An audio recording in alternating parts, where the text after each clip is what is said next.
Hello, I'm Eagle Gardens 1 on Instagram, and this is fucking talking shit with Eagle, episode 416, the wormhole. Hopefully you guys had an amazing weekend. Pop on a little bit early tonight. Hopefully to get Farmer Willie in here. Sally Fine 420 that is. Sounds like howling in the background right there. Ian, what's up? From the soil, how you doing, my friend? One day. What are you guys smoking on this one day? Chad out, popped out and rolling here.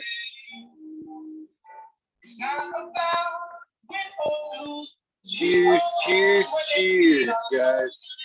Pardon me while I get my stuff together. Lucky Mike, how you doing? Southern BT roller. Mr. Scotto. Soul Born Addiction, Florida. Cheers to you as well. Nice to see you guys. How was your weekend? TK times flow. That TK is pretty good shit, man. No denying there. Sunday is my fun day. Should be for me, dear soul. Man, leery on whether or not I should get into this fucking six shooter this early. Shit wears me down pretty quickly. Your favorite orange turds. Orange turds aren't bad. Not awful. It's not. They don't get me as tore up as I'd like to get.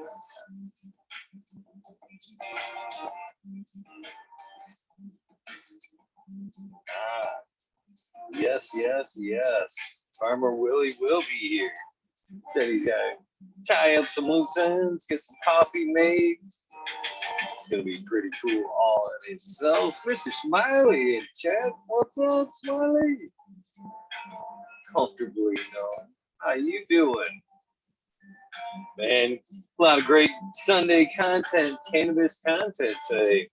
Of course, Jack Greenstalk, growing my fellow home growers, my future cannabis project. Mr. James Loud. Of course, Hash Church. Leave the other shows on. I should be more about this shit. Wet and rainy here, man. It's supposed to pour in here in about an hour, so can't wait, man. We did get some good, much needed rain yesterday, but we could use a little bit more. I'll take it. I'll take it when I can get it. Big Dark Rose, what's up? How you doing? Chad Westport, nice to see you as well. I was hoping your show was this weekend, Chad. I'm sitting around kind of Saturday, just hoping I had the time, the opportunity. I was waiting for you to pop on. I want to come hang out with Chad. All right, GR420 community videos. Lots of my newly found heroes online. Here in chat, cheers to you guys. Whoa. It's good too. Reminds me of the beginning of the show. Used to listen to this quite a bit. I've been praying for all the people to say. Seems like a few things are lining up. I'll make time for your show next week, Ted. I'll be in chat. One day. What's up, boss? Bad Bunny. What's up, Mr. Smiley? Nice to see you. How's the knee today, man? Oh, I was feeling better. Just needed a little, a little overdo it. I don't know what the deal is. Getting old, man. Put some ice on there? What's that? Put some ice on that bad boy? I did not. The ice is cold. I don't know if you realize. I don't know if you realize that. It is cold. But it's very, very cold. So sometimes on them injuries, it's like it shouldn't feel this good though. But I'm telling you what, man, that ice will save you so much heal up time and a better heal up in general. Trust me. Trust me. I have my medical records are like a fucking Michigan phone book and shit. Yeah. heard your stories. Gotta get better at your safety meetings. Right. It's funny is one of my worst injuries was taking off that finger right there. I took this thing off almost right there at the knuckle all the way up, and most of it grew back after it, and it was after my only fucking like legit safety meeting. No cannabis, not a regular safety meeting, but a regular straight safety meeting, ready break was after that. It was the injury, and it wasn't necessarily my fault, but still kind of coincidental. It was a silver safety meeting, and then the injury occurred. I think suspect. Yeah, it's gross, man. I've dug mine pretty good. Cool.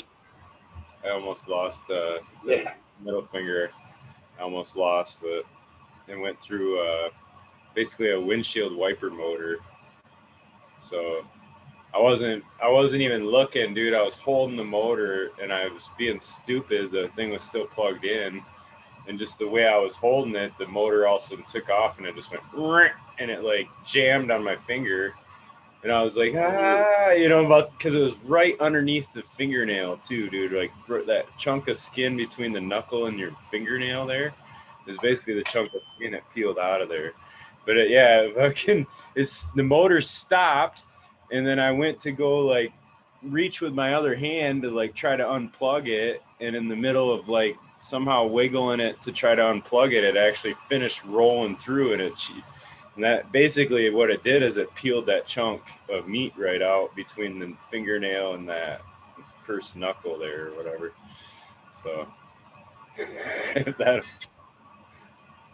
and I still finished the job, Eagle. I looked at it and the chunk of skin was still hanging there, and I just folded it back over. It didn't even, it was like right down in there, gushing blood, but I folded it back over, grabbed, shop rags that were there, the disposable one, like paper towel stuff or whatever.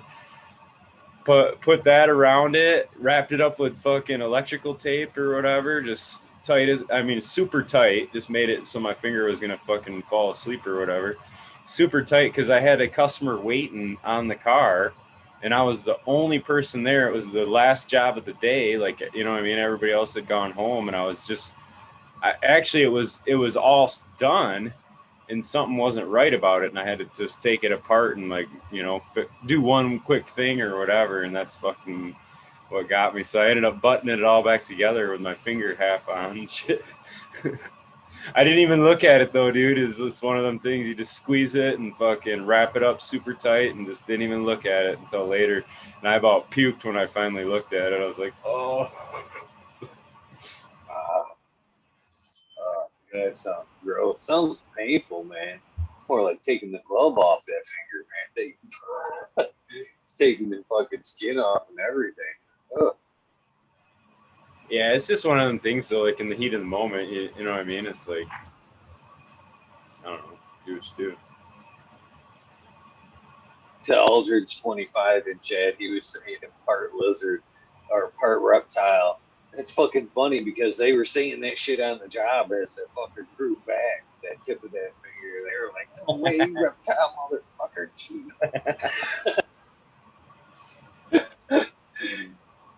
I remember there was a dude too got his finger cut like in between, like, I don't know, there was like one part of his fingernail that stayed on or whatever. So now it's like, yeah, he does it for most of the time. He doesn't have a fingernail at all, and then just like randomly, it'll shoot like one little claw-looking thing out. Like, it's like, what the fuck?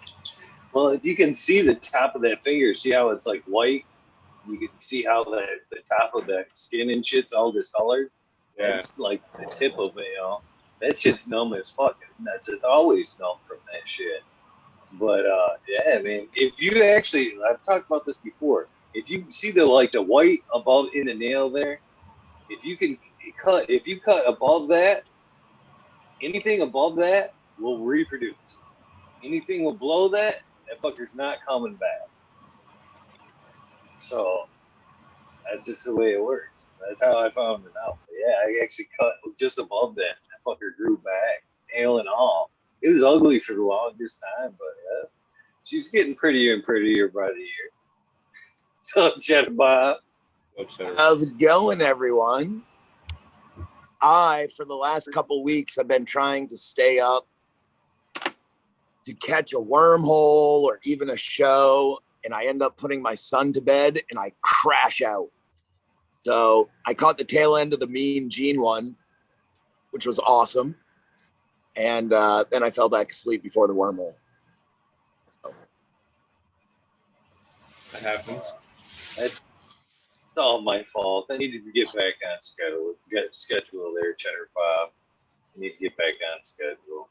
Yeah, I hear you. Yeah, there were a few days I had stayed up. I was like, all right, I'm gonna catch this one.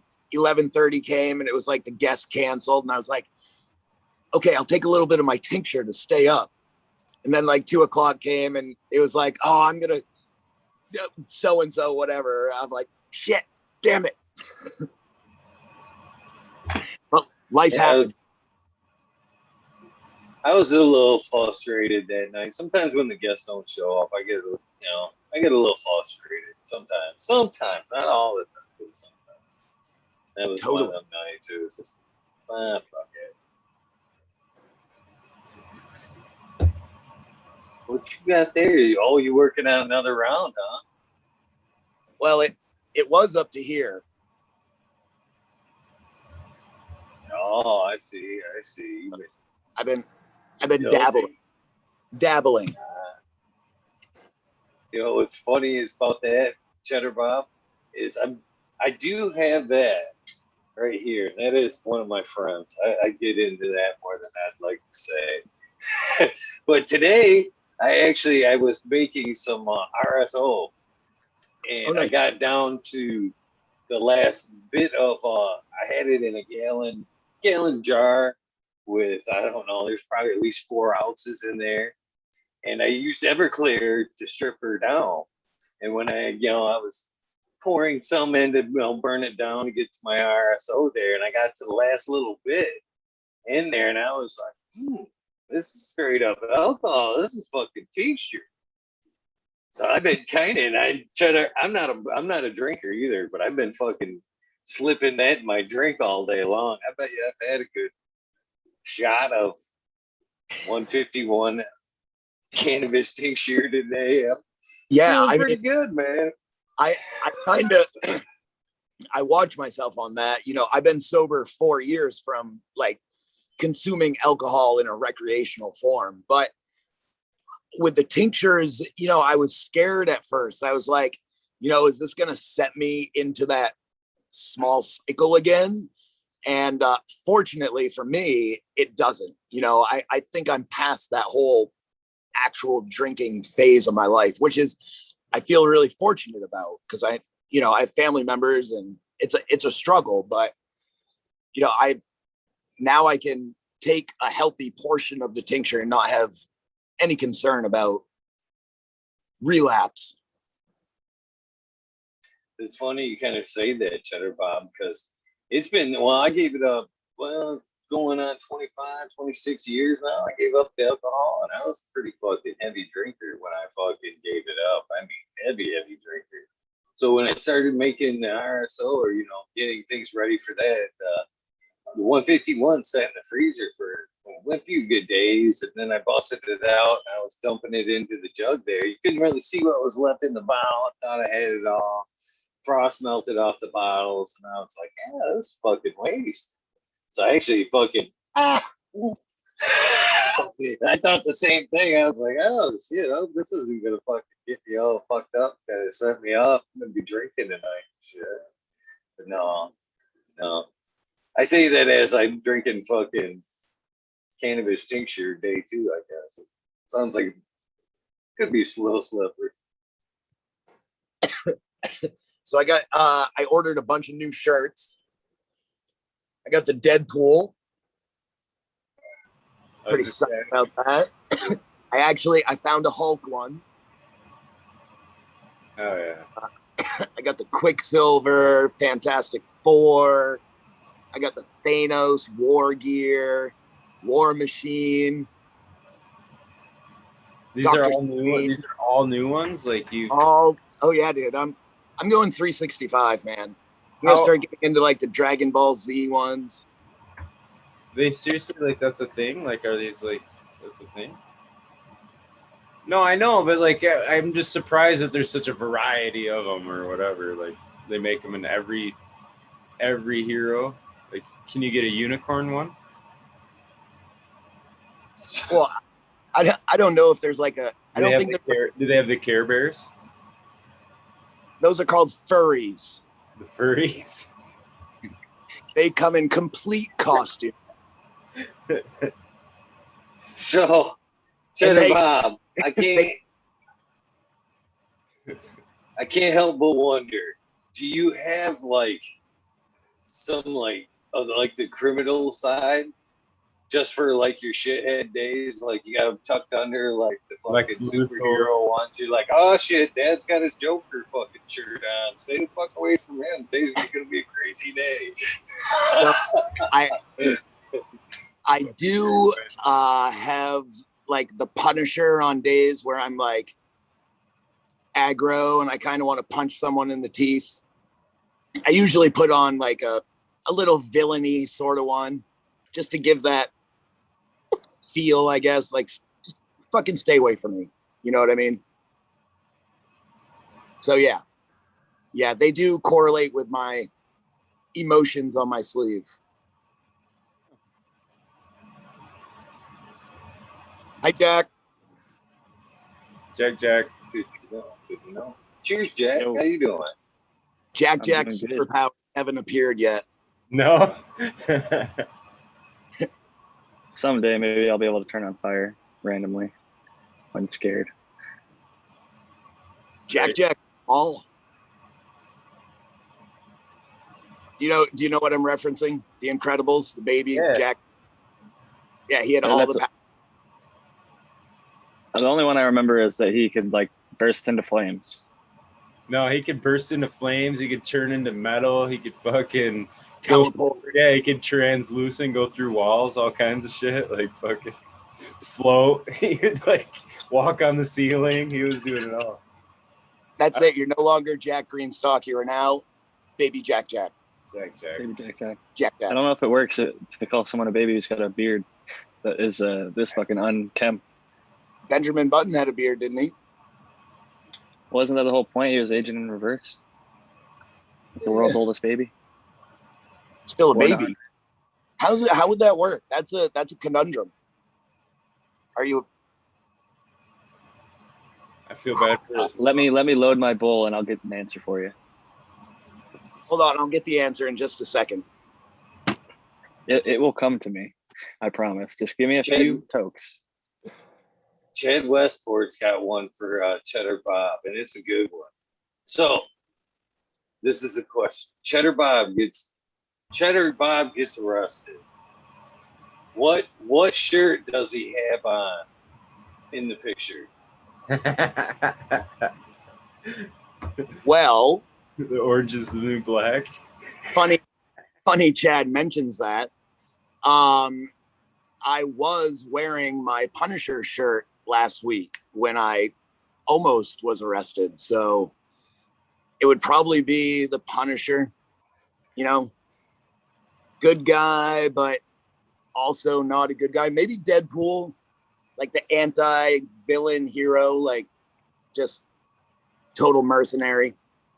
That goes to some of what Eagle was saying way back when. He was talking about wearing like a bandana that kind of makes you feel like you're going to do a crime, like fucking going in there looking like you're about to rob a place, and just puts people in that sort of mindset. You wear the Punisher shirt. It used to be wearing masks. Right? I mean, I'm not against wearing masks, but I mean, it's kind of cool to walk into a bank or a store now and be like, oh man, you know. It's funny. Yeah, I do remember saying that, Jack. Every time I do put the bandana hand like that, I do feel like I could be just one step away from outlaw. Billy the Kid, man. Yeah.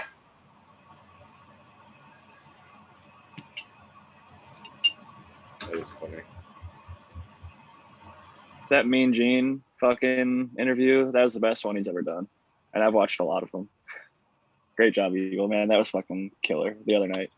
It really was. He talked more about himself than I've ever heard him talk before. Like, he was comfortable, like super comfortable. He was just like by himself in that little room, and you guys had a good rapport, and he just like opened up, and like 3 hours of like just great fucking. There was a 4-second plus latency, and it didn't even fuck with the episode at all, other than like a few seconds at the beginning where you guys kind of figured it out, and then once you guys knew, it was just like somebody wrote it well. They're like, he could spin a good yarn. That's fucking true. He just. Are you drinking rosé? For a long time. This is cannabis infused wine. Okay. So it's it is sort of like a rosé. I could go check the bottle. I don't know. I don't think it's actually a rosé. It looks like a rosé. It kind of tastes like a rosé. I'll go check for you. Let me finish it. Effervescent like a rosé.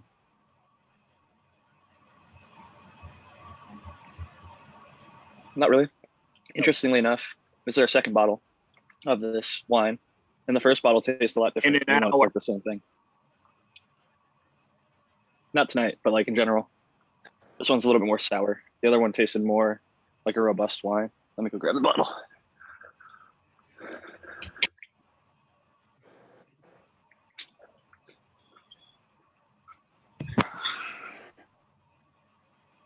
All right. Yeah, so it's pink cannabis infused beverage. Saka is what it's called. House of Saka, Saka. And it says, elegant cannabis infused beverage is made with grapes picked at the peak of ripeness from select vineyards within California's most prestigious growing region. The grapes are fermented, blah, blah, blah, blah, stainless steel,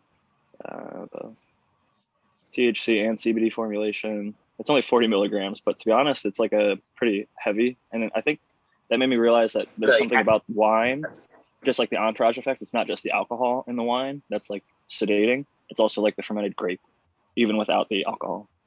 And there's no alcohol in this. So, so what are they adding? Distillate or something? Or I really don't know, to be honest with you, how they infuse it.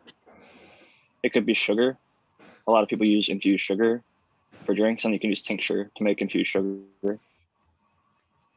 It could be tincture. I could be wrong. It says serve over ice. I'm not doing that, but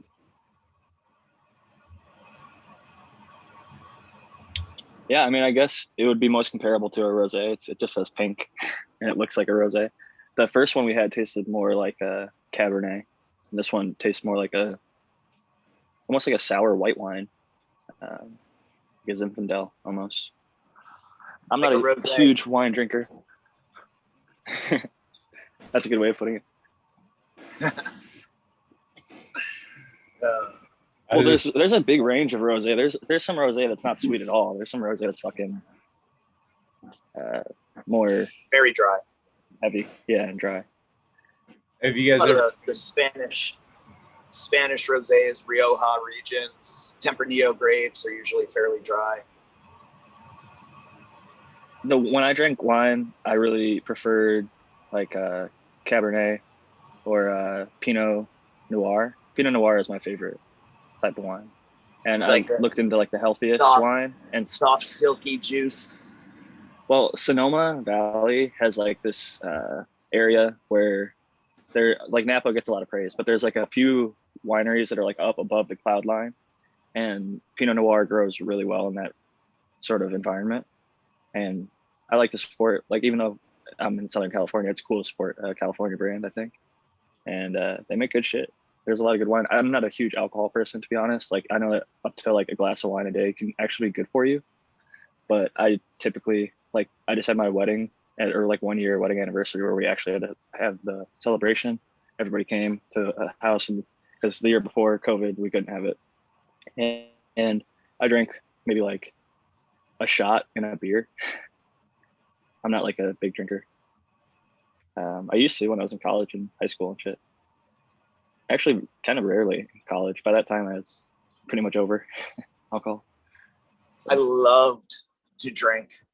I would put down a 12-pack and no problem. Go out, play golf, drink another 12-pack, drive home, no problem. I was like the complete functioning alcoholic. Like, see, if you were drinking 12 packs of the right stuff, because like when I drank Rolling Rock, we could drink like up to like 12 to 18 of those fuckers in a night. But when you drink like a 10% to like a 13% double or triple IPA, you drink like one or two of those things and you're fucking feeling pretty good buzz. A 6-pack of those will knock anybody on their ass. Like they almost make 4-packs for these heavier beers because most people can't. You should come to Maine or Canada. Shit, there's a lot of places that know that. I'm sure Michigan, Ohio is like drinking is a sport. We drink double bags with our beans and bacon in the morning. No, I feel you. There's a lot of drinking in Ohio. Trust me. I was. It gives you something to do. It does. A lot of places where there's not much to do. You know, like that's what kind of drinker I was. You know, I live on an island. That's what you did all the time. You like drove around and drank, and because there's not a whole lot to do. So, or what do you think about the name Lonely Island? Like the band, The Lonely Island. Is there something to that? Are islands just generally lonely? There's only so many people, and we're all fucking secluded these days. Yeah, I mean, I'd say there's definitely something to that. Cheers, boys. Not to interrupt the conversation, but your incoming dad song. Please continue. Why you dad and conversation. It's funny. I had no shirt on before I came on the stream, so I like wanted to put one on because I think YouTube would ban us if I came out titties out. And so I put this on because I realized that neither of you were wearing it, and it's actually a great shirt to like sleep in. It's hot as fuck today, so it worked out. I don't know if we get banned or not. You know, that's why I went with the fucking cover the other day because I was shirtless. I didn't think. Well, for one, I didn't think anybody would sit through 5 hours and be shirtless. For one, for two, I was like, I don't know if it'll fly. So I just put the background up.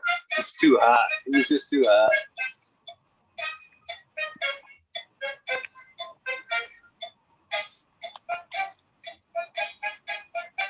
I'm taking it back old school, smoking some shatter. Throwback. It's actually really good.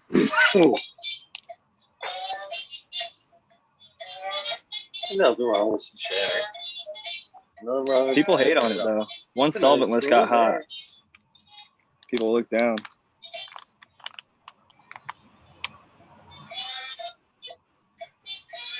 No, I know they did the same thing with bubble though. Once fucking Dabs came out, Shatter came out, nobody wanted nothing to do with it. chocolate cherry runts or gas runts. Going Gas runs. Gas runts. Sounds This is grown by my cousin.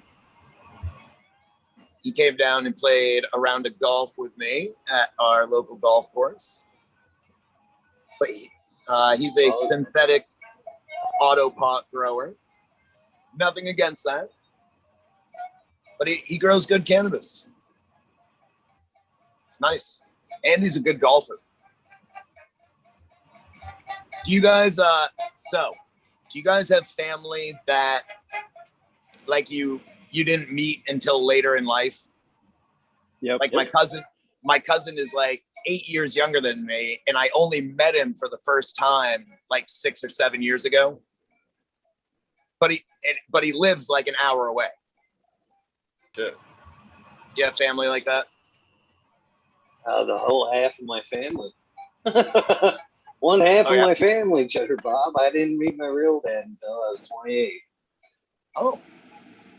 Well, there you go. That qualifies, I guess. Yeah. It was undeniable. It was like looking in the mirror too. Like there was like no fucking way he was getting out of that shit. He was, You guys are like both "Oh, scratching your head at the same time, same spot. yeah, that's no joke. Yeah, so I didn't meet all that side of my family until that. It's kind of awkward, but.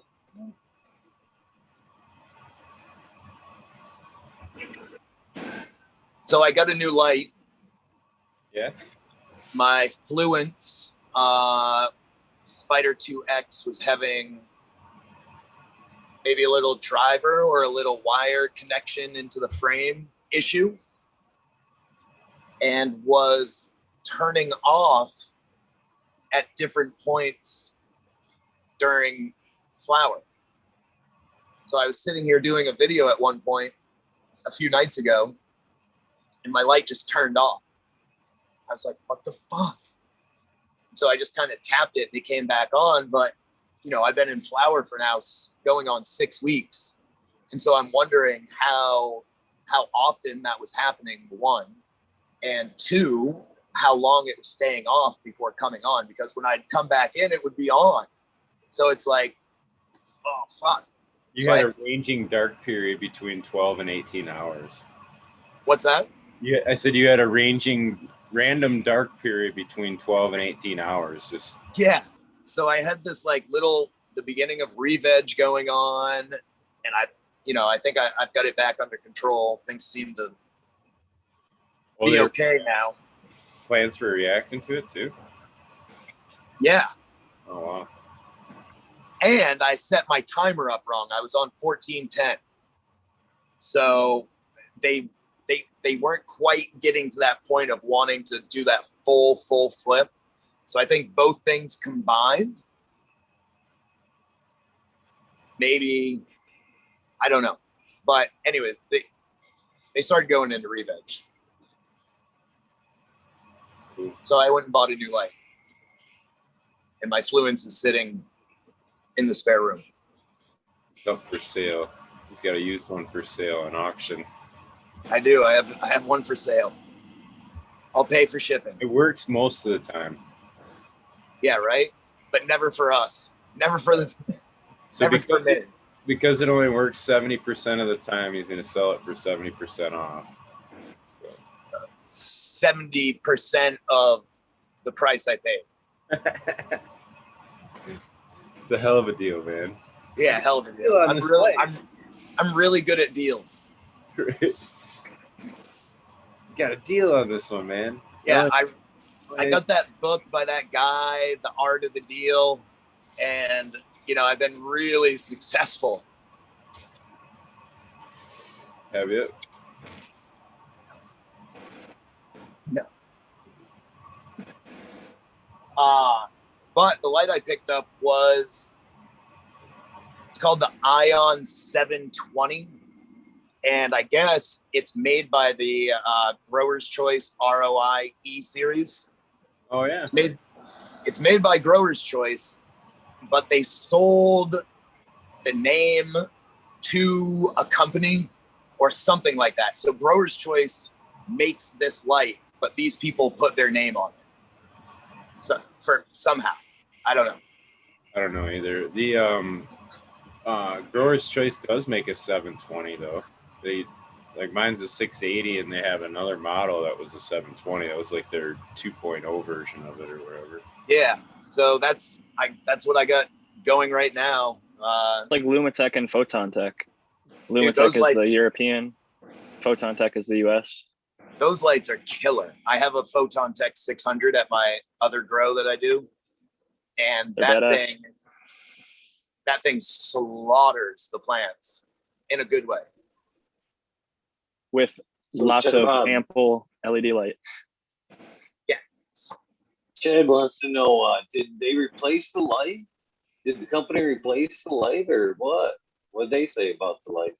I got a hold of them Friday and it went into the weekend. So I got to wait until tomorrow to hear back.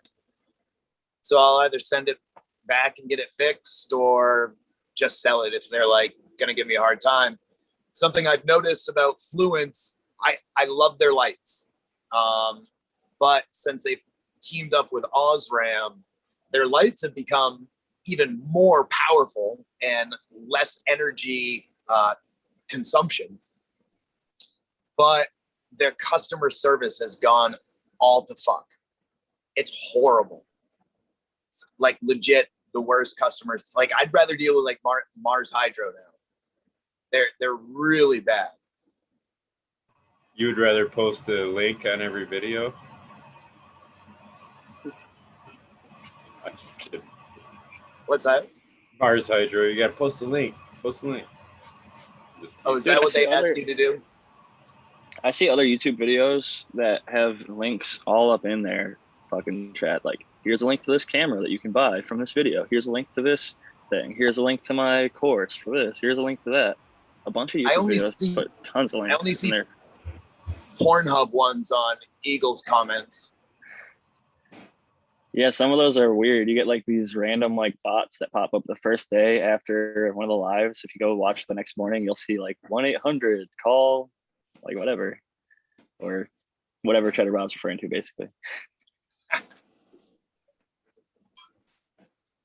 They're actually robots trying to fish your credit cards. I think that movie Idiocracy, when the guy like fell asleep for 500 years, at the rate we're going, I think he only needed about 15, 20 years to get there. I don't really think that 500 was like maybe 50 if we make Dude, it. they were talking about The Rock running for president, and like how far off would we have been? No way, seriously? There's actually a show where he's a serious thing for president as well. I'm like, is this conditioning people for the fucking him running and shit? Absolutely.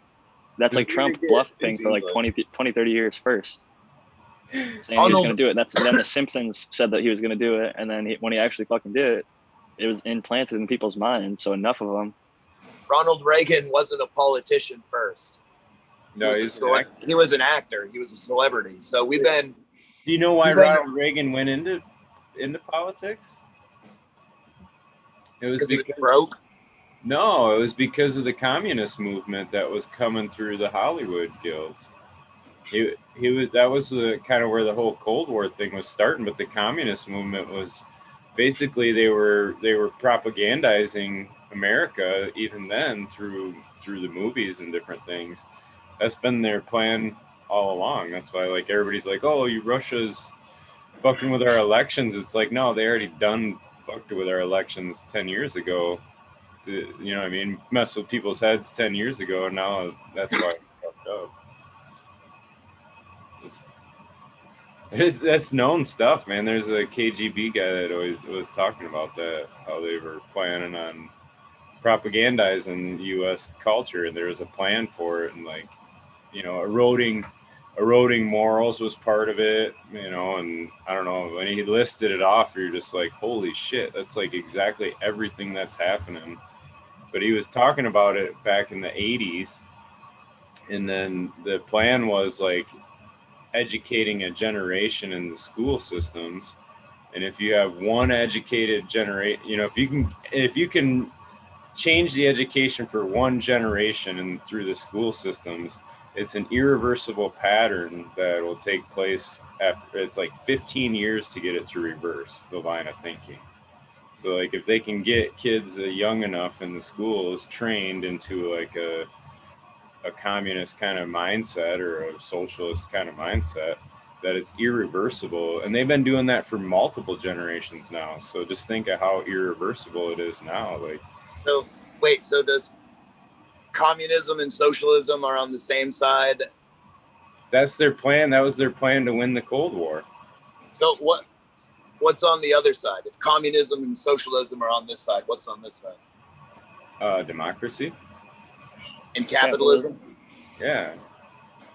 That was the... Well, Smiley, one could argue that they were just predicting shit that they could see happening in the future because we were getting more and more freedom. So they're going to say, oh, that we have less and less morals because we can speak how we want, dress how we want, and do what we want. If you dress how you want in Russia in certain places, they're not going to treat you I'll find it and link like it. any human being would like to be It'll treated. give you goosebumps. It'll give you No, goosebumps.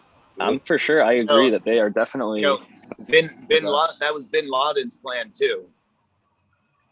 We also that's why, you know, put that's propaganda what they on say. other countries.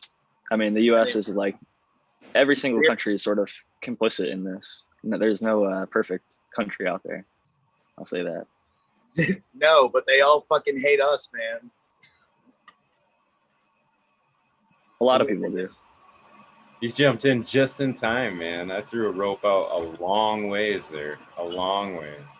I Bingus. away from the garden and it pulled me right into the computer. How you guys doing? Good to see you. Cheddar Bob, Jack, Smiley, Eagle. Chat room, how are you? Thanks for saying hi. I like that clean shaven picture on Instagram, man. That was nice. Yeah. I didn't know who it was at first. I was like, who is that? That can't be Bingus. Yeah, it's using good light and a good razor. You know what I mean? It wasn't daylight though. It was artificial light, right? Absolutely. Yeah. Everything's artificial over here. Hempy buckets, fucking LED lamps. I mean, holy shit. Perlite. What? Really? Yeah, there's So a you lot were of... around for the Cold War, Bingus. What are your thoughts? Divide and conquer, man. That's what it was. I think, if I remember correctly, when I was a kid, when we were beating up on Russia, the Communist Party said then that we're going to basically slow drip you into communism, and you're going to be a communist country, and you're not even going to know it. Yep. Okay? Some people argue that's already happened, because what is communism if not a bunch of people working for, like, you know, nothing or the same wage? And like we're the biggest prison state of any country. We have the most people that are working for basically nothing, and there's like the whole entire prison system is contradictory to a lot of what people believe is like the American freedom. It definitely needs to be in place for the real hard criminals out there, but a lot of it's just drug crime. That's like basically tax collection. We're far from communism, though. No, I agree, but that part of it is, I guess, very socialist. We're paying for all their healthcare. We're paying for, like, if you commit a crime and you need heart surgery, you go to prison, get it taken care of. You can't afford it on the street, though. Like, that's America for you. So that's more, I guess, socialism, not communism. But, well, if you think of these things as being in a sense of a worldview, you know what I mean, like a communist worldview or a socialist worldview or like whatever, but if you can shift that worldview for people, then it all of a sudden makes sense, you know. And that was their plan, was like shifting that worldview through the education, through the propaganda and media and movies and all that, you know what I mean. And if you can get one generation to shift off from that, because if you can think of it, man, in the 80s, you know, patriotism was huge, dude. Like everybody was America, you know what I mean? It's all America. A lot of that's kind of gone away, you know. It's not as, you know, it came back 2001. That's not really that's not really patriotism, though. Yelling America isn't patriotism. That's nationalism, and that's dangerous. Nationalism is dangerous. Patriotism is absolutely healthy for a country, but nationalism, screaming like we're the best, that leads a country down a dangerous path. I guess what's your how would you break that definition apart then? Like, where are you drawing the determining line between a patriot or a nationalist? Well, nationalist is is thinking that your nation, your country is better than other countries. To me, that's what I feel like it is. Okay. Whereas though patriotism is defending your country against someone or another entity that wants to harm your people or your country. We should be strong, but we shouldn't be like arrogant about it. It's kind of absolutely, and we are absolutely the opposite. We are very strong, but we are dangerously arrogant, you know. The generations, like if you go back to the 60s, where you have people that are still alive that actually fought to make America free, all right? America's always been free. But That's the part, you know, like Korea, Vietnam, Iraq, Iran, the Russia. No one was coming here. Hang on, that's the ideal, all right? And that's the ideal that was taught in the schools, Pledge of Allegiance, what have you, right? But those people eventually die, right, who fought in the wars for whatever reasons. I mean, wars are all primarily for financial gain, but it creates this idealism. And then when you don't have guys to remind you, hey, I fought in the war, and be respectful, right? It gets watered down to where, all right, now there's no more Pledge of Allegiance. There's no more. Then it's more like, well, we're just the fucking shit, right? I mean, nobody can fuck with us. We got the best fucking military, so we start broadcasting. And so the ideals melt away. The respect melts away. And we have kind of like what we're dealing with now, but that's exactly what the Communist Party said was going to happen back in the 1950s. So here we are. I mean, I think people need to quit describing the prison that we're in, looking from the bottom up, and start looking from the top down and realize how we, the people of the world, have created this fucking prison that we're under. Because we've let it happen. Yes, 8 billion of us against a mere few hundred, quite frankly. Are you fucking kidding me? Yeah, and I agree with you, Bingus. Yeah. So I'm not talking about I'm talking about the ideals that have been indoctrinated into a populace. Okay, and humans are very. I mean, we don't have any. Look at when that's all you're getting. If all you have to eat are potatoes, you know what I mean? I mean, how are you gonna know? You make French fries, you make au gratin, you make mashed potatoes, diced tomatoes, cubed potatoes. Pretty soon, you know, that's all you know, right? So it's interesting. Potato salad, fermented potato. Eagle's trying to talk, I think. Potato wedges. Potato crowns, potato kings, tater tots, decent taters. Like the bubble gum. Yeah, Someone stop me. I took a couple of blue. I could keep going. I'll say this, as much as we can harp on the negative shit, I mean, all of our technology and healthcare and cars and a lot of shit's gotten better over the last 20 or 30 years. Like, and even if we look back further, you said America was always free. We had slaves for years. Women couldn't vote for years. So things have gotten better progressively over time. It's not always perfect. Cannabis law, for example, was a horrible example of how we could be wrong throughout history for a long time. And now it's coming around. We also used to not have cannabis law. So, you know, we went from not having a law to outlawing it, and now slowly working it back into the crony capitalism system, you know? It's like all the cool stuff that we know about and we had. You got the Second and the Fourth Amendment, though, and that allows you basically the right to grow in any state, in my opinion. Buddha boy, what's up, man? How you doing? So, you know?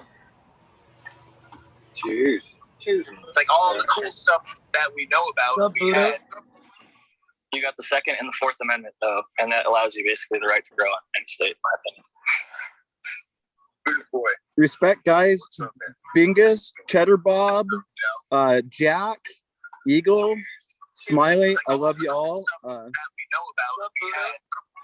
You got some playback coming, man. You got to mute your I'm YouTube. sorry about that. I tried to have another phone here and I forgot to turn it down. Anyway, we're on the same page now. Thank you, Cheddar Bob. Okay. It was like the Twilight Zone fifth dimension combined. It's interesting when that happened. I thought someone was behind me. I thought I Normally might you think before you speak, but sometimes you speak and then hear what you say after. I think I was in a flashback there for a second, but it's all right. I'm good. I'm okay. I kind of decided to come on at the last minute. I wasn't sure if this would break the internet to have number 6 on, but I figured if somebody else came on, there's less likelihood of me coming on. So you're stuck with me. I'll be the caboose though. You guys lead and I'll just kind of like mind the rear. What you smoking on? I'm smoking some Road Dog from Karma Genetics. It's their see, I even got high. It's Star Dog crossed with Biker Kush. Well, that's good. And it's very strong as the Biker Kush tends to be, but it has a real fruity flavor. So the selection of Star Dog is one of the maybe guava type or some type of special selection that sounded good. Anyway, Star Dog, I think, is an Afghani lineage. If I'm not maybe that's Star. I'm running another. Sorry about that, Bingus. I'm running another cultivar by DNA called Kosher Dog. That I got them both at the same time to kind of compare the two, and I do prefer the Karma Genetics one that has the fruit taste. It really has a substantial taste to it, but they're both very good quality. How do you feel about DNA Genetics being part of the MCMA and kind of lobbying against? And they came on and kind of said, hey, we're not going to dissolve, and we're also not going to make our contracts in the future say that we're against it. Pretty shady move. I'm afraid that, as they say, power corrupts. Absolute power corrupts absolutely. I think that at a certain point, unless somebody's heart and conscience keeps them in check, they might go down kind of a lonesome or kind of dangerous road. I would put, like, not to name names, but I'll say like greenhouse seeds into that category as well. But I'm not one to begrudge a company their success, because like many, the LA Confidential and the Connie Chung and all these early strains of DNA were really great to have, and they've always had a menu that emphasized quality and variety. So maybe they'll pull their head out of their ass. There you go. I get Crockett stuff too, and I know that's not Crockett and DNA are the same. There you go. I have the sour tangy. I have a bunch of that, and I just say it's hard to source good stuff, and I don't really have like $400 to put down on some quality packs. So I'll let you guys speak to the topic. No, I respect that a lot, and like a lot of people bought the genetics before they knew that DNA would ever be involved with something like that. People were growing kosher kush and the 24K and like Crockett's gear, Tangy, and others are pretty damn good for a lot of people. They enjoy them. So it's sort of a shame to see. It's like high times starting to get into like selling cannabis and running events that I think people felt were more corporate sponsored than growers actually competing to see who had the best shit, like it was once upon a time. And I think that there's still a chance for all these brands to do well in the future. So I'm not like gonna fucking tear any of them down. Like, everybody makes steps that they think are going to benefit themselves personally or their business, and try and benefit their friends and their families and all those people that they have underneath them. They have big companies and they're trying to do things right. But sometimes you just take a step in the wrong direction, and it's hard to admit it, especially like online on a podcast. At least they came on Medical Mondays and talked to the cannabis community directly and said their words exactly. The guy claimed he's not only gonna he's not just gonna immediately end his partnership, but he plans to go above and do lobbying to support home growers, right? So that this shit won't be an issue. So he claims. But I'm curious to see if he's going to act on it. He said he's going to come back on in a month and sort of reveal how they've taken steps to ensure that Michigan caregivers and home growers will continue to have the rights, and hopefully push to expand them, if anything, not retract them. So hopefully Jack, he lives up to. but people's lips like to say things, and you got to follow the actions. I agree with you 100%. All I would differentiate between, say, Crockett and DNA is if you're going to go that route, you might get the Crockett seeds because they are regs. So if you benefit from his selections or his choices, you're actually getting, I would say, probably a higher grade cultivar for maybe just a couple bucks more. So everybody knows that.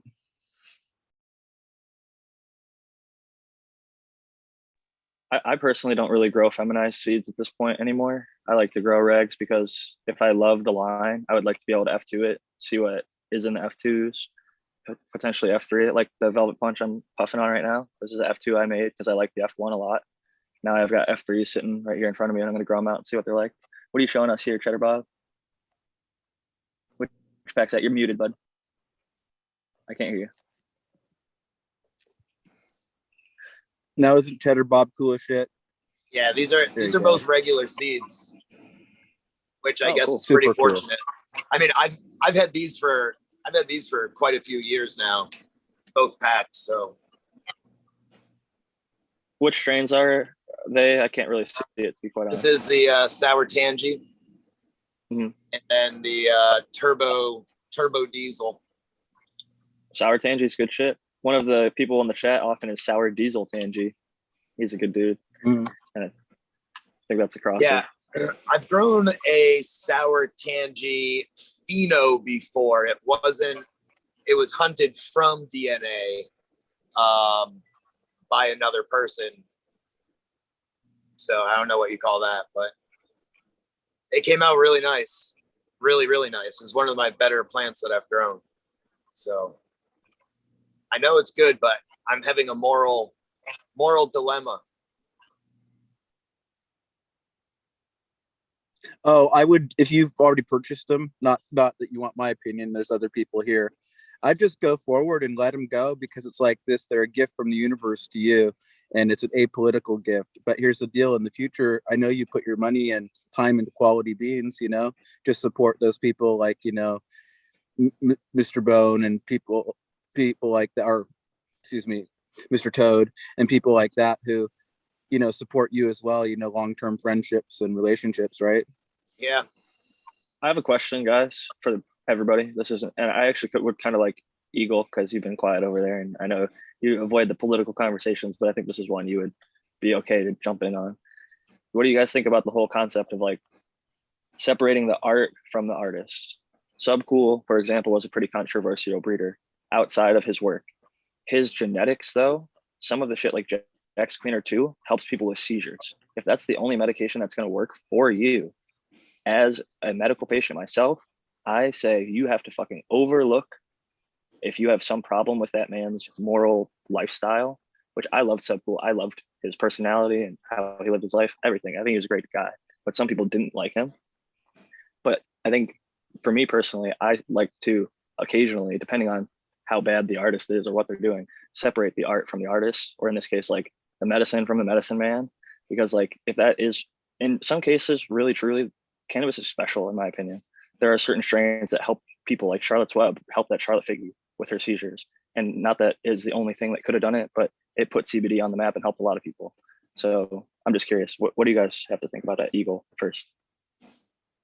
Oh, I'm right there on you, man. I actually live this topic. It's something that's close to home.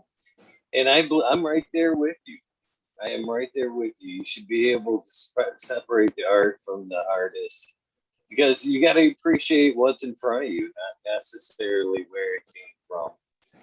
So music is a great example of that. I mean, how much of great music is made by some people that have indulged in some horrific drugs, heroin, all kinds of shit in the past, but the music's fucking incredible. The path they took to the point in their life to make that music is part of what it's in their heart and soul's into that music. You know what I mean? And we're not necessarily the ones to judge the person, but appreciate the music or the art. Unless it's atrocious, you know what I mean? You should But what- be able to separate the two. But that's, I mean, even Charlie Manson made fucking music. The Helter Skelter album that, you know, people enjoy to this day.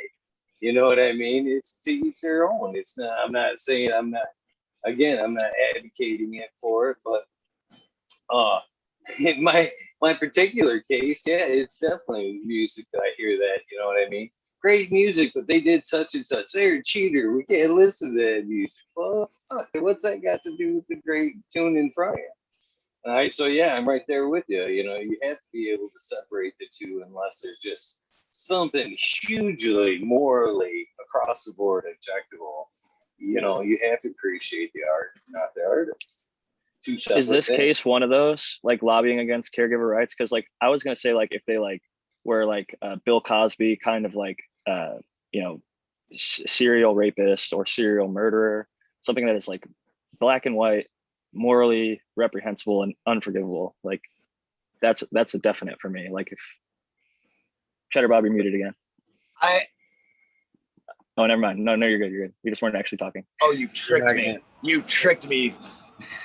Jack, are you saying you're not going to eat? You know, Oh, no. I think it depends where your convictions lie, you know, and how strong they are. I don't, you know, I don't feel the same way about things that someone in Austria feels about things, that the same person in India feels about things, that the same person in Australia feels about things, you know. Morals are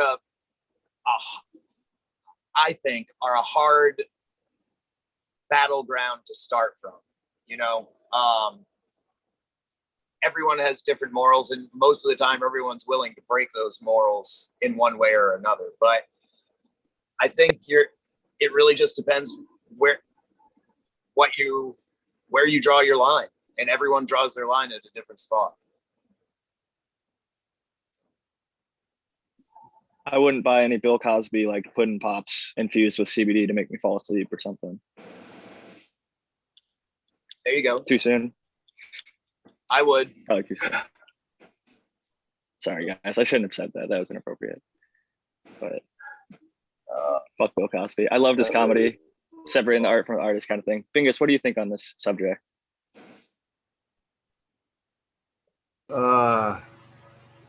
Okay, so there's this plant that I grew, cannabis plant, ugly. I didn't really give it much of a chance at all. I just put it in the corner. And then one day I noticed that it had budded out and it had really ugly buds as well. But when I smoked it, my God, the pain relief was amazing. So all the preconceptions I had in my sight was immediately taken away with the pain that it gave me. I think that's what art does, is it gives us an escape and an appreciation for the variety of expressions that humans can exhibit. So if there's the most evilest motherfucker in the world, if he's creating the best medicine in the world, I guess that might be the balance. All right. So I don't know. I'm not real big on judging anything, even though it's hard not to do it. I do choose not to associate. All right. If I'm not in agreement, rather than, because I can't be two-faced at all. So I'm not going to be all jolly nice to somebody that I don't really care for. Okay. So it's better for me to just walk away, not associate. So Better for them too, isn't it, Bingus? usually, Bingus, that was beautifully said. I just want to see if my eyes are deceiving me or if Charlie's Farm just entered the Zoom.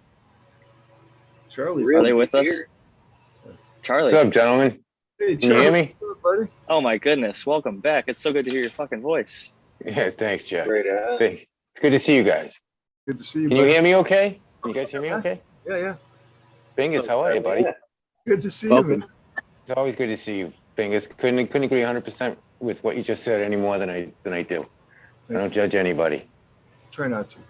Well, I listen, I'll take you at face value. You screw me, see you later. I mean, I wouldn't even give you the time of day. I wouldn't give you the chance to screw me, obviously, but I'm trying to teach my 9-year-old, don't judge. Treat everybody the way you want to be treated, period. And if they don't treat you equally, just walk away. Yeah. Don't Okay, associate. yeah. It's not worth your time or effort or energy. Nothing. I don't No. wanna You give guys you- are looking good. So Thing there's, is, you're doing great creations over there, by the way. Hold on, guys. I gotta grab some bud. Hold on one sec. until there's a time I for just got justice. I was just gonna say, it is nice to hear old Charlie's farm's voice, man. Farmer Willie. It's been too long. It's been way too long. Cheers to Farmer Willie. I literally almost couldn't believe it. I was like, wait, and nobody even said anything. I like blown away. I was Maybe waiting everyone was for the waiting for this picture. video. Yeah, Yeah. that's what I figured. I jumped in on it. I was too excited. I couldn't contain myself. Smiley, not to cut you out of there. You were trying to jump in there for a second, and then I think somebody else talked. But I want to hear your thought on that last sort of subject, art versus artist thing. Oh, I was just I gonna know say, you like to support like Michigan breeders, for example, and like you care about who you are supporting. So like on the opposite end, I'm just curious what no, your definitely, thoughts. yeah. I mean, well, there's several examples that would possibly come to mind, but like there's horrible people doing horrible things, so there has to be morality somewhere. To say that everybody's morality is different is not a very good answer because, for example, there's people that are sexual predators on kids, and in their mind maybe that's not morally wrong, or somewhere that's not morally wrong, right? So in a country where it's legally wrong, you could say your moralities are set by your laws, but then you could have that same person go to a country where that's not legally wrong. You know what I'm saying? So like some of that stuff, like, but yeah, I mean, are there artists that put out good music, Michael Jackson or whatever, you know what I mean, and have controversial lives? For sure. I don't know that takes away from their music or their art at all. No. But there definitely has to I be. want to say this is, an important subject, I think, because, like, as far as my kids go, the younger generation, the cancel culture, this shit happens like every day. I forget the one they were talking about today. It was some artist that they were, they had grew up with. I forget the name of who it was. But my one daughter comes in the other room, and they're like, "Yeah, that one girl that we listen to all the time? Yeah, gone. Fucking said something stupid.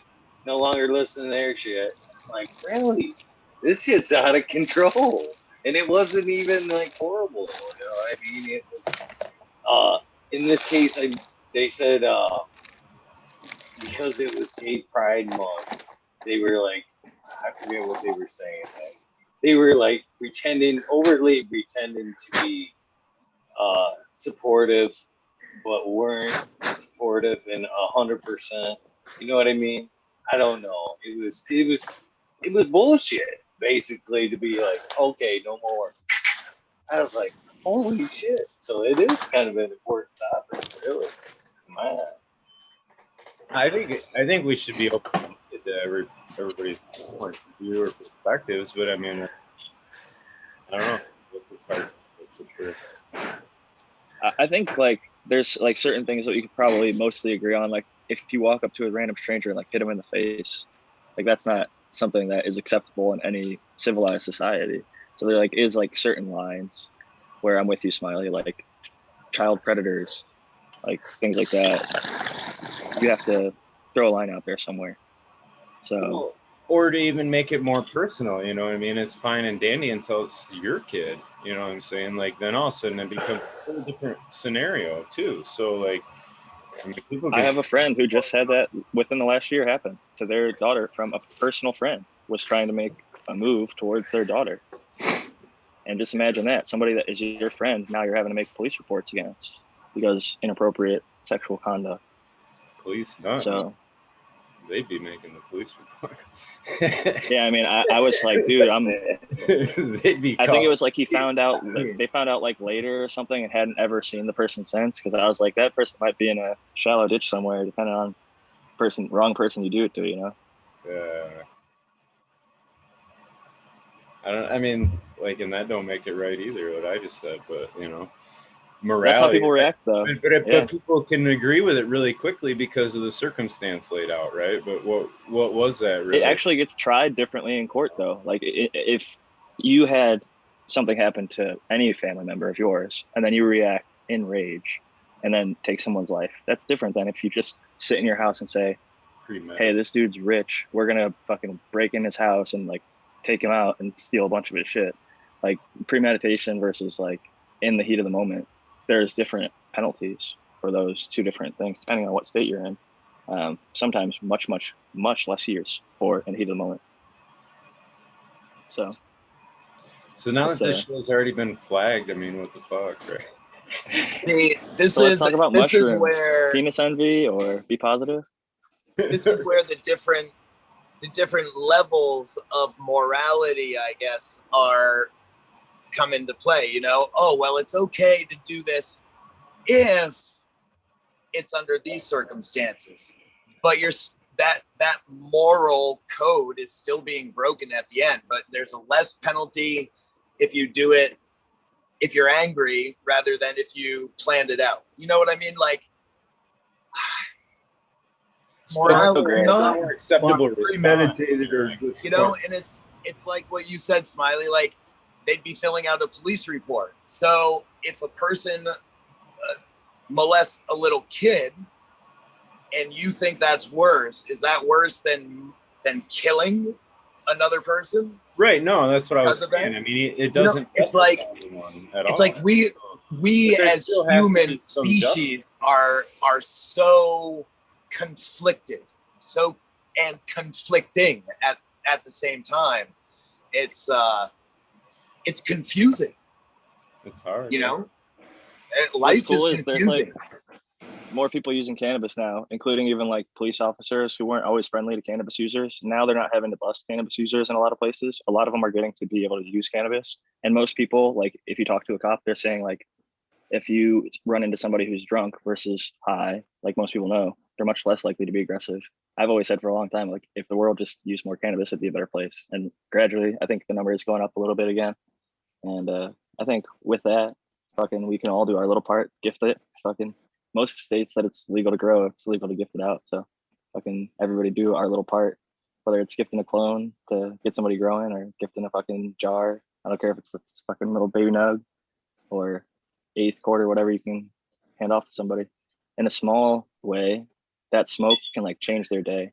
And in some cases, like literally you could save a life in some cases. Like, I know that sounds dramatic to say. There are those people out there that are like right on the brink and they just needed somebody to do a nice thing for them. And you could do that. Fucking bringing it back to Eagles, do something nice for somebody. Can I say something here? I just we keep talking about morals and morality, and usually a populace has a mega like guide book or principles. Yeah, principles. Thank you, Charlie. And it's, you know, even if you read the 10 Commandments, what I kind of boil it down to is don't steal, don't be a thief. Don't thieve someone's wife. Don't hurt someone's feelings because you're stealing that. I mean, it's so if you learn how to manage yourself in a honorable way, right, that moral code gets duplicated in others. But it starts with you. I mean, if you don't think in that way, you don't realize that there was a point in my life where I was a thief. I didn't even realize it. You know, I was stealing people's emotions. I was being the victim. I was all these things that it's some form of either emotional theft or physical theft. It's just there's something you're taking. Right? People steal time at work, like when they take little breaks or they're like on their phone, not actually working or playing a video game on their computer. You don't take your cart back, right? So what do you, poor fucking Jesus, kid, Jack. hired kid, you know what I mean? So you're not, is Pretty that, detail oriented. I'm just saying that if everybody started thinking kind of like the mega stories are there, they have been our throughout humanity, and you just boil it down to, you know, do unto others like you. Some people, here's the thing that I have a problem with that because some people like to be fucking punished, right? So I mean, it's like it's more like, you know, don't steal someone's heart, right? Don't manipulate someone's Anyway, emotions. Don't, you know, and don't steal someone's wife. Don't steal a candy bar. Don't, you know, just try to be good. Try to do good. Try to be kind to others. Like, you know, Eagle always says, acts of kindness. That energy, and that's the other thing is we don't understand how energy reacts. If you give that love, it comes back. And if you're giving shit, you get shit on.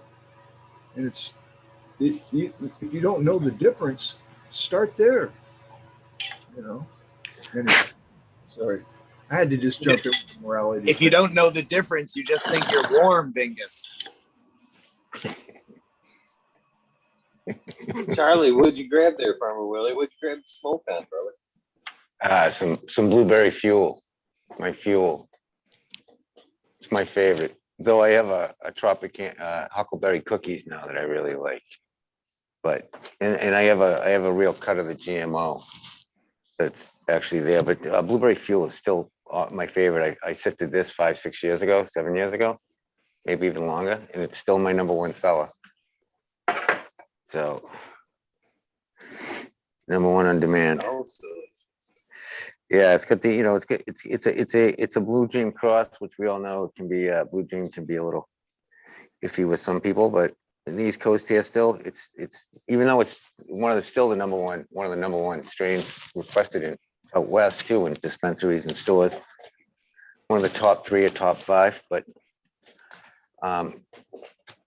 it's crossed with the Swerve. Swerve had the number 18 OG cut, and it's crossed with that, and thing produces some pretty sick nugs. I got one that's finishing, actually. It's all done. I'm going to take it down later and take a look at it later. It's in the dark, but we'll see if we can get a good picture, and you can really see what it does. Actually, I have the original Hell's Angel too from Swerve, and I've Your had for camera years. isn't on, Charlie. Did What's you that, know buddy? that? Say I it said again. your camera isn't on. It's not. What does that mean? We can't see you. Oh, you can't. How the hell? I have a new phone, so Just I'm not tap sure the what to- screen and At the bottom. online the camera there. Oh, I see. I think I see it. Yeah. Hold on. There it is. Yeah, that's we were saying why you were grabbing the nugs. That's why we didn't say hello quicker because we were waiting for the video. Oh yeah, there I am. Right on, Yeah. man. There you go. Cheers, Okay. brother. Cheers, man. Oh, I Good to see it. What's up, man? Salute. Yeah, you've never seen me before. Have you seen me before, Mingus? I never have, dude. I put a face to the name or Yeah. voice. I'm your age, buddy. I just hide it well. Yeah, that's what I was doing earlier. Actually, you know, look what I did to my friggin' bicep. Look at that. Oh shit! I ripped my tendon off right here. Oh, Yeah, so it'll look good at least till I'm 80, right? Yeah, that's 20 good. more years. 20 more years. Yeah, it's good to see you guys. I've been really busy, just really, really busy. We got another spot that just opened up, and we're trying to get the finishing touches on it. Let's hope we get approved in the next 4 weeks, 6 weeks, maybe. Hopefully by the end of the summer, even if we get approval. It's pretty much built out. So we just we got to go through all the walkthroughs. You got both the parents of the Doc Holidays separately. I think both from Swerve, the Huckleberry Cookies and like the Hellfire OG. Or maybe Huckleberry Cookies is from. Really, huh? I don't have the Hellfire. I have the original biker's cut of the Hell's Angel OG. Hell's Angel OG. Okay, Yeah. It is the original biker cut. I'll show it to you in the other room. You can't mistake it. It's just straight. And I was gonna say OG. a strain that kind of reminds me of the one that your Blueberry Fuel. This guy out here has a blueberry French toast. It's like raw Oh, really, genetics. cross. It's a Blue Yeah. Dream, the Santa Cruz cut, cross to the French Toast, which is like a few OGs crossed into each other. Right. Right. It's similar, like got a little bit of that blueberry note, but some strong fuel behind it. It doesn't lack the punch in the face. That Blue Dream is more of like a daytime functional. You almost Right. barely feel Sativa. it. It's Yeah. more like your focus, getting your shit done, but like it's not gonna like give you that feel. It's a really long lasting high. That's why a lot of people Right. in California, it sells in like the San Francisco market, where there's people that code. If I can take a Right. puff or two of it on their vape, and then they just Yeah. code for fucking hours, and they super focused, and they spend a bunch of money at the dispensaries, where most people that are smoking Yeah. OGs, they're like buying it from their plug who's still in the unregulated market, or Right. like Right. Josh D's OG. It's like greenhouse grown. It's okay. You can get some Right. good OG on the market out here, though. OG is one thing that California Yeah. does very fucking well. Very well. Where are Very you, well. Charlie? In Mass? Yeah, I'm right on the Rhode Island border. Yeah. Where I am now, I'm from Boston, born and Yeah, raised. I thought I Went to school. recognized the accent. Yeah, you think I parked my car over there or something? Yeah, back to cat and have it yet. Yeah, go to the north end. Sorry. I'm from Southie, buddy. Southie. That's All funny right, my to see that, dude. my vice principal was from Southie, Really? and she would be about your age. Do you know a Marcinkus? You know any Marcinkus from Southie Boston? No. No. I know quite a few. I lived there for a while, all over Yeah. Boston. I think But, her brothers yeah. were both cops, I think, is what she always said. But maybe that's just because we were assholes. I don't know. Yeah. I know a few cops, but it's been a while since. Back then, 20, 30 years ago, I was trying to stay away from the cops because I was a real hellraiser. My neighborhood was in North End in Charlestown. You all were Southie. Yeah. But I'm not originally from there though. Just I went to a school, Catholic Memorial. It's a private high school, but everybody was from all over the city. It was in West Roxbury, which is another part of the city, like Southie. It's kind of the west side of Boston, West Roxbury High Park, but called Catholic Memorial. It's actually the hockey high school capital, or they were the dominant for years. That's why I went there actually. But I haven't been in Southie in a long time. I lived there like 10 years ago, but 10, 15 years ago. But I'm originally from the South Shore, which is Weymouth, South Weymouth, where I was born. But my mother passed when I was real young. My father remarried, and we moved to the burbs, but 15, 20 minutes outside of Boston. We're in the it's called Metro West. In fact, they just sold their house 2 weeks ago. They've been in that town for 40 years now, and 48 years to be exact. They just moved out. Yeah, they didn't. I told my father. I said it's not gonna last 12 hours on the market. It's a real rich town, Yeah. And sure enough, it didn't last 12 hours on the market. They had and they took the middle bid. They're not, they're in their 80s now. They just they sold it more so they could be closer to my two younger brothers that are down the South Shore, right on the beach, Marshfield. So, but I grew up kind of in the birds, but I when I moved to Needham, I didn't like it. Needham was one of those real sleepy, slow towns, and funny enough, most of my friends didn't go to the local schools there either. They went to different private high schools around the area. Like my best friend went to one of my brother's schools called Severian, and then another friend of mine went to this school. It's called Newman Prep or New Prep. It's in Cambridge. It's still around. It's one of those schools where his graduating class had 7 kids in it. You know what I mean? One of those types of schools. Yeah. And then where'd my other friend go? Oh, BC High, which is my actually our rival, Boston College High School. That's where my younger brother went. Actually, he went to CM. Younger brother now, yeah, he's 48 now, 49. But he went to Catholic Memorial. He was the first 13-year-old. One of my closest friends growing up was this kid named Dave Jensen. He was the youngest kid. Back in 1983, he was the youngest kid to ever sign an NHL contract for a 17-year-old ever. And he was, but my younger brother, he always wanted to be like me, even though I was a troublemaker. but he loved hockey like me, and he kind of Dave became kind of his idol. He wanted to be just like him, and Dave was a tough son of a bitch. But so my younger brother, he's the first kid to make Team USA hockey, 13-year-old, first 13-year-old ever to go over the Pan Am games over in Germany when he was 13. And he goes to CM, my high school, and Bill Hansen, who's a pretty famous hockey coach, at least in this area, and obviously at CM. He got him first year psych class, and he goes, "Pitts, your last name?" He goes, "Yeah." He goes, "Your brother Bill?" And he goes, "Yep." He goes, "I don't care what your accomplishments are. I'll never give you a minute of ice time on my team." Yeah, my brother he literally stood up, gave him the finger, and said, "Oh yeah, that's all right. I'll just go to BC High." And that's what he did. He went to Boston College High School, went off to Iona College, got a partial scholarship because he knew he wasn't going to go to the pros or anything. But and now he's making big money now. But it was just funny the way I just love telling that story. This guy Bill Hansen, yeah, he's a real jerk though. He's a great coach, great hockey coach, obviously. Five kids every year from my high school went to Boston University, which is really prominent hockey school. And on average, out of those 5 kids, 3 of them went pro, and that was every year for almost 20 years. So Yeah, we have the University of Maine up here. Black yeah. Bears. Oh yeah, you're up there, huh? Yeah, Yeah, man, I almost went there, bro. Yeah, we got decent hockey. Yeah, you Hockey think? team up there, yeah. Yeah, my younger brother almost went there. In fact, Dave Jensen almost went there. Oh yeah, But Jensen, but we had all the Korea brothers. We've yeah, had some good players. yeah.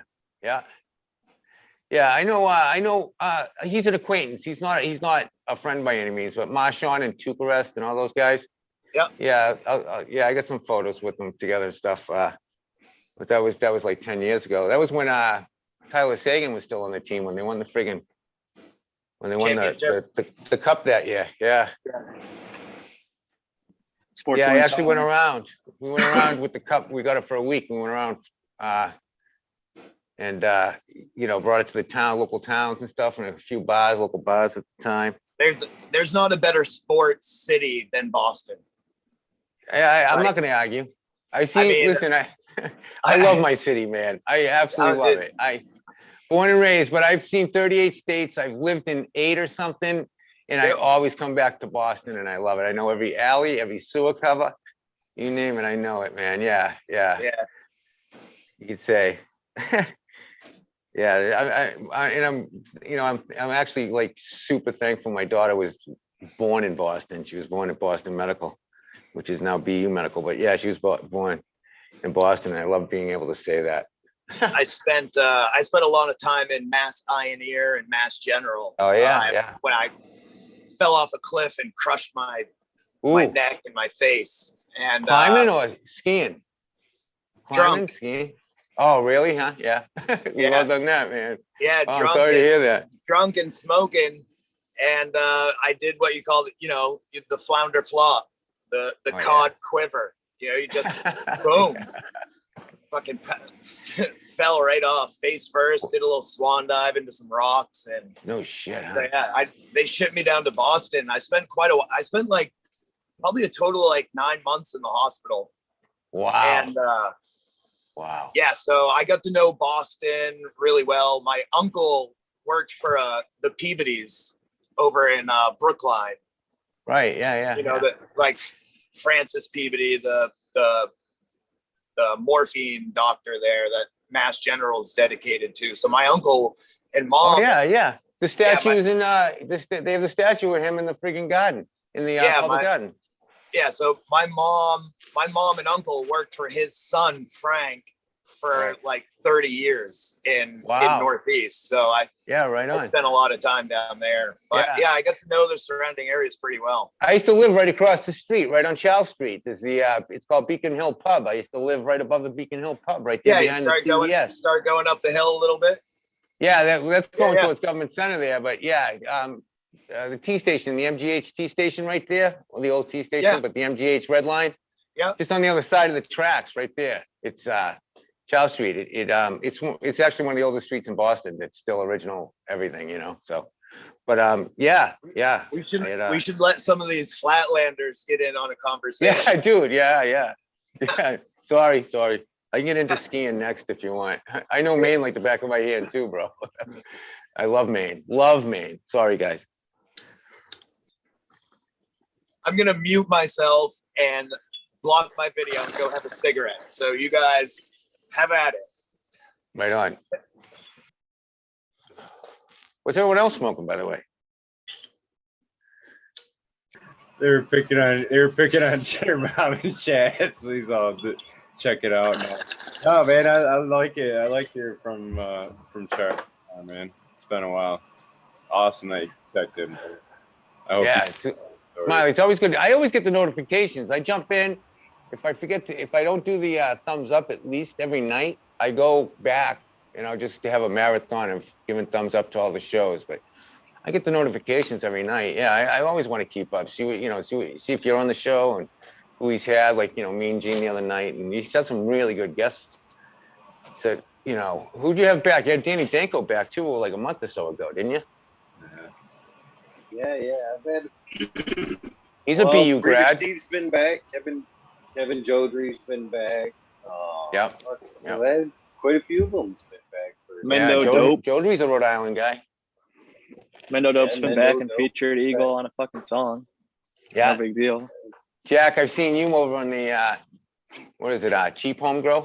I've seen you over on that show too. Every Yeah, Sunday. because I get that notification too. Yeah. Yeah, that was I just don't have time. I haven't had time. Finally was there. My wife was getting pissed because I was spending 3 hours on the show. My wife was like, you cut into your daughter's time, and I don't see her enough to begin with. And it's not like she really had to tell me. I was actually bringing it up to her, like, shit, I'm spending so much time between work and then, the little things that take up your time to make the business go. And I was never home. Like, I haven't been home. I actually saw my daughter's last soccer game of the season today, and I spent like an hour and a half. We went and got ice cream afterwards, but that was the first time I saw her in 4 days. So, and my wife too, for that matter. Just trying to keep it, just grinding, just like everybody else. No different. Living the dream, man. We're living the dream. Jack, you look good, buddy. I'm gonna go turn my computer on and read the chat. Sounds good, Cheddar. Thank you, Charlie. Been getting a lot of sun out here in sunny San Diego. Yeah, I was gonna say you're down. Yeah, my father's got a house in San Diego somewhere. Beautiful. If you ever I always come tell visit. everybody, my old man's got the Drop money, by. not me. Yeah, my old man wouldn't let me in his house, man. Even at this age, my old man by myself. You're welcome at my Yeah. place. Thanks, If you ever brother. come to San Diego. Yeah, right on. I'll If give you a ever pack of come here, seeds man. and, Yeah, we got some 2 extra homegrown. bedrooms in my house. So I always tell anybody, if they ever come, whatever you do, don't pay for a hotel room, And I know a lot of people, I've had some guests over, and and they don't want to, stay at anybody's house. They always want to go, and I don't blame them at all. I'd be like, yeah, dude, but always know the invitation's open. I got 2 empty bedrooms, and so I try to make seeing a cannabis community person that I've wanted to meet part of every trip now at this point. Like, if I'm going to go travel, right. I'm going to take time to go see something, a place. Yeah. I want to see somebody either on the way or have them be the destination. Yeah, that's cool. I haven't had any There's time just to so many travel. good people. There's so Yeah, many I know. fucking good people. I know. We got a couple events coming up this summer. I think that they're gonna pull off. I know they pulled it off last year, which is Gene Traders. You guys have heard of Gene Traders, right? Yeah. They do those random pop-ups. So this is some Aaron the Growers, Garanimals, because on my honeymoon, me and my wife went up and saw Aaron the Grower, and he gave me some of his rosin. Nice. It's some fire shit. Yeah. That Panda? Did you say Panda? No, it's Garanimals, and it's the but- second press. Right. Aaron the Grower I is was the one saying. who gave it to me. Oh, I see. I got you. I thought you said Panda. How is it? But Good. yeah, man, he had the first press was a little bit more flavorful. Yeah. Like fruit, I guess like fruitier.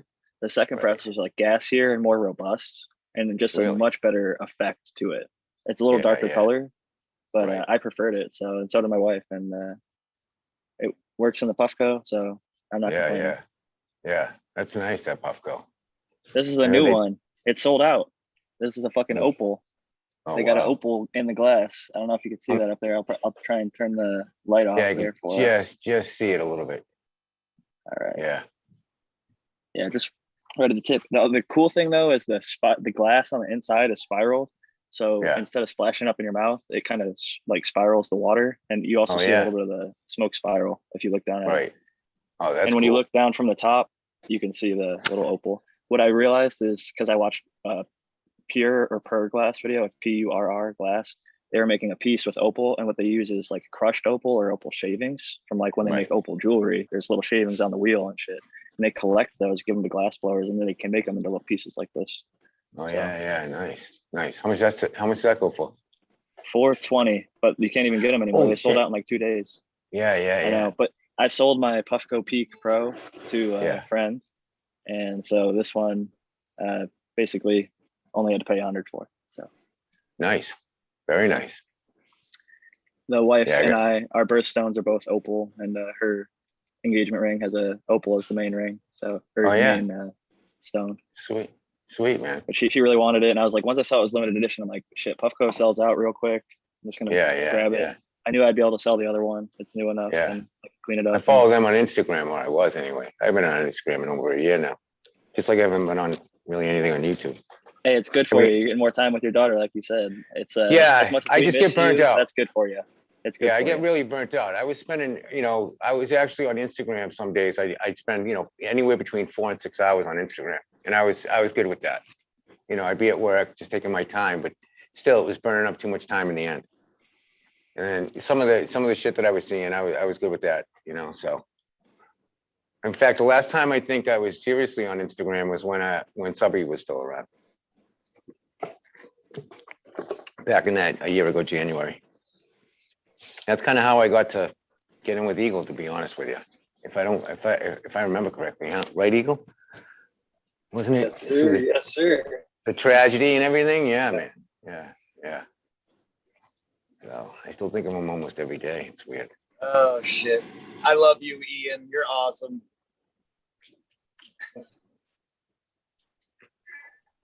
Yeah, I miss that dude myself, man. And grateful for the opportunity to get a little bit closer with you, Mr. Farmer Willie, man. That's a cool opportunity. Those Yeah. of you that haven't got a chance to see some of the episodes, why I'm so actually excited to see him back, man, was look back at some of them beginning episodes where Farmer Willie's joining us there. Those were some great episodes, man. Farmer Willie is a great storyteller. And that's one of the things that I always enjoyed about it. I just think I'm babbling. Ah, It's what it feels like. It's just I'm babbling. And I know I'm boring a lot of people, I'm sure, but Not at all, man. You just keep babbling. Entertaining twice I or enjoy 100 times. every word of it, bro. You're one Yeah, of the old time yeah. greats, man. Don't ever think you're not. thanks, Bingo. Same here. Same here. Just gonna say- same feeling, man. And I mean that. I don't, like I said, I haven't been on, not that my opinion means anything, but I just haven't been on Instagram. And I'm just a humble guy, man. That's all I am, seriously. Dude, I'd I, like to had, thank I had to start going into my garden a lot more as well, just to remain sane and keep on top of things. Because, like you Yeah. said, you got your ones in the stable that people are fucking demanding, right? So you don't want to let Right. that down at all. And it takes time. People sometimes don't realize, but I appreciate you, coming on. The community, I think, really needs people like you, my friend, and everybody up here. By the way, I know I'm over talking somebody, but thank you again, Eagle, for just bringing us all together, brother. Seriously, appreciate it. Yeah, this is kind of Charlie? like my nucleus. Eagle show, I get the notification every night, but it's kind of like my nucleus. Every once in a while, I just use in the chat while I'm working. I can get caught up with chat too. I can spend hours talking to people in chat, and I just can't do it, and I feel bad. And but I'm just one guy. I love everybody in the community, everybody that's in this chat. Miss D's Nugs and all those guys. Green Pots and the list goes on. So occasionally I'll throw on Future Cannabis Project when he's got somebody good on, just something that I can listen to and I don't have to really, go into chat. That's about it. That's all I've been doing, Even GML. I'm a friggin' mod on GML show. I haven't even gone to a show and watched his show or anything like that live or anything. I still get his notifications every Friday night, but over a year. I haven't done any social media or anything in over a year. Hey, can I ask a question, by the way? Anybody heard of or tried a new light? I think it's new anyway, called Bloom Plus. Anybody heard of them? I haven't. Eagle. Light? Bloom Plus. Eagle has. Yeah. Yeah. What's your Yes, sir. give me the lowdown. I know, Well, they contacted me and I I don't ran know the- what I'm gonna do. run You with know. well, what for what they want, and I'm right there with you. I'm gonna be dropping them updates. I would if you're gonna work with them, do what's on your schedule. Don't be afraid to, bargain a little bit, because what they wanted from me was too much. And Yeah. I actually, I did the 300, I did the BP 300. I took that light. I actually didn't even say anything. I just let it hang in the background and let everybody decide for themselves. I thought that was fair enough the first Yeah. round. And they Yeah. contacted me recently and wanted to work with me again. They wanted the title. They wanted actually Bloom Plus in the title of the show. I was like, no way. Yeah. And then I told them I'd do one video a week for. They wanted 3, 4 right? months. Did they want 3? They wanted 2. I told them 1. Yeah, they told me 3. They I laughed. accepted my terms. So yeah, tell them 1. Tell them to do Yeah, 1 or yeah. I whatever, told them whatever works for too. you. I said, if you are going to send a light, you're not going to send me something that's, less than the equivalent of 1,000 watt. I said, it's just, I'm not going to run it. So don't even bother. I don't, find somebody else, because, Mars Hydro did it and they sent me, a lousy freaking single board. Thing covers not even one of my plants. It's a joke, So they were saying that they agreed to send me a 3,000 or 4,000, whatever the hell it is, the BP 4,000, whatever the initials are. The one they say, yeah, that's the one they're gonna be sending me 2 of those.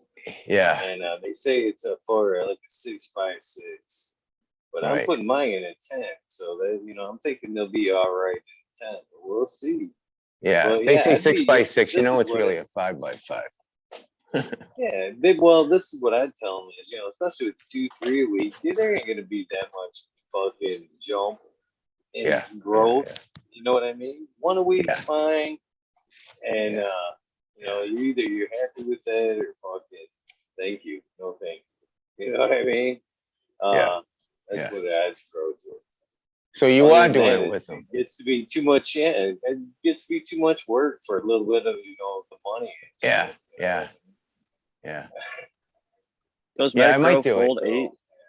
Because they send you the money and then they want you to buy it on Amazon. So they get the sale. It's all about the algorithm. So they send you the money from China, and then they send me the money, but I haven't accepted it yet. And it's been sitting there for 3 weeks. I just don't know if I want to do it or not. That's all. And I Well, know this nothing about the is- company. And it's no sweat off my balls, man, because honestly, I don't give a shit either way. I don't need your light. But I got another small 4-light grow that I would really like to cut my bill back. And I'm sick of HBSs. And I want to find something that's going to be. And if I can get these things for free, and they said they would eventually, they'd start with that, 3,000, whatever, 4,000, whatever the hell it is. But they said that, and then they'll build up to bigger lights. I've seen the who is it? Main med grower. He's got the SF 7,000 or 8,000, and it looks nice, man. It's got some good coverage, some good penetration, and he's got talent. Anyway, so he's gonna, that light's he's gonna show what the light can really do, and Yeah. and they're not that expensive, man. And it looks like a great light. Mars makes good bars at the top end of their range. They also That's have what I was the hearing. pairs. Yeah, But there's Tricky D's just got one of them. the best price right now, to be honest, is that Grow Fold 8 for a 5x5. It's if you watch they're one of those companies that's trying to gain market share, so they're selling their shit at a loss right now. And this is like a 8-bar light, and it does a 5x5, but it can squeeze into a 4x4, and it's under $600, and it's like over 2.2 actual. Like 2.9 is what like the fucking manufacturers claim, but it's like a 2.2 at the canopy. And it's a beautiful light, man. Now, Meanwell's still the best drivers out there. Meanwell's. There's a lot of good. Inventronics is good. There's a few other good ones, but people like Meanwell. I was trying to see what they put on theirs. What do they put on theirs, Steve? They're all more reliable than fucking ballasts. Well, Meanwell's the only one that's available to us as consumers, unless you buy more than 10. So Inventronics and all those companies, you got to buy 10 or more to even get them. So yeah, we're stuck with Meanwell only, really, sadly. But you see them on commercial fixtures is all I was kind of mentioning it for, because people can buy fixtures that have different drivers than just Meanwell at this point. And welcome, Don. Just haven't seen you in a while. Sure. Yeah. It's on. They use them. The other drivers are really nice. I think Meanwell's the crappiest of the high-end drivers.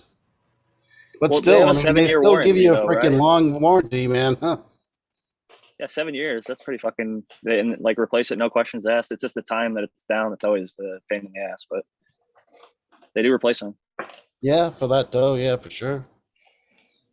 Cheers, guys! I had to fucking hop on as soon as the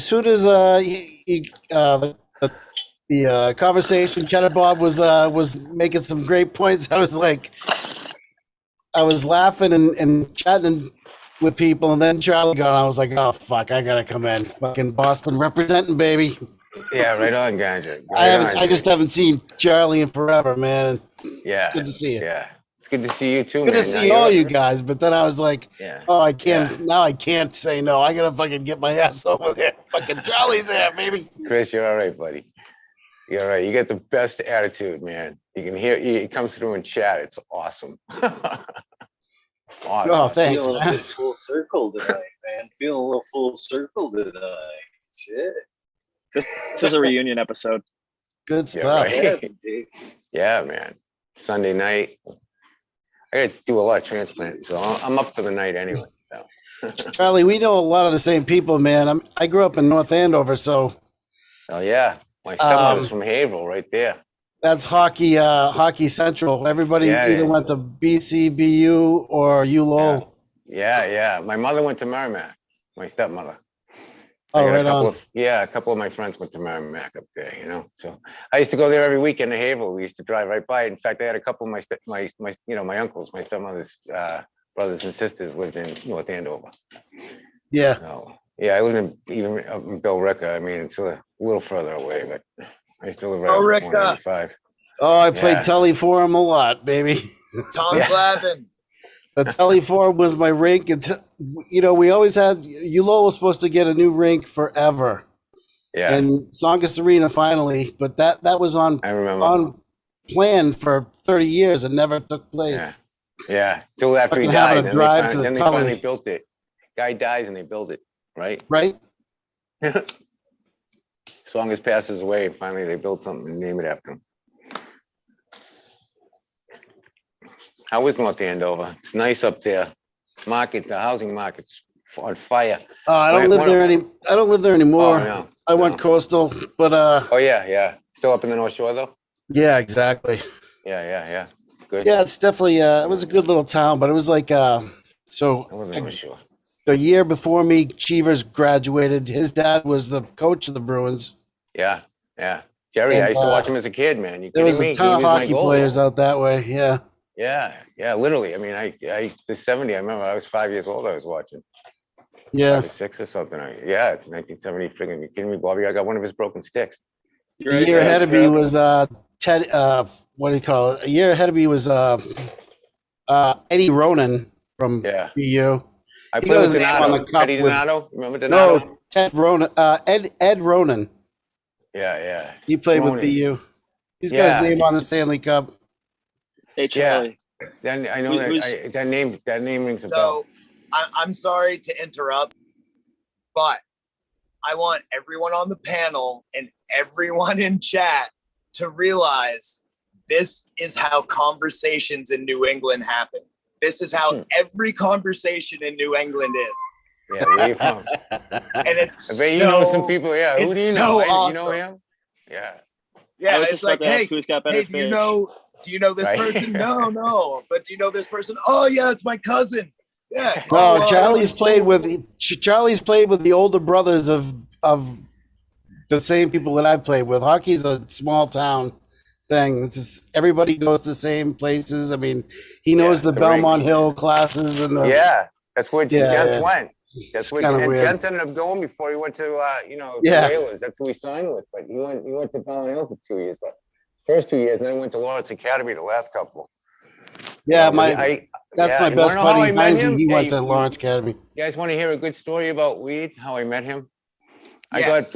I got booted out of the Needham school system, or politely asked not to return in 7th grade. So I got to stay back a year, and I'm going to the local school, St. Joseph's, Catholic parochial school, and I get seated alphabetically, Pitts and Jensen, and so this kid, I got my fake leather jacket on, I'm stinking of cigarettes, you know what I mean? I got an ounce of weed in my pocket. I'm 13, and so Jensen's sitting next to me, the desk next to me, and he goes, hey, you're new in this school, aren't you?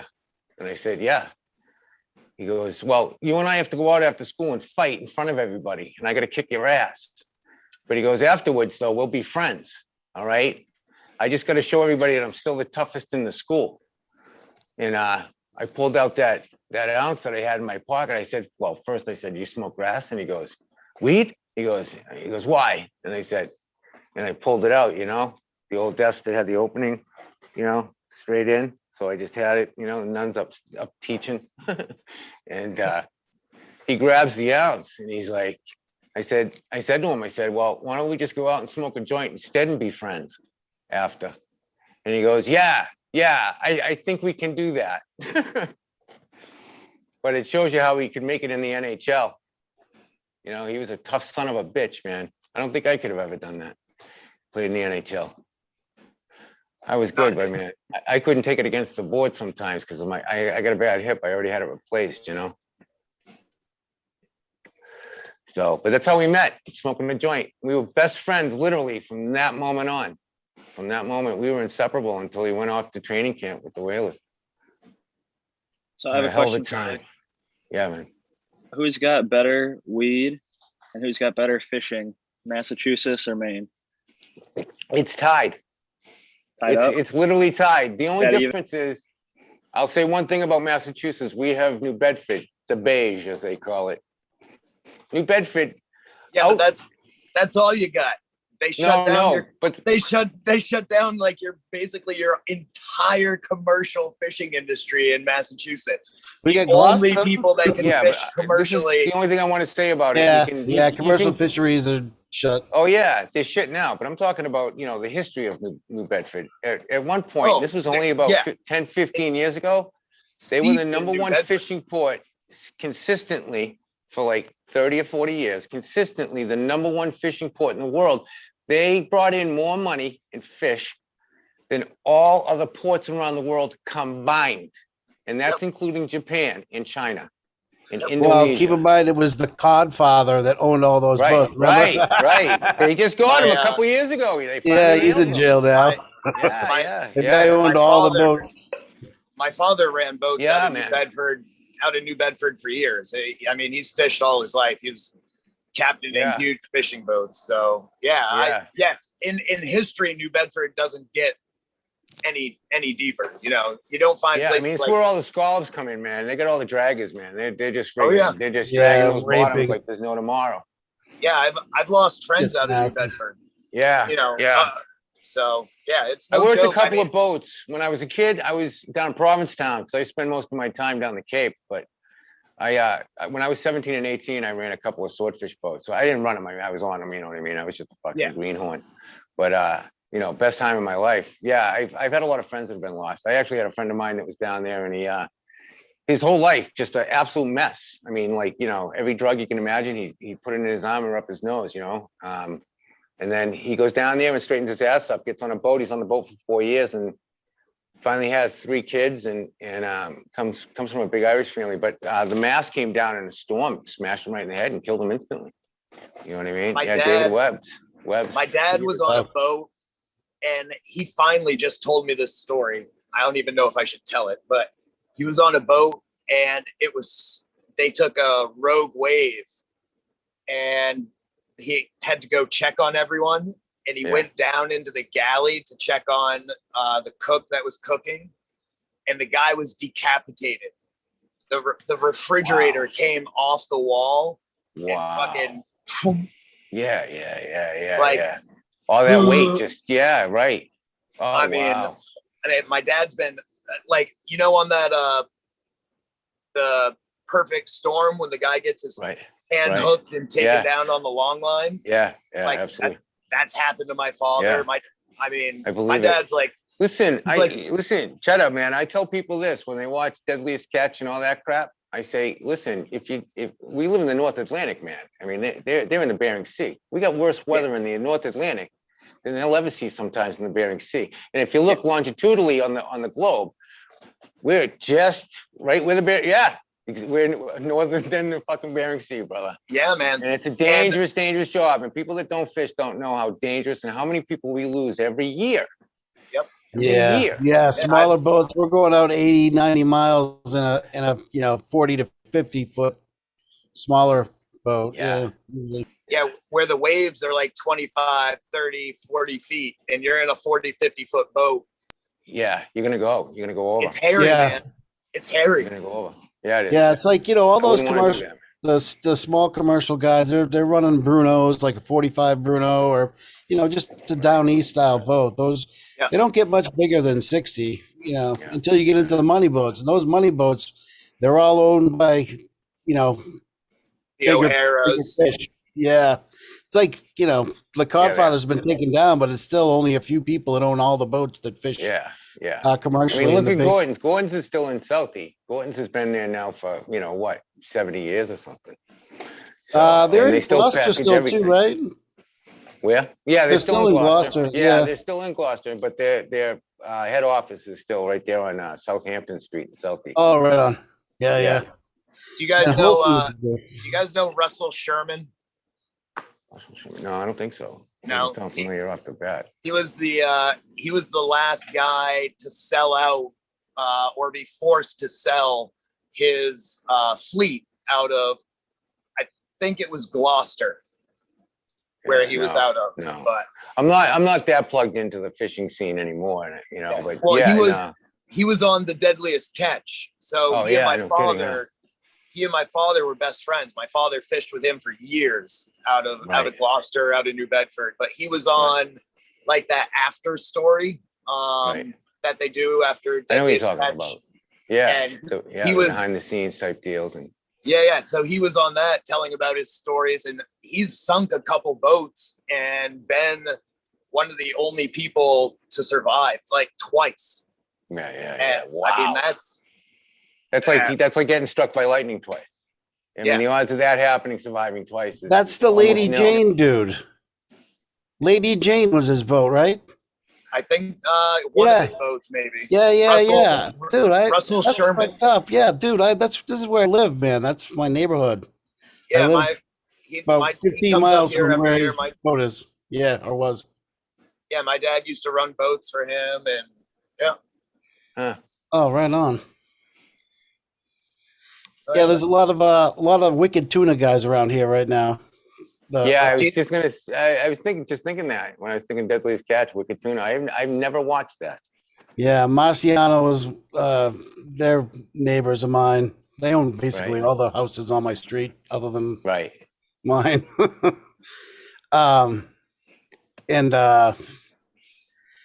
There's a bunch of local guys from Gloucester and from Beverly area, but that's the show that's filming here all the time nowadays. The Beverly people have the really, really nice boats. Yeah, there's some nice boats. Yeah. Who is that? Yeah, you guys ever come to Boston, man? We'll go down. My neighborhood's the North End. We'll go down and eat at a couple of my friends have some restaurants down there. We can go down and have a freaking feast, a couple cocktails. I don't drink myself, but yeah, we could. You guys ever come to Boston? Please don't ever hesitate. Reach out. Yeah, same here. If you're ever up in Bar Harbor, Acadia Yeah, National man. Park. Oh, you're at Bar Harbor? Oh, fucking A, baby. Right there, That's baby. like Yeah, that used to be the place to go. God's country. Yeah, we used to go up there for a Still weekend is the place to every go. year. So Yeah, before Yeah. before it was called Bar Harbor, it was actually called Eden. So it was, I mean, this Eden, island Maine, is huh? so it's a very strange part of the world, and especially of Maine. Like I was just reading about how Maine, like this island, holds like over 50% of the native species of plants in Maine. It's the Wow. only place you'll find like 50% of the native species, which That's is amazing. really strange to be focused on one small area, you know? Right. So right. it's all sorts of Wow. weird little things about this place. Yeah. A friend of mine's got he's got like 700 acres up by Moosehead Lake. He's got a hemp farm up there now. Oh yeah. Yeah, they're Yeah. killing it with the hemp farms up in Western Maine. Yeah. Yeah. How the prices up there? How the stores? I don't know. Yeah, I've never been to any in Mass yet. You know. I don't know. Yeah. I haven't been Looking into a nice. store, I think, but twice for Yeah. a year. And certainly not a recreational store. Right. But Yeah, they're changing everything in Michigan. I heard they're trying to. Is that right? yeah, Somebody- they're shutting down the med program. Is that Yeah, right? they're guys? trying. I heard they're lobbying hard. And they trying to do a boycott on some of the stores. I was hearing. I think it was earlier today. Was it earlier today or yesterday? I can't remember, but it was. Yeah, they were lobbying hard. I guess one of the companies had to change their name because they were getting so ragged on or losing so much money or whatever the case. But yeah, I heard they were trying to get rid of any private growing at all. So, which is not, We touched That's on it the- a little before. The MCMA, which is the Michigan Cannabis Manufacturers Association, spent Right. $10 million on lobbyists like Steve Linder, who have worked with Pleasant Trees and other brands like that's it. Sherbinsky's, That's one of them. I DNA heard. Genetics, Yeah. Kiva, and Clout King. The ones that are Yeah. in California. I remember those because I won't support them anymore. But Yeah. there's a bunch of other Michigan brands, and you can go and find the posts on Medical Mondays. A few of them have Yeah. come on Medical Mondays podcast and done interviews and talked about their stance on things. Right. And, I think actions speak louder than words is the biggest thing. So if they're Yeah, they're gonna do it. $10 million lobbying, Deep they're gonna pockets, keep man. doing it. Jodry says it Is all it- the time. These guys get such deep pockets. They can just wait. They can Is it wait, up for a wait, vote? wait. like a referendum sort of vote, or is it town Amendment. to town, or is it just are they going to just Statewide pay money amendment. and it's going to go away? That I'm not Statewide sure on. amendment. Eagle, Statewide Smiley, amendment. locals. So it's going to be put on by the legislature. They're going to put, it's an amendment that's put on by the legislature. But people Potentially. And will and be then The way able to I've vote on seen it is they block each city, like city by city. They have the idea Yeah. that you can choose yes or no, and then they're just trying to flip city by city, and they're using that $10 million of lobbyists to call each local politician to say, "Hey, don't let home grow because it's dangerous," and they're selling it. And these Right, are not black real market, caregivers. They're just yeah. calling themselves caregivers, but they there's want it to already be laws tested. to They prevent want it to be tested, caregivers which will immediately put, to not be. anybody that's growing. Sorry, I don't mean to talk over you, Jack. No, you're right. No, you're right. They do want to have the big everything one. I tested. know that was one of the big PowerPoints was that the micro testing that they want everybody to, they're going to want them to do, and it's so expensive that of course they're not going to be able. Well, and to then these fuckers are radiating their weed, so you get shitty ass cannabis that has no terpenes and it Right. smells like fucking hay, and it's not real medicine Right. for the people. So it's a bunch of garbage. Smiley and as the Michiganders of the group, or Michiganians, however you say it, Yeah. Michiganja, Misfits is twisted. Now Meat you get says. all these crazy companies selling just terpenes now. Yeah. It's like Yeah. fucking add the terpenes after. What the fuck is that Right. all about? Did you? That's actually, They took again, Red Pill's idea. Jodry said something a couple of years ago about that. Kevin Jodry said he was saying how he went to this lab and in Belgium when he was doing a lot of, traveling around the world for some consulting. And he said that he went to this, it was a above ground 2 million square foot greenhouse growing nothing but weed. And then down below the greenhouse, in equal square footage or cubic footage of a laboratory that they were building or developing or to do man-made terpenes, because it's like they were looking at it as Kevin said, as the tobacco industry.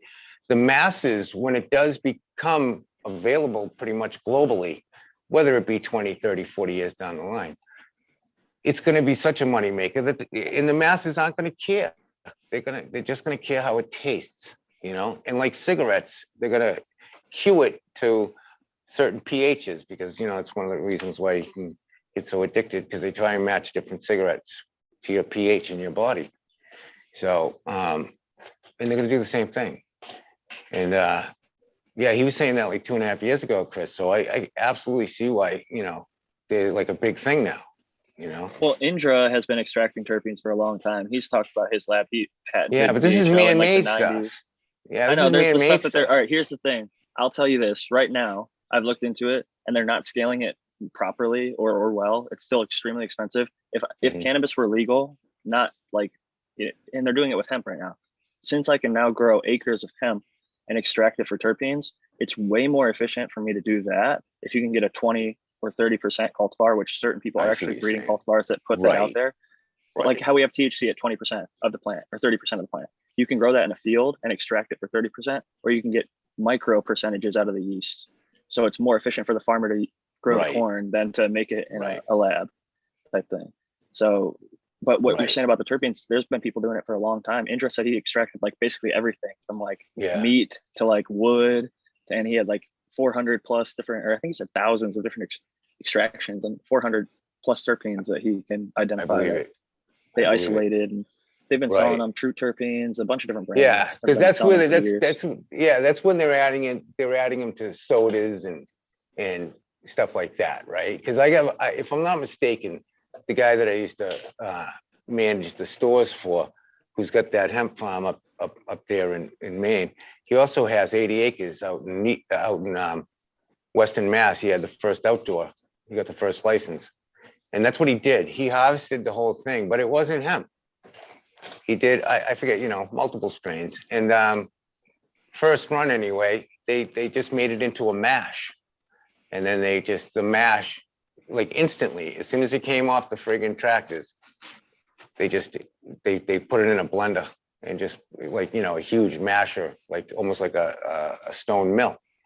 And it just looked like grass that had been just sitting there forever, just rotting away like a compost. And from that is where they extract everything. They just load all that juice and all that other crap up, and they just, literally demolish the plant, and tons and tons. That was for distillate? That was for a whole bunch of things, because it's called Nova Farms. You can actually see what he does. Derek Ross is his name. But you can see he pretty much documents it. He's got the biggest grow in Mass. He's got a 50,000 cubic foot friggin' place in Fall River. He's had it now for 4 years, 5 years, 6 years, maybe even. Nova's got a couple of nice locations, don't they? They got like Framingham. Yeah, Nova does. Nice. And South Attleboro. South Attleboro is the original, the first one that he got approved for. He got approved for that like a month after. But he's also on a board, a cannabis board up in British Columbia. He's been, he's very young. He's only about 33 years old, and just really made an empire of it. He's got obviously a real MD and a respected MD, not some quack on the board for the Nova Farms. And, he's got the connects, and it's all about the connects, as we all know. It's not about what, it's who you know, especially in that industry around here. So, he didn't, he's done so much at that level that, he didn't need a consultant. He is a consultant. And I mean a real consultant. No, not a guy that's like, you give him a list of things that you need to jump, all the hoops to jump through, and he's looking at it going, yeah, we got to figure out what we got to do there. Geez, I don't know about that one. Geez, we got to figure out what we can do there. You want a consultant that's going to sit there and go, yeah, I know somebody there. I can talk to that connection I have there at the State House. I got this connection here. I got this. Yeah, we can. That's not a problem. Do you know what I mean? And that's the type of guy that he is at 33. You know, he's been doing builds out west, I guess, for 20 years, maybe 15 anyway. Yeah, Started he's got the yeah. biggest outdoor grow. Yeah, you around know how he here, too. started? Yeah, you know what Yeah. how he started? He started literally, he's a rough upbringing, man, in friggin' in Taunton, and his parents drug addicts, and at 18 he got a really good job at one of the 5-star or 2-star Michelin restaurants at Federal Hill in Providence, down Rhode Island, and he just banked his money for about 18 months, and he and his other friend started buying up buses, minibuses and coach buses, and turning them into the tour buses. You know what I mean? Like themed tour buses. Booze cruise buses and all that crap. And I took the money from there and just started doing built out in Colorado and in California. I know he's been in California forever. So. Hey, Charlie, I just want to say that you and Chris should have your own little channel. And I mean, I feel like I'm in an episode of Ray Donovan. It's yeah, I'll shut up. I got stoned. No, dude, I'm really loving it because I really love stoned. that show. And I don't smoke a lot. I didn't know Chris was from Boston too. And then you throw Cheddar Bob in the mix, and right. you got something going here, guys, is what I'm saying. I just wanted to chime in real quick and say that. To be fair, until 1820, we were Massachusetts. So right. It's funny to look back we on were New England, baby. My ancestry birth certificates, and to see they're born in Massachusetts, but I know that they were born here, like on the island in Maine. It's funny. That's cool. Yeah. I like that. My family's originally from Nova Scotia, right north of you, Halifax to be exact. So yeah, we so when the Damon family came from England, they landed in Nova Scotia. Right. I think it's Bethlehem. Yeah. Nova Scotia or Bethlehem, New Brunswick. I think so. Or yeah, I don't know. One of those. But they one went to the America side and lived on one side of the border, and the other one stayed in Nova Scotia. There were 3 brothers, and then one moved further down to I don't know where, Concord or Plymouth or something like that. So sure. Yeah, I know that they came over to Nova Scotia because they couldn't come in the States during the famine, I believe it was, and I think my great grandfather or great grandfather, I think it's great grandfather, he married an Indian woman, Native American up there, and then because they weren't letting everybody come straight into the ports here during, after 1851, 52, they started shutting the ports down the East Coast to the Irish. They wouldn't allow any of them, so that's why they kind of went down around Florida and went up to the Gulf, and a lot of them settled in Louisiana and Alabama and Mississippi.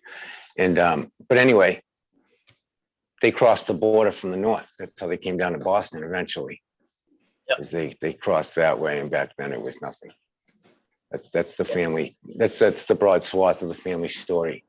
I know we have a coat of arms, my family, because my father got it when I was young. He finally got a real copy from either Ireland or England. I can't remember which, because we're Irish and English and French Canadian, so a little Scottish in there too. Yeah, it feels strange, like being from the East Coast. Both sides of my family both sides of my dad's family came over on the Mayflower. So and we have all that like lineage, my great grandma, like that was just part of our lifestyle. The original Puritans, man. Yeah, and I feel like people, like the further west you go, the less of that people seem to have. Right. And I think it's something that we as East Coast people kind of take for granted, that we have that history, that recorded family history. It wasn't stolen from us like it was from people that came in from the boats after that, you know, Right. like Ellis Island, you know, Yeah. they didn't, you know, they didn't have documents. They had stories and stuff, but no documents. Right. So, Right. Yeah. They had Good nothing point. there. That's a good point. I really Yeah. think, see, that Yeah. makes you gravitate towards, what would that be? That wouldn't be nationalism. That would be, what would that be, Cheddar Bob? tribalism, There you go. probably more so More tribalism. tribalism. Yeah. Like my wife and I Right. were having this discussion the other night. She was like, you know, she's Sicilian, and she's like, I don't feel like any connection to Italy or Sicily. And she said, do you feel any connection to Scotland or Wales, where my family's from? And I've been there, and yeah, I do, you know, and I think it's through that recorded history that I've always had with my family, where she hasn't, you know. So I have always had that little, I call it like the family taproot, you know. So Yeah, I know exactly what you mean. That's I agree. I think that's one thing that we do have here. I think it's just instilled in our, I think it's regional too. I mean, I've not. We have a much higher population on the East Coast. Yes, we do, and we're yeah. There's no question about that. I mean, the Northeast, especially the Northeast, we have the rat race, for crying out loud. I mean, I moved to Southern Florida back in 1990, and I got a job at PGA National, you know, pro golf headquarters for the United States is down there in North Palm Beach, or Palm Beach Gardens. But anyway, it was the only job I ever had them. I had a little Daihatsu, you know, one of those little mini dump trucks, you know, had a little hydraulic, and it was a 3-speed, and they put the governor on it.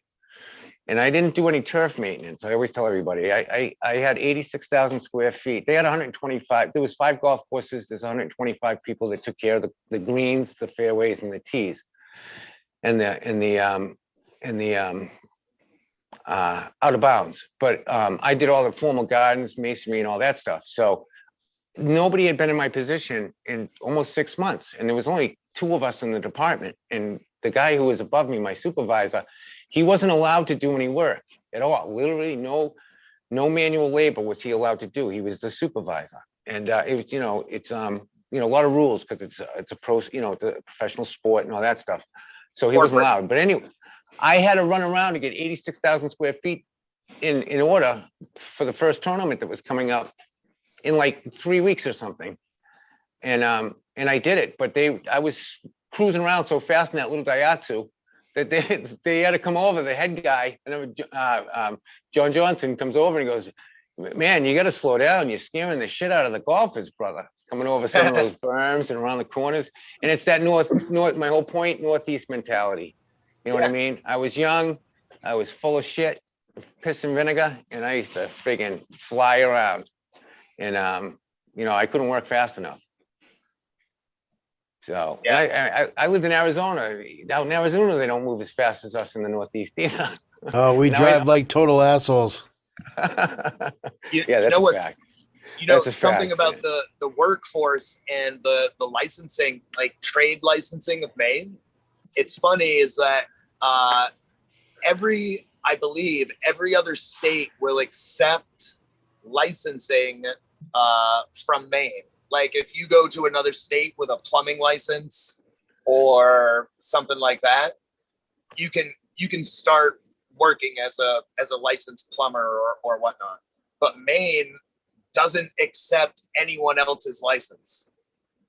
Like it's kind of like, That's weird. Kind of like the fuck you the North. laws or the fuck Yeah. you law or whatever. What's that? Is that the They fuck have high standards. Yeah, I don't know about high standards, but the Northeast has a work ethic that's, you know, supposedly known countrywide. You know, if you get saw a someone from meme. the Northeast, we're generally really good workers. They say if you get enough guys from the Northeast together, they'll eventually start building a cabinet or something. Yeah, like that. right. Yeah. Yeah. I think it was a New England meme, but I thought it was funny. Definitely a fire. It's We funny like if you ever fire. has anybody watched that mini series with Paul Giamatti, Adams, about John Adams? Anybody watched it? Because they show in the beginning, it's all in Boston because that's where he lived. But they show just the regular, average, everyday Bostonian, and because they were the ones that went up against the redcoats and testifying against them, and it's almost a real depiction of what we're still like to this day. The way they depict them in the mini series. You're talking about the Sam Adams. Yeah. That was a great Yeah. one. That was a great Yeah, in the beginning, how they were all John rough and they were Adams. working down. We're still like that. Yeah, John Adams. Yeah. I'm Sam about to Adams dip is out, the beer. y'all. John Quincy. Have a great night, Everything around everybody. here is- Good night, Jack. Cheers, man. one. Good to see you, Double brother. punch got me What time sleepy is over it? here. It's only 11:13 over here on Yeah, the West Coast. Yeah. I got to yeah. answer a few DMs. People are blowing me up, and I'm trying to Yeah, I hear you. get back to some of the people and probably Right on, man. It's good to soak one see you, more bowl brother. and go down. But Good to see you. I hope I see you more. Let's see what Hi, my Rice Jack. Farm, schedule's Cheddar like. Bob, Bingus, Yeah, man. Ganja, Peace. Smiley, Buddha Boy, and the Eagle. Great night tonight. Cheers, This was Jack. a really special Yeah, good to episode. see you. It's like honestly felt like a reunion and seeing so many people I haven't seen in so long. Always love fucking talking shit with Eagle, but this was an especially good time, and there's been some especially good episodes lately. So just keep up the good shit, and have a great night, everybody. I'll be in the chat for a Ciao, little bit ciao. and hanging around. Peace and love, Thanks, Jack. always. Thanks, Great Jack. show, the U.S. Thank you, brother. There he is. There's Eagle. I am I've been gonna here. follow. I've been here. I'm gonna follow I- Jack out. I got work to do early in the morning, but I wanted to come Yeah. on, say hi, and dominate the talking portion of the show. So I think my job was accomplished. Thank you very much. Superhero Cheddar Bob. Good to see you, buddy. Right on, Always Cheddar. nice to see you, Bingus. Smiley. See you, man. Cheers, Cheddar. I'm actually also jumping out with you. I gotta get up Hi. and wash my grain. Buddha Yes, boy, Smiley, your eyes Always a were pleasure. dipping there, buddy. You rocks, Cheddar Bob. You rocks. Good to see And, you, and Smiley. so do you, Cheers, Smiley. Bob. Smiley. Hold down the Charlie. Us Flatlanders will hold down the fort. Yeah, Charlie, this is the first time I've run into you, so Yeah, man. it was a pleasure. We could talk up a storm all night, but Yeah. Maine ain't far in my book, brother. So all right, man. we might take a ride. You never know. Yeah, Acadia National Park, you know where it is. Yeah, I'll hit you up for sure. No doubt, man. Yeah, man. Nothing. I'll talk to you later. Yeah, I got a little surprise that I just found out I had today. Well, got today, I should say, from my brother. Came straight from MIT. So, if you know anything about MIT. I do. So, yeah. It's where Is he the in- original is he in the- LSD 25. Is he in the chemical engineering department? He sure is. I He know sure a is. few people in the chemical engineering department as well. Yeah, right on, man. Yeah, cool. Right on. Yeah. Awesome. I haven't done it for All right. years, so we've been thinking about coming up to Maine. So to do it. Rock on. Peace. Be good. See ya. Ganja Grow, have a great night. I'm out. Peace. Cheers, Cheddar. Sorry, Eagle, you were gonna say something. I'm just saying by Cheddar Bob. That's a Mr. Smiley. Are you popping out too? Did you say? Yeah. No, I gotta get up early and hang out with my grandson tomorrow. So a couple hours earlier than I normally do. So that is what it is. Grandpa the Jungle Gym tomorrow morning. Gotta love that. He's awesome. Yeah, he loves walking around in the yard. He can't. Yeah, he likes it outside, so it'll be nice. Just get him out in the garden, hang out. Be cool. Right on. That's awesome. Yeah, good to see you, Chris. And You too, Smiley. And Buddha Boy. Smiling. Keep smiling, buddy. Oh yeah, man. Good to see you guys. Smiley, you have a good Right on, night. man. Have Night, a good brother. Sunday. Or tomorrow.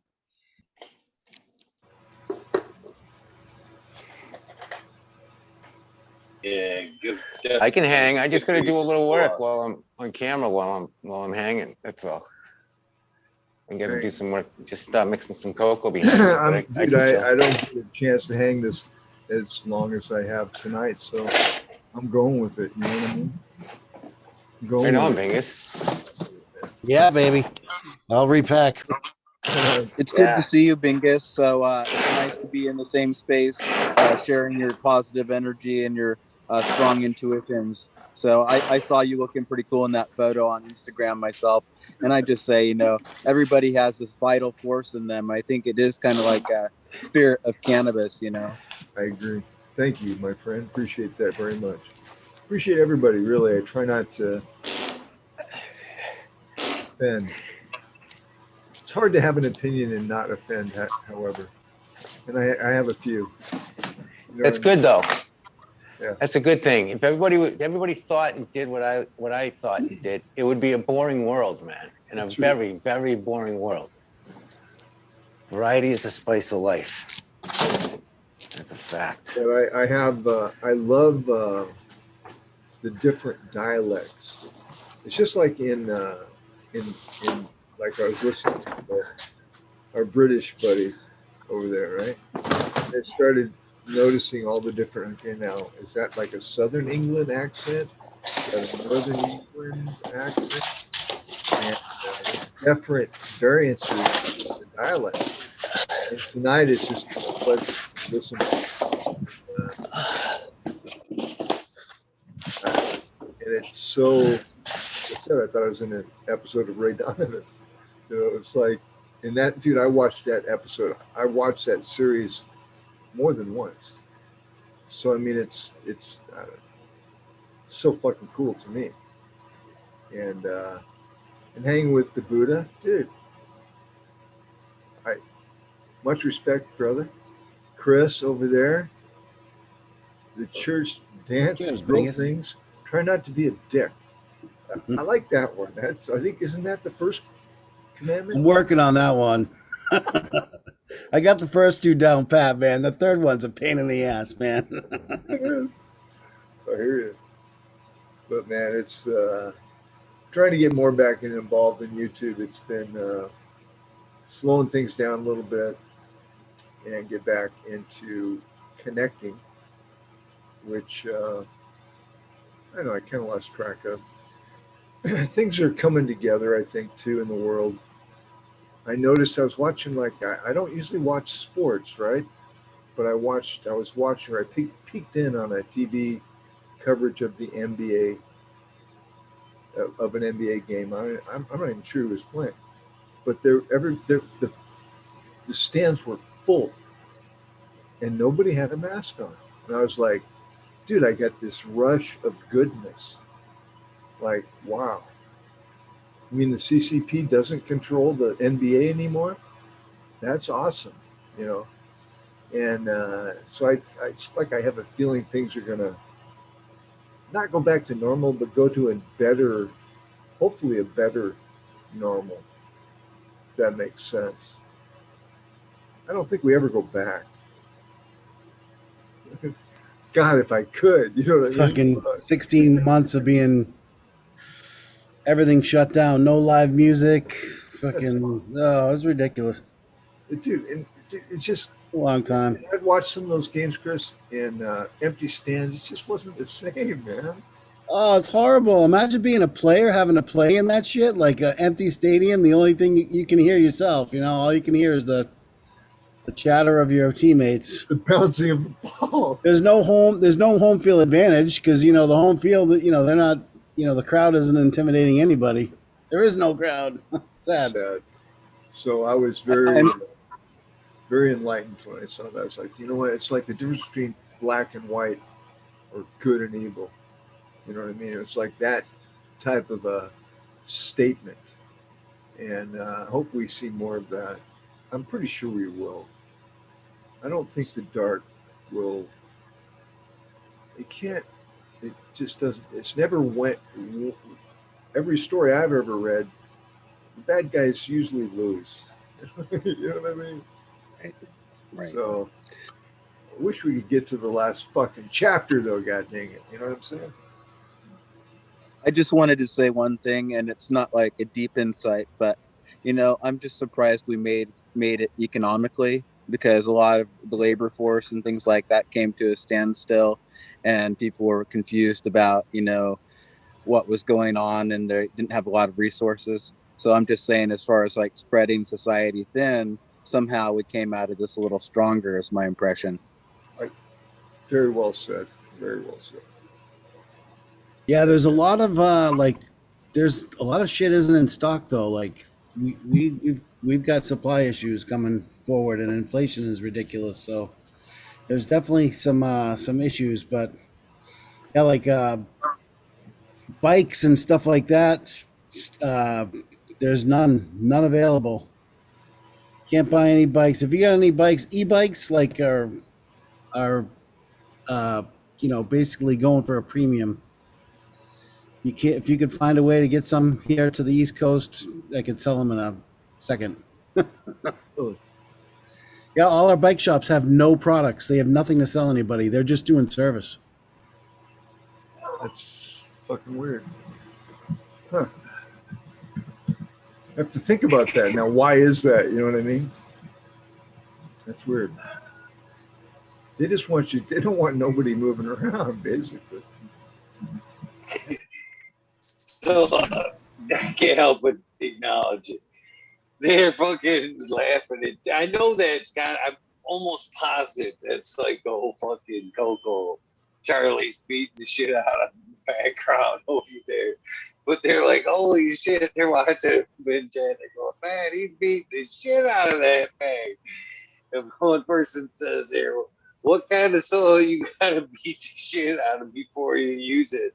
And I believe that answer is Psycho. Is that in the directions of Psycho? That step one, beat the shit out of this bag. I love it. That's getting your You workout muted, and workout. Charlie. Yeah, that's it. That's it. You gotta beat the shit. And yes, it is Psycho. So I am Psycho. I'm Psycho on Psycho. You know, Yeah. Charlie, one time I worked for a roofing company that was owned by the Schmatzes, who were professional hockey players back in the 60s. And I don't ice skate, okay? And they would always go out one day a week to the rink. And they took me one fucking time. They put fucking skates on me and pushed me out on the fucking ice and had their way with me, bro. And I'm telling you, I never really wanted to ice skate after that.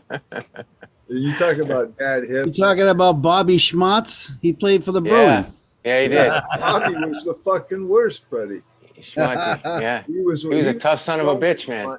Arnie Yeah. owned the company, and Cliff was the nice guy, and he in regular play he was the mean motherfucker, but he was the guy helping me out every fucking time, dude. I was young and strong and full of shit, and boy, they made me fucking pay for it. I'm telling you. How the fuck do you even stand up on those goddamn things, man? Strong ankles, man. Anyway, that's what I think. I love to watch the game. And bull legs. Love to watch the game, especially when they throw the gloves off and shit.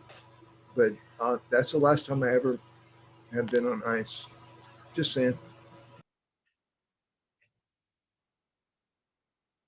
Yeah, my father actually gave me my first pair of skates. My older brother and I, he was 5, I was 4, and they were from like 1954. Yeah, 1969. And yeah, just and in fact, he said we took figure skating lessons actually way back then, and because my father said that every good professional hockey player started with figure skates because that's where you learn the basics, and then graduate to hockey skates. I'll tell you a funny story. Bobby, okay, he was the most pretentious. His son worked for the police department, okay, and he kept his dad out of fucking trouble because Bobby was always getting into it. I ain't shitting you, always. And we'd go out and go bidding roofs, Arnie and I, his older brother, and we'd come back and we'd hear, and Bobby would be sitting there with his fucking skates on, oiled up, with a divot that's in the middle of his desk, with his feet up, with his fucking skates on, taking a nap. And these were hockey players. I Yeah. didn't. It must be a culture that I It didn't is, because, you know, understand. that's why I told the story about Dave Jensen and how we met and how we wanted to fight. It's like, it's literally, it's a mindset, man. These guys have a mindset, and they have to be, and they're ruthless. And I'm not kidding. I mean, that's you, your story, Bingus, reminds me of his story. When he was 3, he had 2 older brothers. Chris was one of them. He was supposed to actually go pro, but they had a pond, trout pond, right behind him, just a small little man-made lake, maybe 50 feet by 50 feet. But anyway, they used to put him on skates and put him on the ice, and they would literally just shit on him the whole time, because he was so young, and they were at least, probably 6, 7 years older than him. And he swore that one day, he said it to me, he goes, Bill, I swore one day they were just pushing me and checking me and all this other stuff, and picking on me. And he goes, I swore in my head, I said, I'm just gonna become better than them. And they did. And Chris, he ended up coaching, I think, or being assistant coach at BC or something like that. But and that was his mindset, though. It was ruthless. I mean, I couldn't believe it when he said, "You want to fight, and we'll be friends afterwards." And I'm like, "What the hell? Who the hell is this kid?" And that's in 7th grade. 7th grade. And then when he got so much publicity right before he went on to training camp that first summer, he came up. Man, we had been up like 3 nights blasting lines, and he comes up to me at like 5 in the morning. He goes, Bill, he goes, I got 2 weeks until training camp. And he goes, I'm scared shit. He goes, those guys have it out for me, all the other hockey players, because he was getting so much publicity, and he was the young buck coming up. And he had a target on his back. Supposedly O'Reilly got him against the boards on his 3rd professional game and threw his back out, and he never really played again. He actually got traded down to the Capitals, their rookie year as a franchise. And then he really didn't do anything. I think he stayed a year or 2. That's it. But he had a guaranteed contract. Back then he got $60,000 a year for 5 years, no matter what. Even if he broke his leg, he still got $60,000 for 5 years, and he got $125,000 bonus just for the signing bonus. It's sad though, because from that era to the next era up, how difference in pay it went in just one decade. They went from making these short change, small contracts. These guys were signed for less than $1 million. They were joking. Even the top talent. Yeah. Because even Jensen was still I don't remember where he was he was a big pick. Yeah, he was. He was like I said, he was the first 17-year-old ever to sign an NHL contract. He was like number 20 or something. 83. He had just come off the Olympic. He just played. Well, he played in the '84 Olympics, and then he went to right after that is when he went to the Whalers.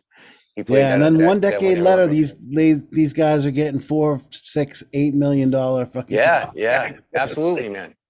All I know is I made Arnie Schmutz a lot of fucking money. Commercial roofs go for millions of dollars. Oh, I was one of his top estimators and negotiators. And I had about a 5-year run there where it was pretty good. But I got to tell you, man, it wasn't a very professionally run outfit. You know what I mean?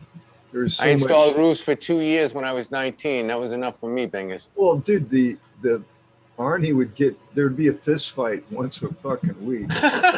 It's a hockey player for you. Just with the fucking brothers, and then the kids, and it got to be, and I wasn't really, I could hold my own, but I usually tried to stay the fuck out of the way, especially Bobby. Bobby was he was good.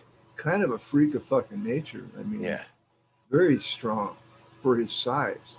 Yeah, that's why he played the pros back then. No mouthpieces, no masks, no helmets. Barely have any shin pads or elbow pads. Shoulder pads were just, a couple of paper towels. Just imagine. They were spitting chiclets like there was no tomorrow, man. I just remember Cherry Chivas when he was the first one to ever wear a mask as a goalie. First one. And he used to put the stitch marks every time a puck hit his mask. After the game, he'd take a magic marker and he'd make it into a stitch mark. So, it was, and he was the very first one. And it wasn't until the mid-70s that did like all the goalies start wearing them, and even helmets and face masks didn't come in until the 80s. Oh man, you had to be tough. You had to take that, literally, you had to eat pucks, man. They didn't have no teeth. None of them.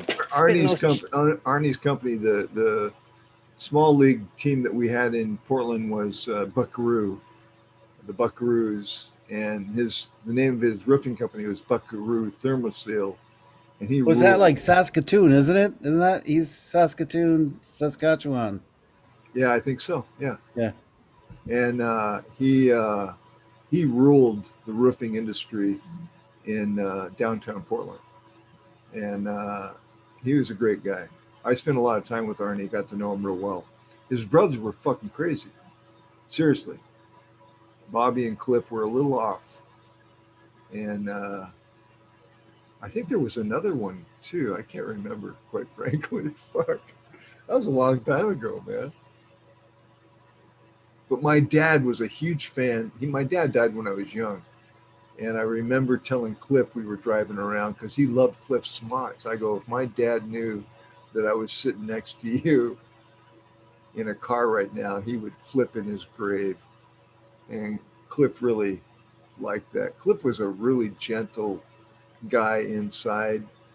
But man, out of all of them, I'd put my money on Cliff because he had the techniques.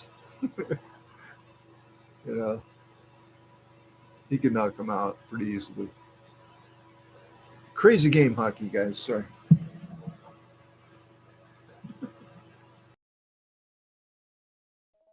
I used to love some hockey too. I grew up watching it as well. My dad was a big fan.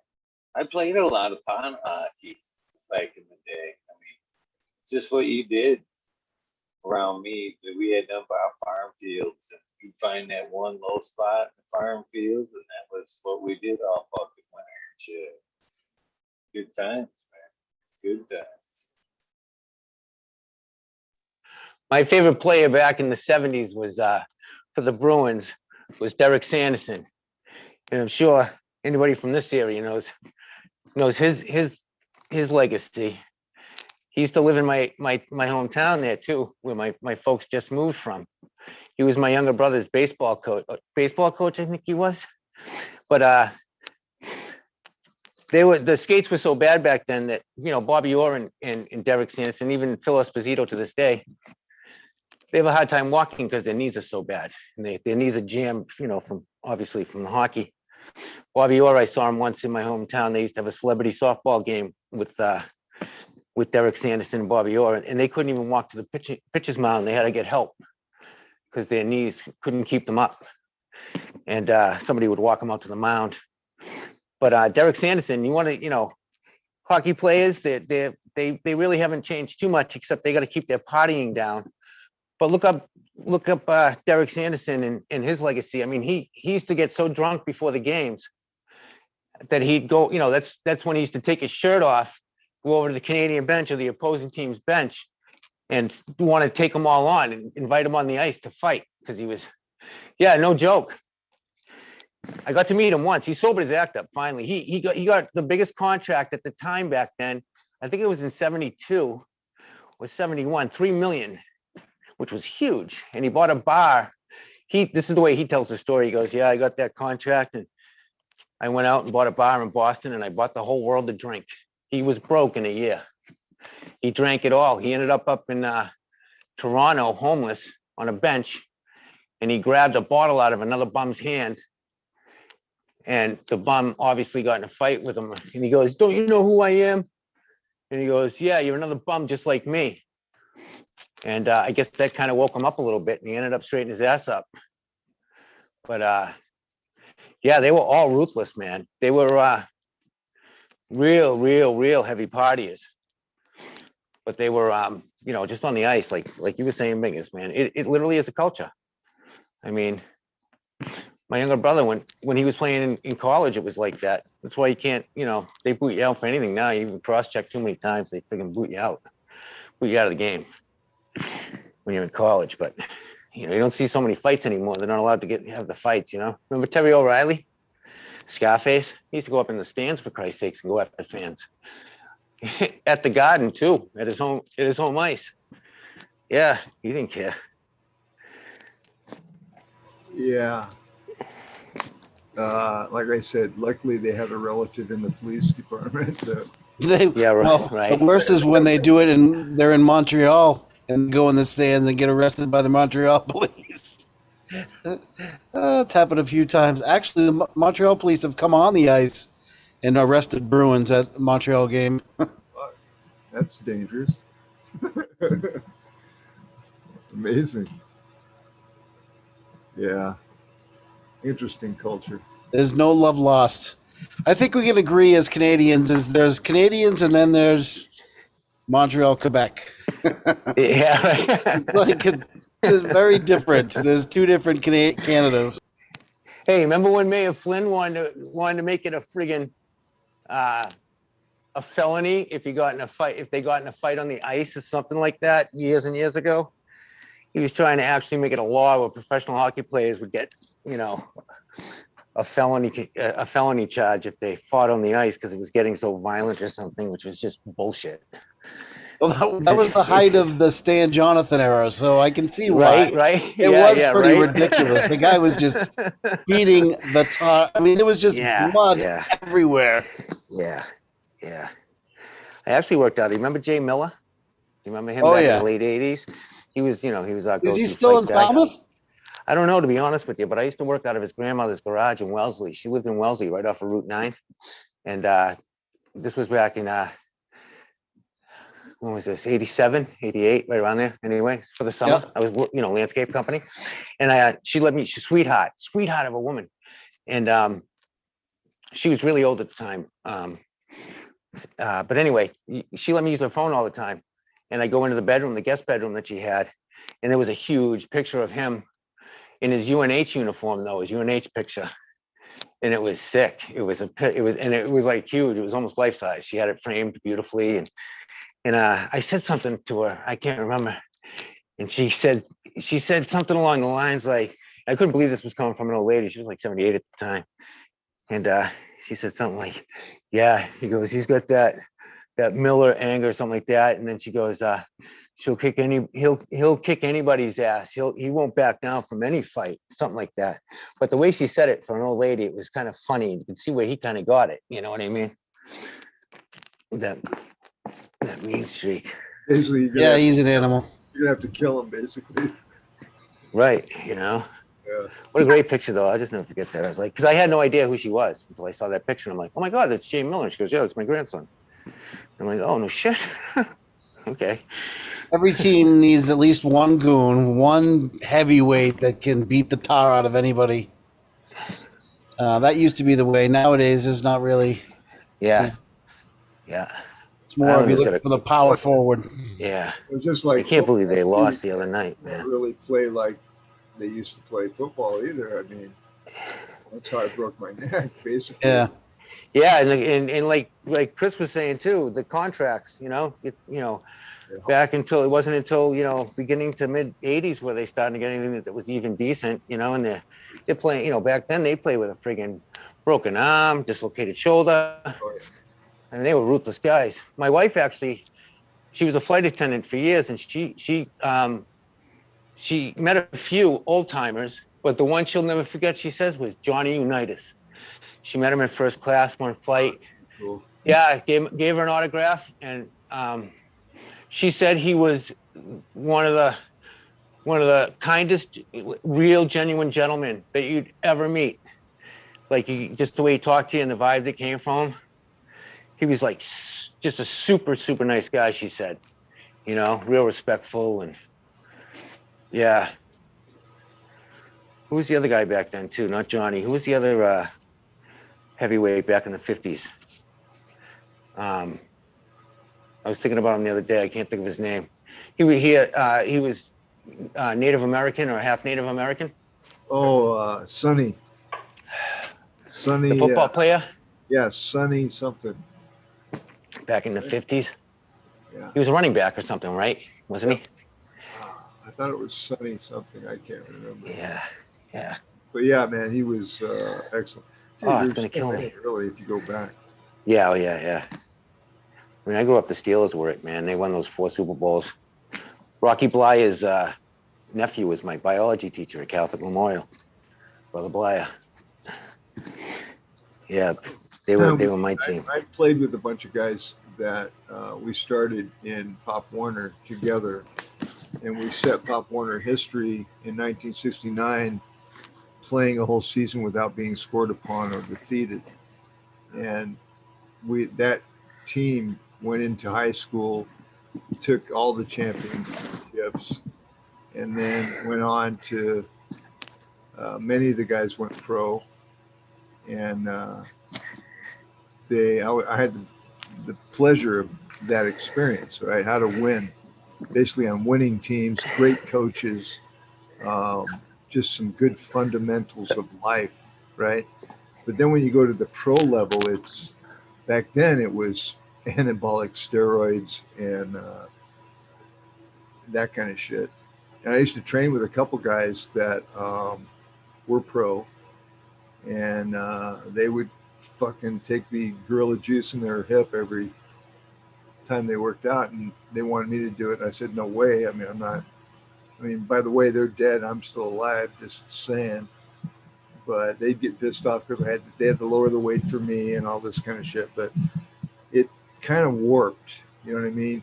You take that childhood relationship that I had with both these guys. I grew up with them, played ball with them my whole life, and they start taking this steroid shit that put pimples all over you and just changes your attitude and fucks you up, man. Because Dave, he ended up with a beautiful wife and 3 children and a hole in his heart at 42, you know. And so the money aspect of pro athletics is really kind of giving me a bad taste in my mouth. I really don't even watch pro sports anymore, except for the other night I happened to catch that NBA game, which really gave me hope for the future. Sorry guys, I kind of went on a tangent there. Just trying to keep up with Charlie though. Hey guys, I've been listening like a fly on the wall, and I feel like it's been an honor. You know, we're gonna have to shoot the shit again in the future. I really enjoyed your story, Charlie. I'm up in Alaska, so I hear what you're saying. I'm about 10 years behind you, but I really respect your drive, and I like your competitive drive too, because it's like this life is really one of those things that you got to be athletic to get through it. Right on, Buddha Boy. It's a pleasure to meet you too, man. It's a pleasure to meet you. You're up in Alaska, sure. Huh, man? That must be awesome. I'll be honest. It's Glacier so Bay awesome. Is one of my bucket list is go to Glacier Bay, and I'm not kidding. I wanted to go there for my honeymoon. No, I didn't do anything for my honeymoon, but my wife wanted to go to Hawaii. I wanted to go to Glacier Bay. Talk about opposites, right? Hawaii. Yeah. But I'd love to go to Alaska, man. Love it. Well, I'll encourage you in that goal. And if you ever need a contact up here, I certainly help you as much as I can. But, going to Glacier Bay, it's such a, epic experience. You see the glaciers falling calving right into the water and things like that. Yeah, and, there's a place near Anchorage called Portage Glacier too, where you can see kind of a smaller version of that type of thing. And it's really epic. It kind of makes you humble. So, I bet. I've seen the Grand Canyon, man, and that really, and I was young, started putting my life in perspective a bit when I saw that. And to see all that beauty up there, you have it. I mean, you have it all. I mean, it's one of my favorite states. Halibut. There's a lot of good people. I'm going to bow out right now. We'll talk real soon. And Eagle. Cheers, Buddha.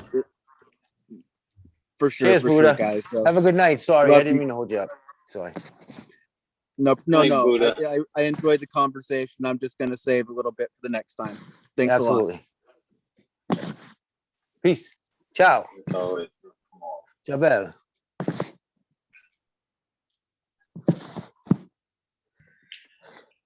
I love me some halibut. They have the best. I mean, we used to have halibut here, but it's no longer. We've overfished them. But yeah, up by Buddha Boy is like the only halibut fishery left. Really? Yeah, they've overdone it. I like George's Bank, everything is they've just really overfished it, to say the least. halibut fish and chips, man. There's nothing. That's why better. it's always so controversial about, you know, when they try to regulate, come in and regulate, so that they don't lose, you know, fisheries. You know what I mean? It's such Halibut fish and chips would be kick-ass. I wish Oh, somebody yeah. would do that. That's a fancy fish to be doing fish and chips with. That'd be Hell yeah. awesome. That's the way they used to do it in the old days. Right? Before that, now it's like you're lucky if you get pollock. I know, right? Yeah, yeah. I used to own a seafood market, man. I mean, finding good halibut. Oh man, yeah. Not easy. It's very expensive. But you can find all that pollock and all the other varieties of the lower bottom feeding fish. Seafood market is very, it's a decent business, but it'll work you to death. And I got out of it after 4 years quickly. But it was kind of fun. I drive by it almost every day and I go, oh, I wonder who owns it now. You know, it's like one of those things, you know. You're never going to make a fortune, but you can make a decent living. Yeah, it's got to be tough. Yeah, I can imagine. Nowadays, I mean, the fish is not that good, my friends. You got to get basically farm grown and know the farm because, you know, and then you're paying a premium and it's just hard. It's just hard. I can catch 8 winter flounder, nice sized, Ooh. off my dock in like 30 minutes at the right tide each day. So, and they're fresh, clean, perfect. Yeah, it's beautiful. So these days, it's just a pain in the ass to clean them, but yeah, that's the only fish. I don't buy it in the fish market anymore. I just I wouldn't. I really would. My godfather goes fishing for flounder still. Oh, they're in thick, Charlie. There's these days. The fishery's only gotten stronger every year. Really? Yeah, I bet. Back east, especially now that they've cleaned up the waters a bit over the last 30 years. I'm sure you guys got better seafood back there. One thing I like about living around here is the seafood. I'm a seafood. I don't care if it comes from the ocean. I'll try it. I don't care. That's awesome. If I haven't tried it already, I'll eat it. I don't care if it's live or dead. Yeah. We have good oysters out of the bay. And yeah, do ya? Oh, yeah, we got the well fleets down here, man. Over here, I should say, not down here, over here. Because you're in Oregon, right? So you're over there. So actually, it comes out of Puget Sound in Washington. It's the best place. For it. Yeah. That's some cold ass ocean temperatures there, eh? They show up around here every once in a while. Puget Sound. I mean, does that even get to high 60s, or does it stay usually? It's pretty cool up there. Yeah. Hey, speaking of which, Chris, did you hear about the guy down in Provincetown that got swallowed by a freaking humpback yesterday? Yeah, dude, he's like, he's a Gloucester guy. And funny thing about him is that in a tournament down in Costa Rica, like literally like 30 years ago, he almost died in a plane crash. And it was a wonder that he didn't die that time. And then he gets swallowed by a fucking whale and lives again. Oh shit! Huh? The guy's got 9 lives. Is his name Jonah, or what was his name? Right? Yeah. Straight out the old good book. That's a good one. Yeah. Guy was still in shock when he was coming out of the car when I saw him in the little news clip. What a butt hanging out of his mouth. Be writing a book. What a story to tell your kids. I mean, holy fuck. Yeah. That'd be interesting. Yeah. Guys, I'm going to drop out. I'm going to leave it up to you all to finish out. Thank you, Eagle. Appreciate it. And Boston crew, thank you guys very much. Bingus, cheers, brother. Ciao. Everybody, have a great one. All right. Cheers, man. Ciao. Cheers. Thank you, Bingus. What's up, boys? How you been, man? Chris Mertz, it's been forever. How you been, man? Mertzy's a funny son of a bitch, I'll tell you. Good, man. I'm psyched that we finally fucking got sporting events and shit. Once I figured out, you were from around here, I was like, holy shit, man. No wonder he's got a great attitude.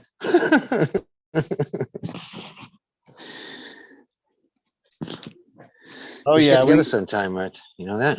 We bounced around the same areas for sure. No doubt.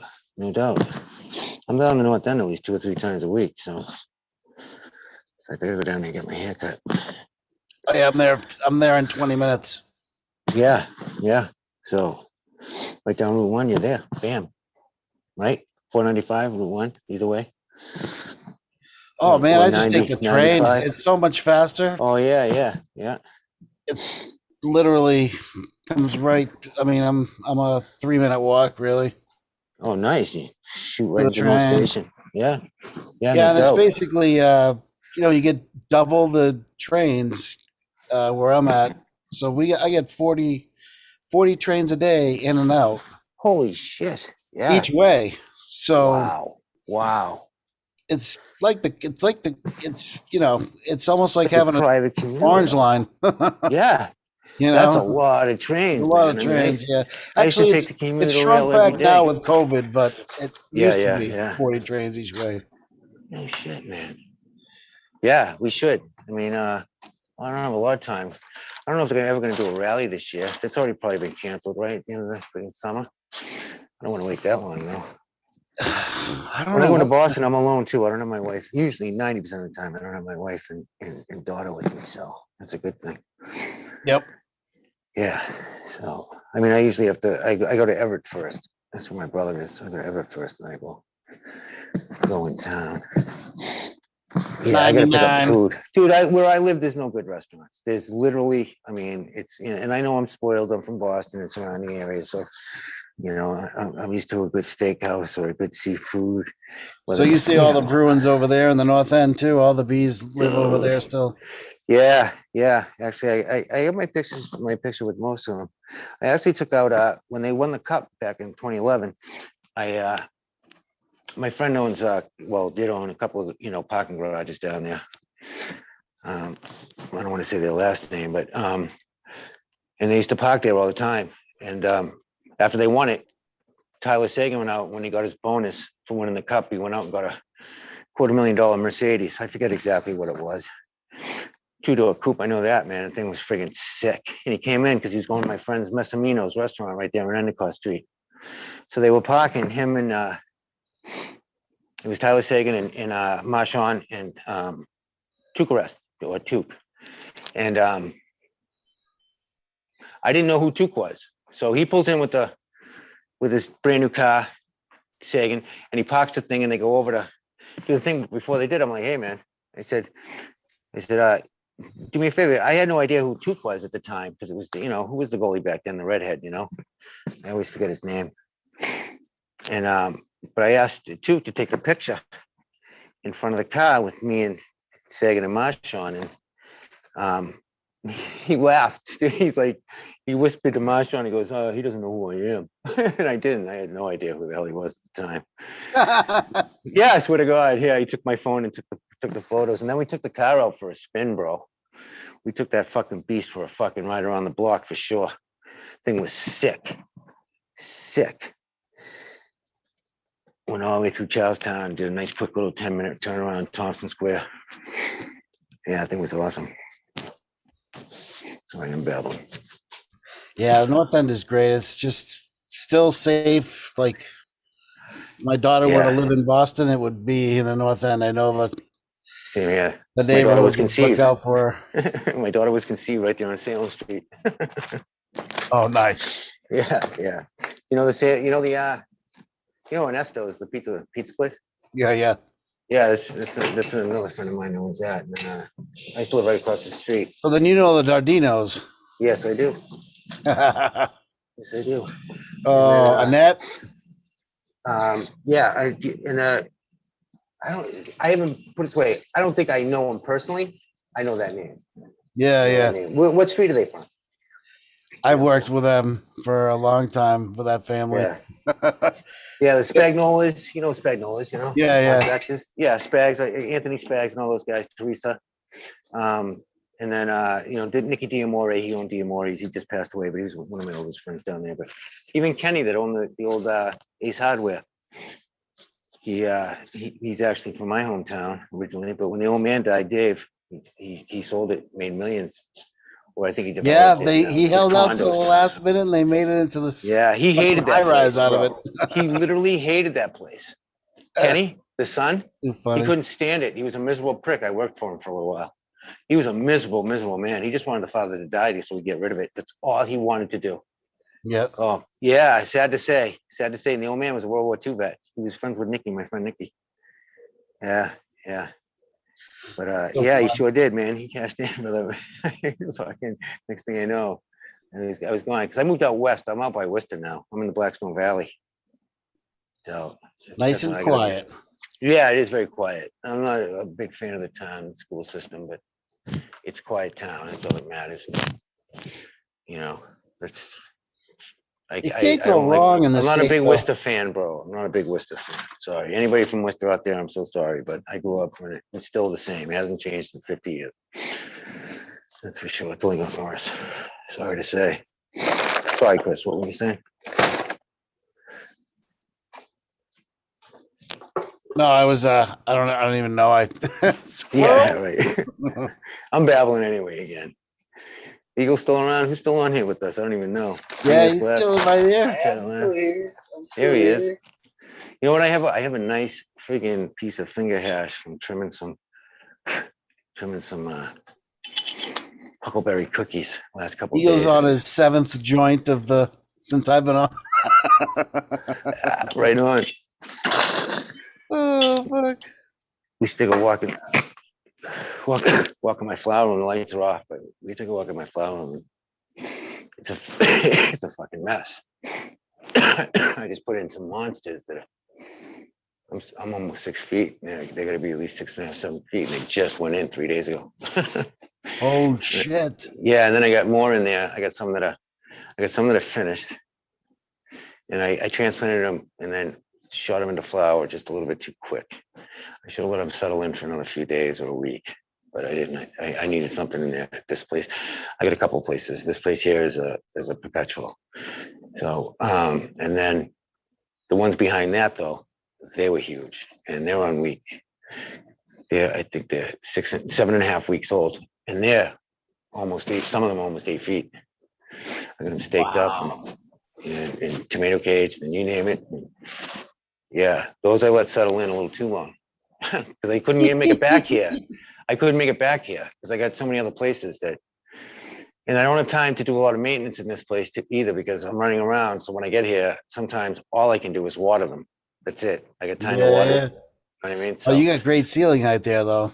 yeah, I do. That's the only fortunate thing. Thank God. Thank God. I Fucking mean, I frozen love this trees, place. baby. I Yeah. could definitely do it. I could run it a little bit more efficiently, but this is kind of the one that's just like, all right, it is what it is. I can't sink a lot of money into it, but enough to keep everything dialed in. That's about it, man. No controllers, no flood tables, nothing. So everything's hand wanted here. Right on. Yeah, which I don't really mind because when they do get my attention, they get my attention. So anyway, they're huge. We'll take a walk in a few minutes if you guys want. See if I can get a light on them. They came out pretty good, some of them. And I just got rid of a huge strip. Not huge. I had a little corner that had a little infestation. They loved that GMO. They wouldn't go to any other plant but the GMO almost. Really? Yeah, and then listen to this. This is funny too. Is this place? I got mice here, and the mice over the last couple of years. I know somebody. I'm on the 3rd floor, man. So mice don't make it. If you know anything about a warehouse, they don't make it to the 3rd floor unless there's a food source or somebody brings them up here.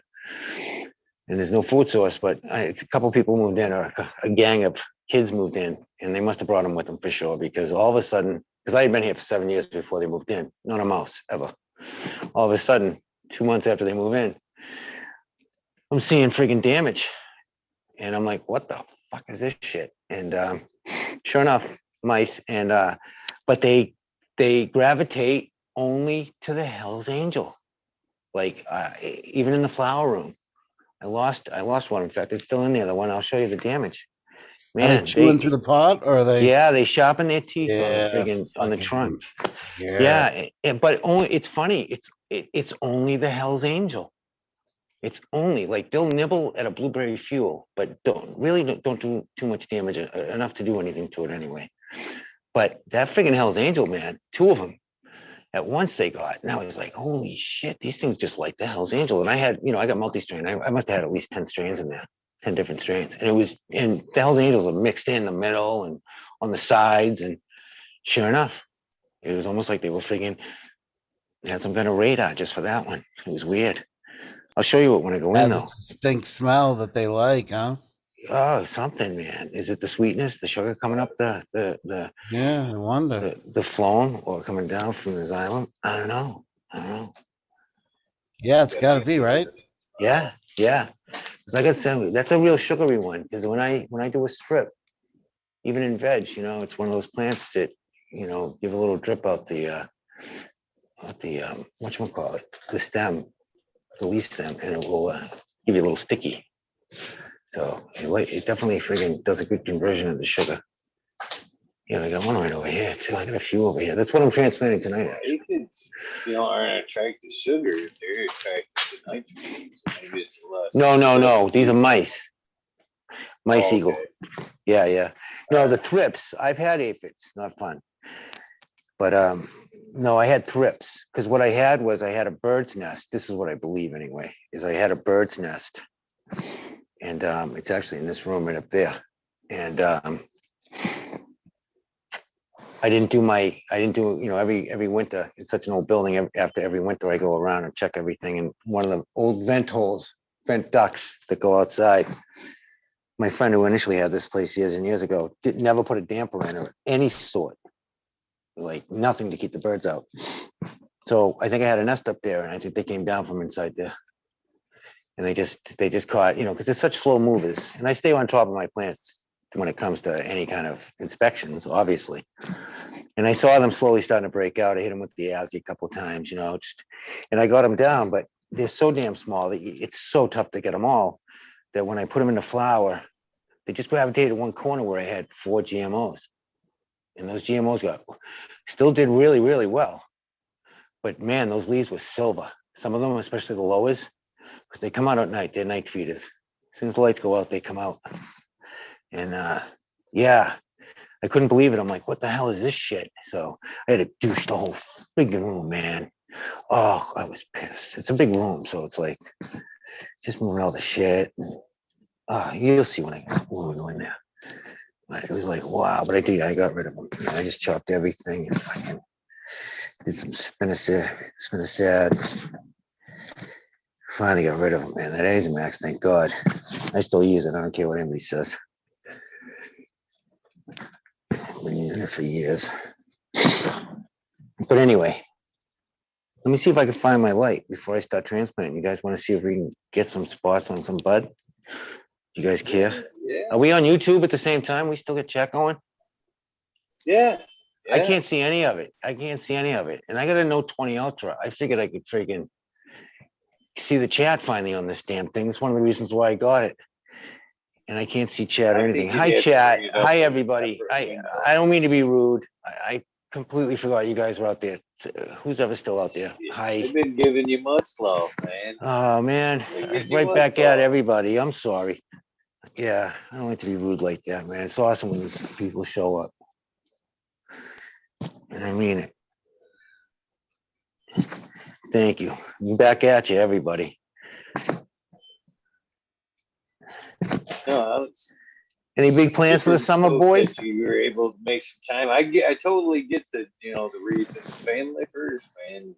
Yeah. That girl grows up super fast, but in the same sense, you've been missed. So I'm glad true. you were able to make some time. Pop back. No, I appreciate it. I'll never lose touch with you, Eagle. That's why, every once in a while, if I don't hear from you, I'll shoot you something. I'll shoot you a text, man, because I don't ever want to. How your girls doing? Good?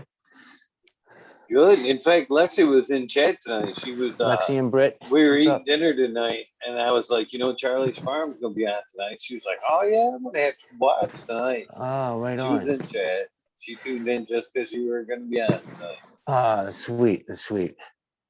I wish I could make it out to Michigan, man. I've always wanted to go to Michigan. I've seen most of the states down south and obviously along the East Coast. Never made it out to California. I made it as far as Arizona for a while back in '85, but I didn't like Arizona. I moved back after like 30 days. I was like, yep, I'm gone. But that's '85. Arizona's different now, man. Way different. I used to have to go out there in the '90s to see my father-in-law. Phoenix, man. What a difference it was just from freaking 10 years. But yeah, I've never been up to Michigan. My mother, that's one of her. She went up to my stepmother. God love her. She's 80, but the UP was one of her on her bucket list. She finally made it a couple of years ago. But that was one of her places that she always wanted to go, was the Upper Peninsula. And she finally made it. God love her. Before she couldn't. She's getting old. My father's 83 now. Snow country. Actually, 84 this year. I know. Yeah. That's why I always was like, why you want to go up there, Mom? You can see, she's from your neck. She's from Haverhill, for Christ's sakes. I mean, she grew up in friggin' Salisbury Beach. You remember First National? Do you remember those grocery stores, Chris? First National Bank. First National was a grocery store too, eh? Yeah, it was called First National, and then it was called Finest for short. Some of the stores had Finest, yeah. Finest. And well, her oldest brother, was actually the vice president for years, and he started back in the 30s sweeping floors. And he owned a house up in Salisbury, Salisbury Beach, I think it was up there. We used to go up there every once in a while. He's the one who lived in North Andover for years, back in the 80s. But yeah, everybody from Minga Valley goes up to Salisbury Seabrook in the summertime. That's I go up the there just Hampton to get Strip. my fireworks. Yeah. Last time I was up there, I think I saw what was it? What's the club up there? Club Paradise or Club something? I always forget. That's right at the end of the beach, at the end of the strip. I saw Cheap Trick. Wally's. No, it's called it's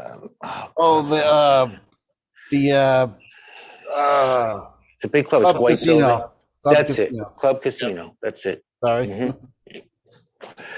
Yeah, I saw Cheap Trick up there with my wife that passed away. Oh, by the way, before I forget, I want to give a shout out to my wife and my daughter, by the way. God's named after my daughter.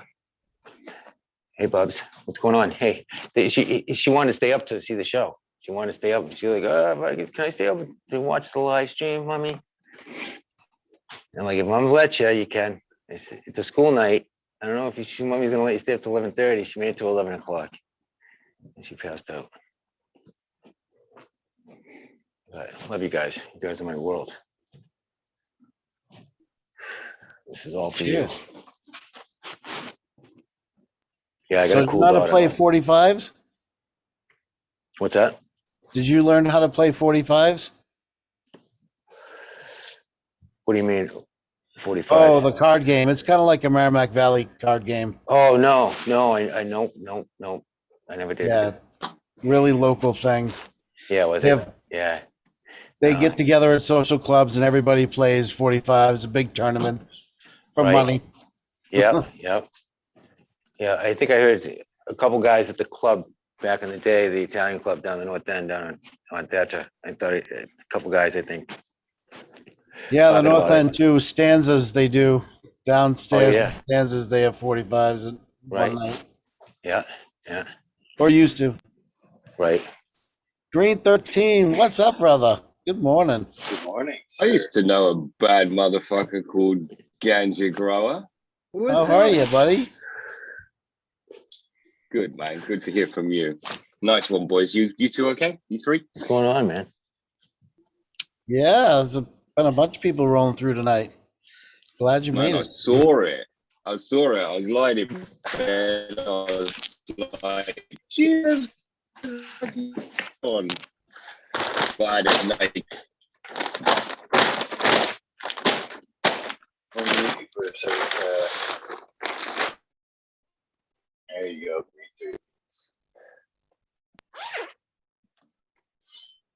Yeah, it's been a good night, man. I mean, cut you off, kind of. Go ahead. Oh, no, sorry. I was just saying Green 13's back. You glitched out on us, Green 13. Sorry. I'm in that glitch out room, man. Right on. But I saw all them people and I was like, I could quietly sit on the edge and see what's up. Yeah, I couldn't help myself. I had to hop on there. And Charlie got on. I was like, oh, damn it, I'm getting on. It was too much fun. There's a lot of fun in chat. Sorry, chat. I suck at doing both. It's that Sunday night mayhem, man. Everyone want a little bit more weekend. A Right. little bit of Eagle. Well, I had to sneak in the early one. Because I kind of missed the earlier crowd. You know what I mean? I kind of put a little thought into that. I'm like, man, anymore I do just the late night wormhole, and like half the crowd was 11:32. Man, it's kind of unfair making everybody kind of stay up. And then I spoke with Charlie today, and he said he was willing to come on. I'm like, oh yeah, definitely a good night to hit it early.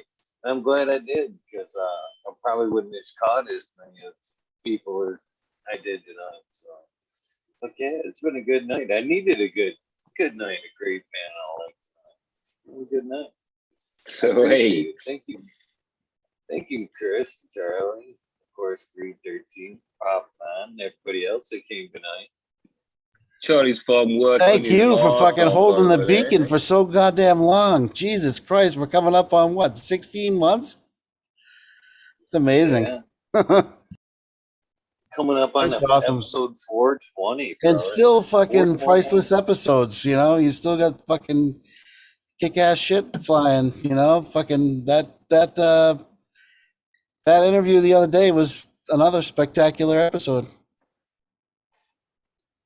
Yeah, it made me Talkin laugh dudes keep because trying. Eagle was nervous, wasn't he? He was nervous all the way through the Mean Gene interview. You could tell even later on the questions were like, and the funniest thing is, Eagle's Dude, he nervous, stuck out for so and long. and he doesn't even know that he's fucking. I don't know who you're. One of your great chat show hosts, fucking, you know, that's your gig. You've already interviewed everybody else. He should be nervous. Oh shit, I gotta do the Eagle thing, man. He asks the big questions. Fucking, I can't think of a single American chat show host all of a sudden. He stuck it up for 3.5, almost 4 hours. I thought he was going the distance. I thought he was in for the long haul, man. That was impressive. He's I a cool cat, honestly man. think he would have, to be honest with you, but I kind of felt like I was overextending myself. You know, sometimes I cut them a little early to kind of keep the guests happy. You know, I try to read the guests as I go along. You know what I mean? Yeah, leave Sometimes, something like, for more for later. Yeah. definitely. Sometimes, like, I try to read the guests too when I'm talking to them. So, like, if I see like they're like with me and Gene, I've seen it a couple of times. If I can see that on their face when they're whatever they're saying, like they said it a few times, you can see it in a person's face when they said the same thing over and over again. And that's when I try to like hit something different. Like the other night, it was the mushrooms thing. You know what I mean? I try to mix it up. And it usually will liven things up, and then you can go back to whatever we were talking about. Sometimes you got to try to swing it up a little bit. But yeah, he was totally. I wasn't expecting. I was fishing for a good story, but I got a really good story that night. Totally great guess. I think he would have went the distance. So I think he would have. Oh, his quality. What he gave was great. It was just fucking.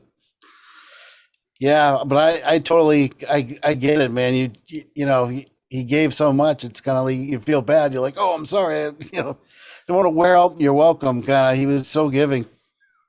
But always, you want them back on 420 or on some other occasion, Right? and it's Yeah, like, for sure. He's a great you one know to get what? back. I can't do no 5 hours. Eagle. No, you don't need to. You know. Yeah. It was easy. It was easy anyway. He was just hanging out. That when man gets into that mode, and they're just hanging out with you, and you two are just talking, and already there isn't a fucking chat room or whatever. They're just you two talking, having a smoke.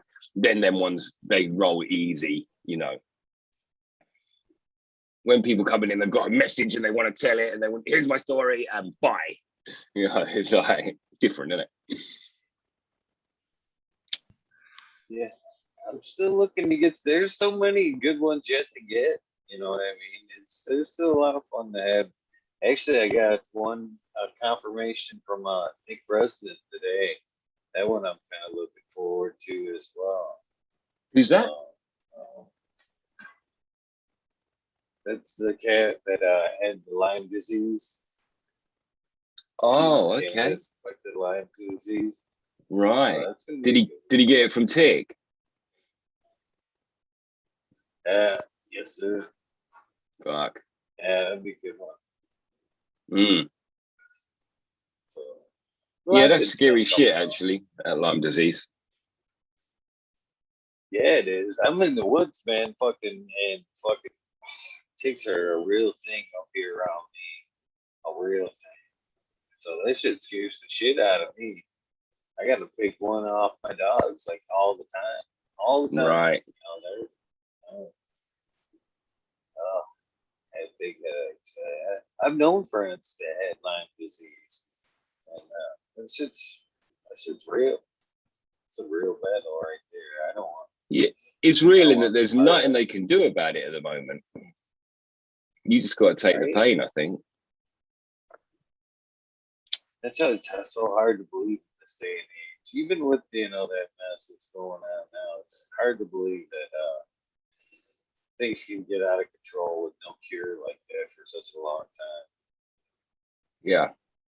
And then we can turn something around when we want to, like real quick, maybe. Yeah. Sometimes I think it is a little cash driven. I think they can. So most of the tick-borne diseases, if you catch it right away, are pretty solvable. But if you don't catch it, that's the thing. And a lot of times there's no signal because you don't always get a bullseye rash. So, and a lot of times the tick falls off. They don't always bite and engorge themselves for a long period of time. Really? Yeah. I've had one in me. Yeah, and other people say that if you only have it in you for a short time, you're fine, right? I think the general rule is 24 hours or less, you're okay. Just remove it. But I don't even think that is very, it's still anecdotal. Yeah. But if you don't catch that infection and you wait a year or longer, a lot of people wait years and years. They don't realize it until long. People didn't even know this was an issue for a long time. I think you it can't get rid of it. Yeah. I think it could be 15 years. Right. Yeah. Yeah. And then it's fucked you up big time. Like it's been doing a number on your DNA for 15 years, So yeah, I heard if it's stuck in your skin, and starts to make the blood sac, then that's like that's when it's going to be dug in. I found out one on my daughter. Thank God she doesn't have Lyme disease. She was tested for it and all that. But she had one on her neck when she was like 3 years old. Oh. She just started to dig in right behind her ear, and I saw it. And she was so young. She was born bald, so by the time she was 3, she still had wicked short hair. So I was constantly seeing, because we were living in the middle of nowhere. And sure enough, and I had to do a double take. I'm like, what the hell is that behind your ear? And sure enough, it was a tick. But thank God. Good catch, Dad. Yeah, I think it was like, it couldn't have been there any more than 6-8 hours. I was with her pretty much most of the day, so I would have seen it. That's how dark it was. Yeah. It almost looked like a friggin' mole. Thank God. I freaked the fuck out. I was like, call my wife over. I was like, what's this? And she's like, it's cool. I know how to remove them. And then she just removed it just like that. And I was like, but did you do that right? Because you can't leave its head in there and all that shit. Freaked me out for days. Yeah, you got to get the tweezer really close to them and pull them out. Yeah, you need to make sure you don't pull their body off and leave their head in there. Yeah, then you're fucked. Nasty. I'm feeling guilty watching Charlie do all his work over here. Willie's fucking farming up a storm. Killing it too. They were joking in the chat. That's what I heard guys say. They were joking in chat earlier, Farmer Willie, that you beat the shit out of that cocoa and then you turn around and gave it that massage for like 20 minutes like you were sorry and shit.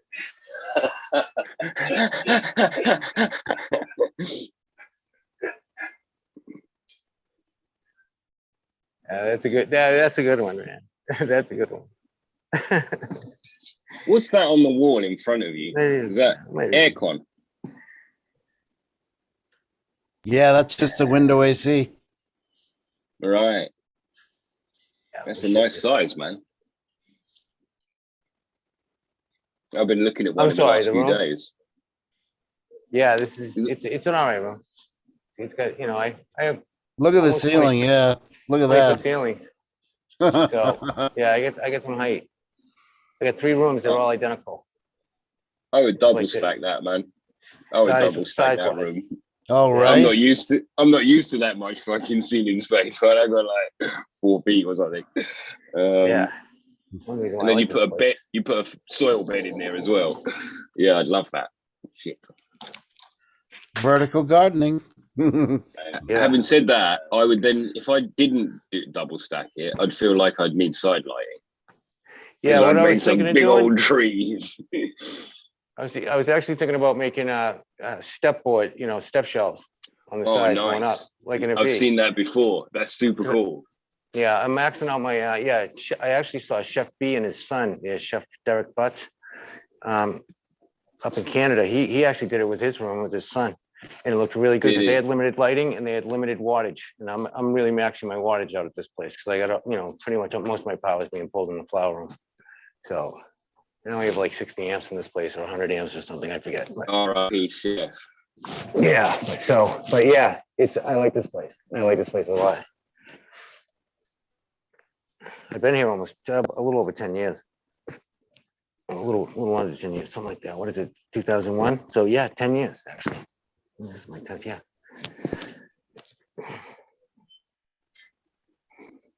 Good to see somebody besides myself using those T5s for veg. I don't like them anymore. I buy them by the bulk, 40. I buy, a case of 40 of them on Amazon, and I'm constantly replacing them. I'd rather put LED strips, or even though I might not get the same coverage, I'll need more strips. I mean, I like them. I'm getting sick of replacing the bulbs. If I had the money though up front to get LEDs, I would. I just don't have the money right now to get LEDs with the upfront cost. But I've got the LED replacement bulb, so I don't. Right.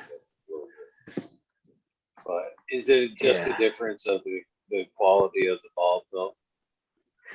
No, because I've run some of the high end T5s and I've run some of the low end T5s, and sometimes even the low ends are better than the high ends, like the Hydro Farms or the Agro Suns they're called now, whatever.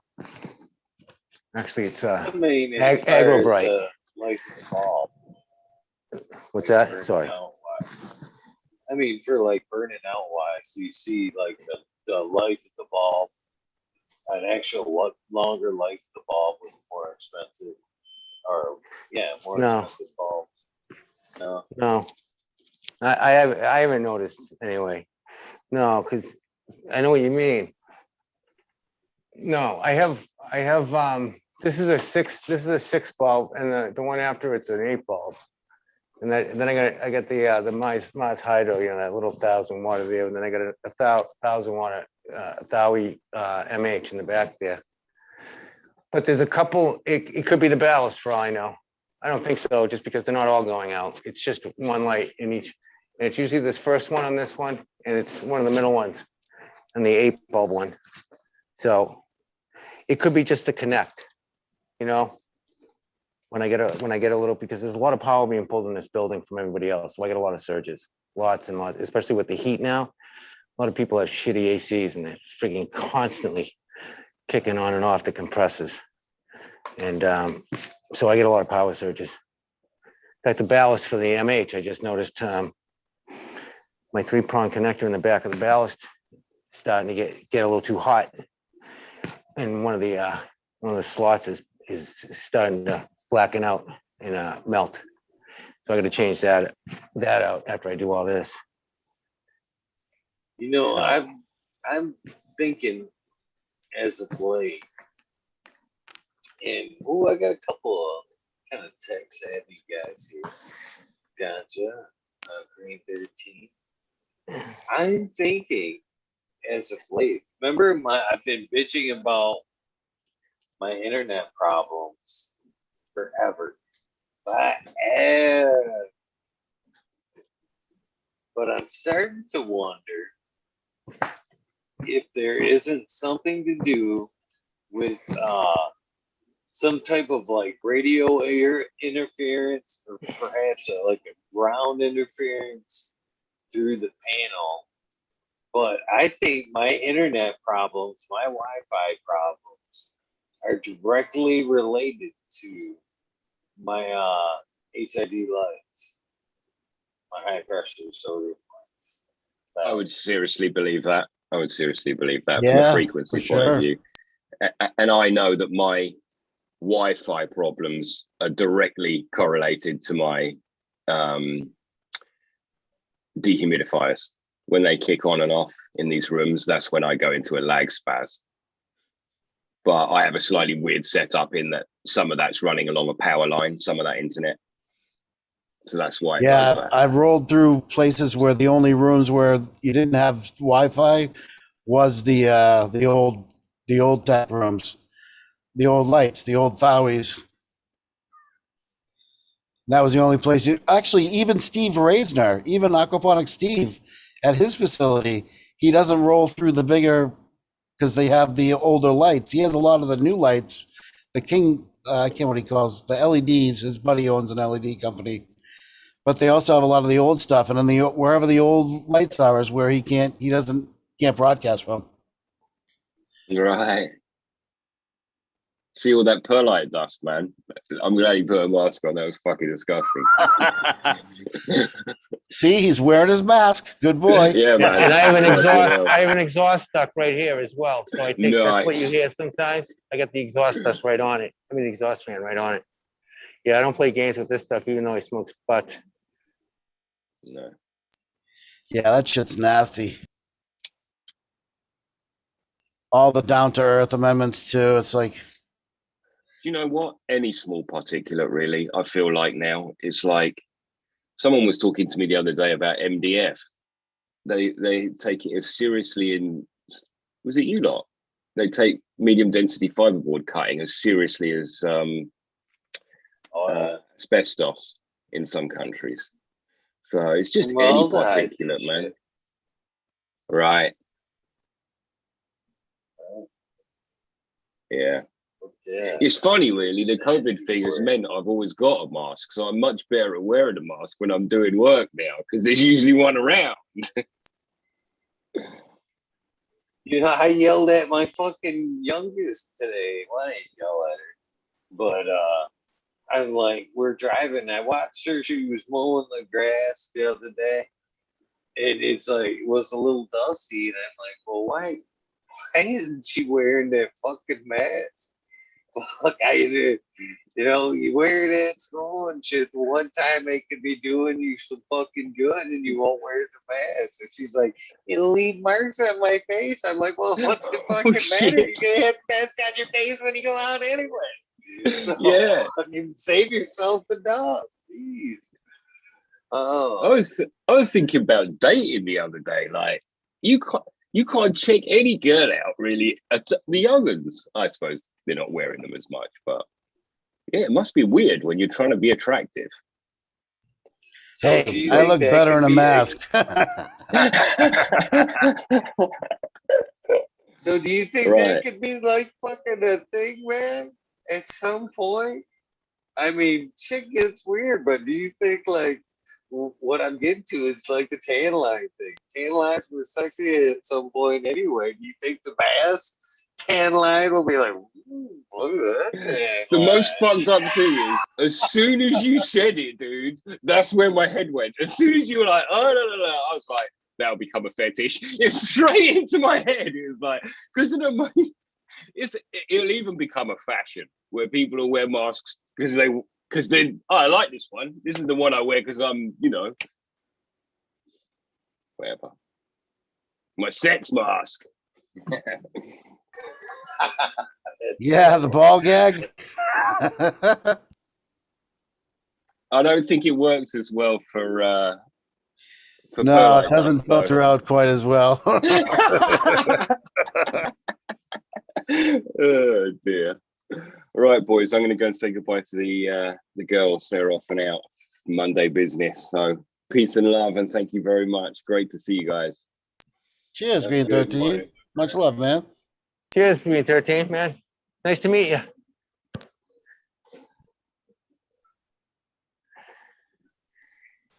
Can you guys hear my exhaust fan? Nope. Not at all. All right.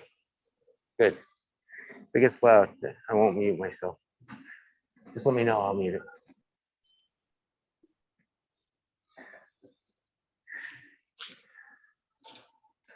Trying to get caught up in chat.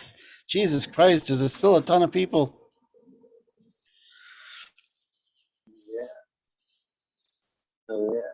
You guys been missed. That's why. Tell them. Oh. Good peeps. So many good peeps in chat. So funny. So what's growing in your garden right now? This mertz or the name always and it always has thrown me off there, guys. Oh, no worries. I think I've dropped that ball. I don't know. Too many times. Oh, it doesn't matter. I just do it to keep some semblance of anonymity, right? Everybody knows. What do I got? I got Starstruck right now, and so I've got possibly 3 phenos of the Starstruck right now. At least 2 phenos. One droopy, big leaf, badass motherfucker, and the other 3 plants are variants of a more sativa looking leaf. And then I've got that Humidor cross that he had there that he was passing out to everybody that shit, what the hell's the name of it? Morgana. So I popped that, but I'm just about ready to pop some other stuff. And I'm debating on what's next. I think next is gonna be some more Rasta Jeff stuff. The I got a new grower I'm trying to get successful, and think I'm gonna pop a bunch of piranha for him to get him going, which is more indica leading, just a more indica leading, big broadleaf green, easy grower. Get him a win early. What do you been having fun with lately, the Eagles? Is there something that's tickled your fancy, that's changed your palate at all lately? Well, I'm still hunting the pines, except now I've got a nice little selection. Yeah. But what I'm really been getting fucked up on lately is the 6-shooter from Empire Breeding Co. Oh, really? Which is yeah, that shit's fucking Fire. it's as good as anything I've smoked in a while. That's for sure. Nice. It's got that just like a hint of kind of a little bit of citrus, but just gas. And it's just like any other gas you'd smoke. That one, and you're kind of, yeah, let's go fucking do something. You fuck up and fucking either finish that full one by yourself or smoke another one, and you're kind of like, Yeah, maybe yeah. not. Let's fucking hang out. Okay. There's a fine line between motivation and couch luck. Definitely. And then That's good because it can be used for either. Yeah. I'm also growing out his citrus blazer, which was another good one. And that one for me and most people I smoke it with is pretty good, like social high, man. You smoke one, definitely 2 of those, and you've got a good conversation rolling. And then I'm also growing out Tiger King, The white feather grown Tiger Wow, King. I heard of right? it one too. Yeah, How can yeah. you not grow that out? And that was like a fucking pine berry. You know, I didn't know what I was getting into with that. I just kind of threw that down strictly for the name. Like a fucking blueberry? funky shit. No, it's like a pine with a kind of, I don't know, not a blueberry. Like It's like more a like sweet. yeah, definitely sweet. I want to say like I don't know. It reminds me like a holiday berry, something. Oh, sweet, Oh yeah, not yeah. too sweet. Bitter. I don't know. It's really good. I was surprised. I'm really plus. I've been smoking the shit out of that too. I've got the Xmas coming up, and I've got some Xmas males behind me that I've been kind Oh, of sitting on. I had a Ford Jefferson male sitting around that was beautiful and structured.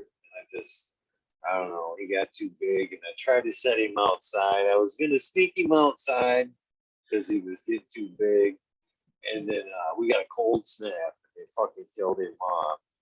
So anyway, right, and then I'm also working on Cholombium, which is the North Star strain. It's super piney, which is that's remember DOA? You remember yeah, DOA? absolutely. Yeah, rest in peace, So, boy.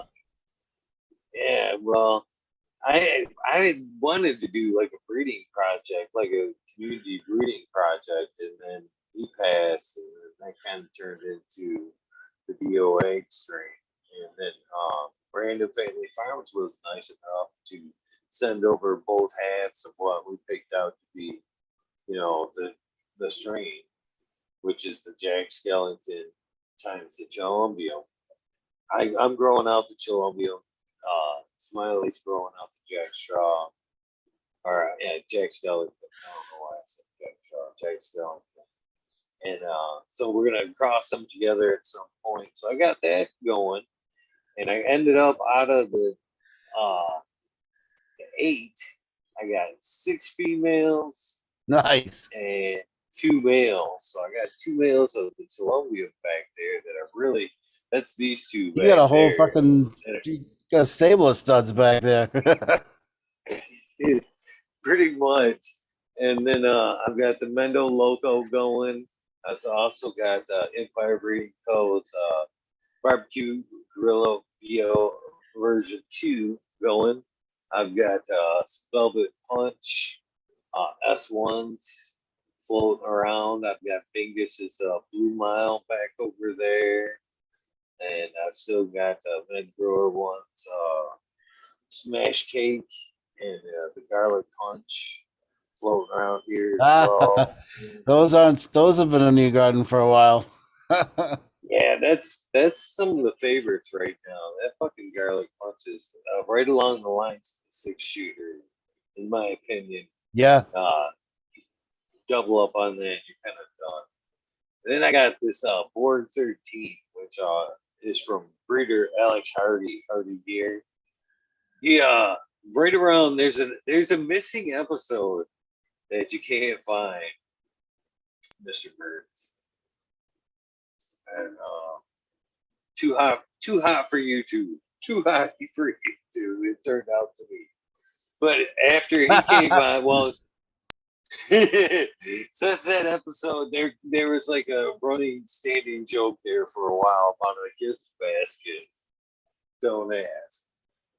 And so right before he came on, he fucking sent me a gift basket. and it worked out to be perfect. The day of his episode, I get a little gift box. And I opened it up, and it's a couple different types of hash that he made, and a clone, the Borg 13. And like, okay, again, not sure what the fuck I just got. And but the instruction really nice looking plant, beautiful plant instruction. So It's something he bred out. He's super proud of one of like his proprietary strains that he created. I forget what it's crossed with. I'd have to go back and look. But what's got me encouraged about it is if you watch any of Mr. Hardy's episodes on anything he's done on Future Cannabis Project, this episode, he's got this amazing spirit about him.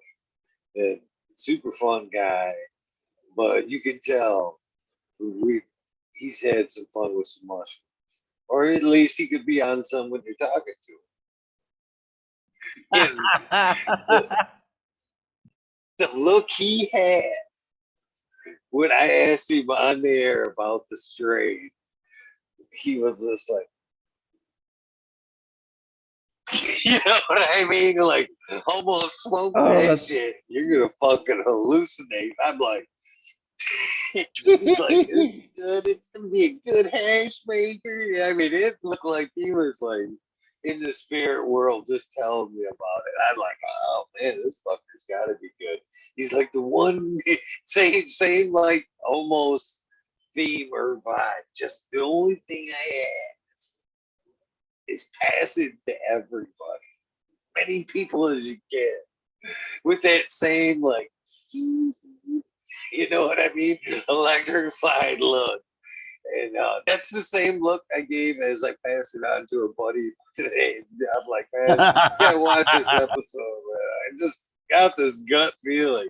And I'm growing it out right now, man. That thing just blew up. And it's a fucking beast, man.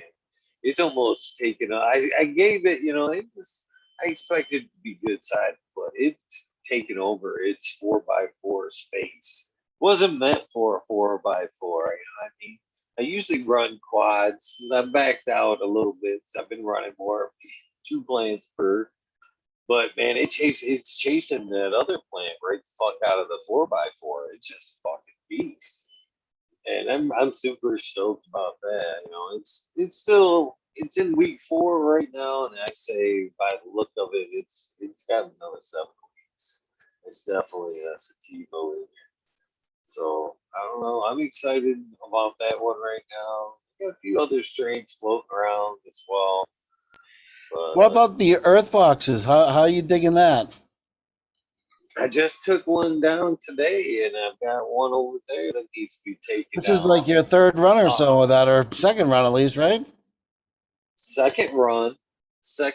All I did to it the last time was I took a garden rake, a 3-finger garden rake, Yeah. roughed it up a little bit, and then planted my shit in there. One of them I put 1 in there, and one of them I put 2 in there.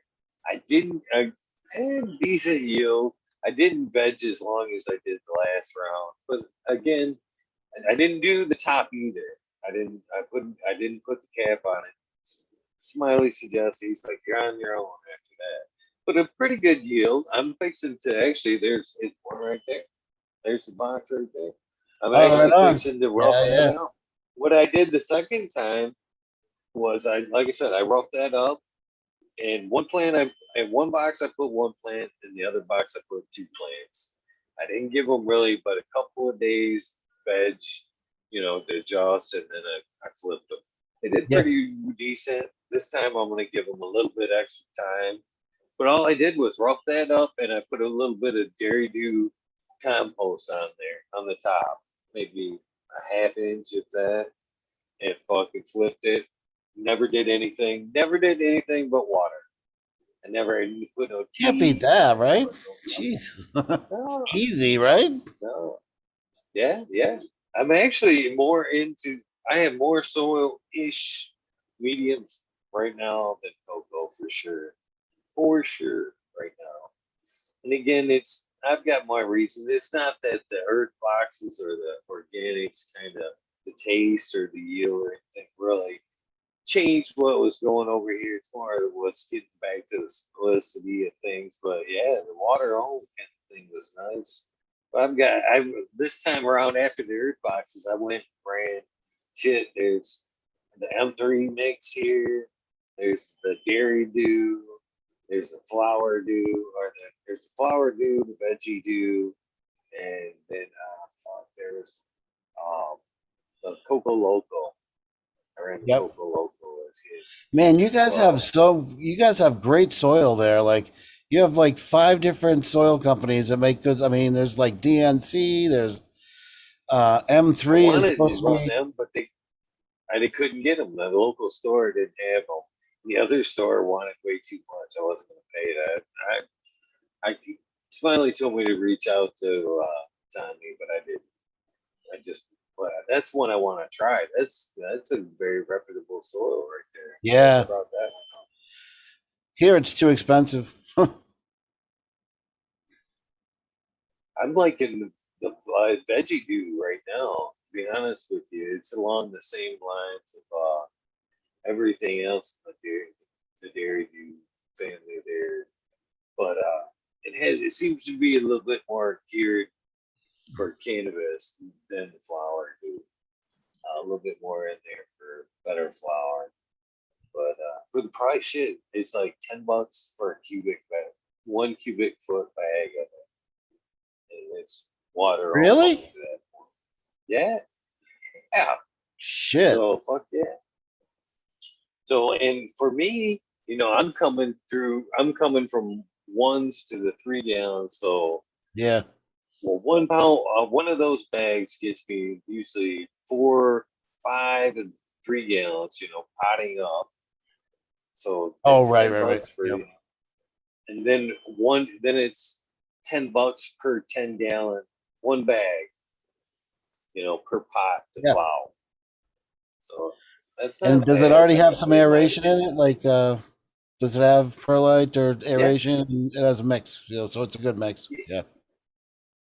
Yeah, it's a nice airy, super airy mix, and it's got a little bit of small perlite in it. That's the only drawback, and that was the huge drawback for me for the M3. Everybody, I've ran the M3 before. That's got vermiculite, but, right?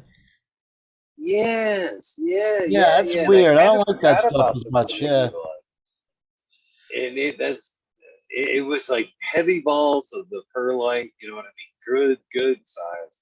Yeah. Balls of perlite. Then I watered. I seen the vermiculite. I was like, I totally don't like that. I don't know what it is about that shit. I think it's old like construction. Yeah. Construction phobias, man. When you like get into like an attic or pull some shit down, see that shit in as an insulation, you'd be like, Yep. This shit's gross. yeah. Yeah. So now when I see it in the soil, it's the same kind of. No, but on the flip side, though, it holds water really well. So, like the fungus growers love it in your fungus substrate. So, it's the preferred aeration in fungus substrates is vermiculite. That's what most of these guys are using. So it's kind of funny. Like I don't really like it for soil, but for the mushroom kit, it's the way to go.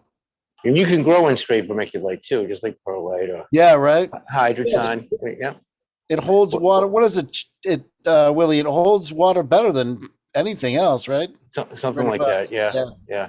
Yeah. But it has that good, aeration ratio, and you get a little jolt of silica from it as well.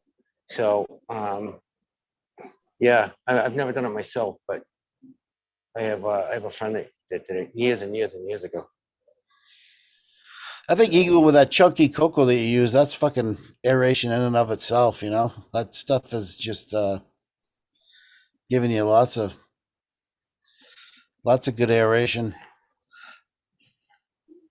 Yeah, and I actually was thought about. What's up with the boxes? What are the boxes? What are the boxes you guys were talking about? Dirt boxes? Yeah, what is that? Dirt boxes. Right there. Basically, it's like a sip system, basically. And usually it's just water that through the tube when it gets low, when you can't see nothing in the bottom, keep watering that. But organic system. And the first round with it, man, Oh, yeah, I killed see, it, right there. actually. You talking that box right there, the bin on the floor? Yeah. Yeah, Yeah, was it got yeah. a pipe, the pipe on the other side, so a wick feeds, you just water it through the pipe, right? Exactly. Yeah. Yeah, I know what you're Yep, talking about. yep. Yeah, I see. Yep, that's a good system. Those are really good systems. I've said from the beginning, the first time I seen like a Wallace Farms kind of talk about that method he was using back then. I haven't done it, but I still think you could throw a fucking air stone in that bitch and watch it rock. Just like a small, fish tank. Can't hurt, or right? air stone. Can't hurt. Yeah, that's right. That's right. The more the I think merrier. at some point it would be kind of fucking. It would be like a little aquaponics almost, no, without the fish. Yeah, or even just But a you little can pump in there. It constantly doesn't even need to be a air stone. It could be a brewing up pump. a tea almost. A constant brewing of like a tea. I still think it does. I should do it. I've got a few extra pumps laying around. I should try it this round. Set it and forget it. That's the best thing. I mean, the one drawback to cocoa is you got to be there every day, right? I mean, versus, the earth box is really kind of gives you what? You could go a week or, Yeah, but five, you can do ebb and flow with you can do ebb and flow, even a 3 days. a 3 drip days. system or a wick Yeah. system. You could do that with cocoa. So if you had a reservoir, and, Oh, yeah, for sure, right? Yeah. yeah, You want to get elaborate. yeah. I got ebb Well, and flow, another 5-gallon thing pots was together, a couple other spots. I wanted to make it a little like helper friendly in case I needed to get Lexi in here and do a little water occasionally for me, which hasn't happened yet, but things are dialed in easy enough now to where I could take her in here for a minute and fun and show her, this is what you need to do. Anymore, I've got like a filtered hose. I do a little wand. I'm actually just got coming in here now with the hose and go 1, 2, 3, 4, 5, 6, 7, shit. To whatever size, pot it is, giving each one a little count. Made things quite easier. Eagle, what do you have for water? You got an RO system?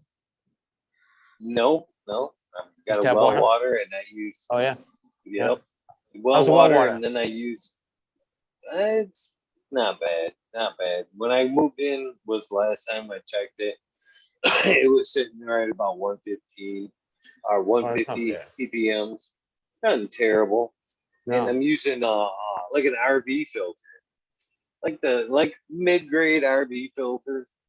Yeah, So it's yeah. I'm not trying to take everything out of it, but it takes a lot of shit out of it. And I ain't trying to, shit, if I was using an RO system, I would ever be, especially when I was in cocoa, no way to keep up.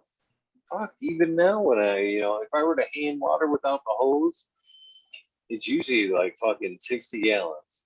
60 gallons per water, Yeah. you know what I mean? Yeah. And that would stress out an RO system. You'd have to have like a reservoir, stay way ahead of the Yeah, I got 255 or I got 175 gallon and 155 gallon, and I got just a hydrologic 200 GPT a day. So I can fill both of those, within 24 hours, no problem. And I got to change out the filters.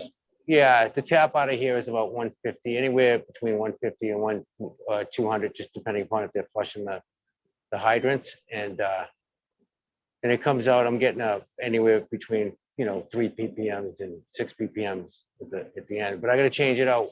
Probably I get away sometimes with 14, 15 months before I have to change the filters out, depending upon how aggressive they are flushing out the lines around the neighborhood. You know what I mean? That year. But worst case, it's once a year. I gotta do it. The other place I'm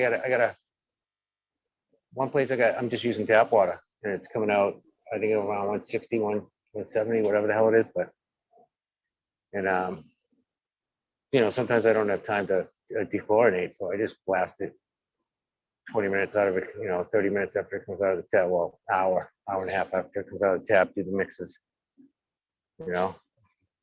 And there is a slight difference, I do believe. I absolutely see a slight difference. And that's only in the, not in the end product, but in the root development, the growth rate roots. I find it can definitely be stunted. And there's no, no use using any bennies in the beginning either. And this is just my personal preference. I know it doesn't kill them all with chlorine, depending upon how big the chelated molecules are. But what was I going to say? It's kind of useless to me. You got to kill off at least, 50, 60, 70% of any bennies you put in that water. So there's no point in putting any bennies in it. You know what I mean? Maybe a liquid humic acid, but that's about it. So, because I like a lot of organics, even though I run the canna base here. I like a lot of organic inputs, especially in flour, between Herb Natural. I've got the EM1 that I put in the lactobacillus, the straight lactobacillus, which in this garden here, there's a big difference in the end product, no question, on the terps and the flavonoids coming off. And the Herb Natural and the Floralicious Plus. Natural.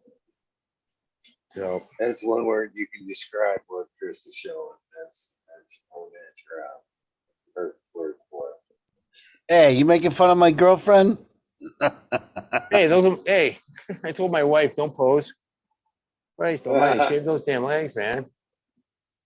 Oh shit, man. I haven't seen that since I worked at Dyke Bars in Boston. Right? They're all gone now. Even Ramrod's gone.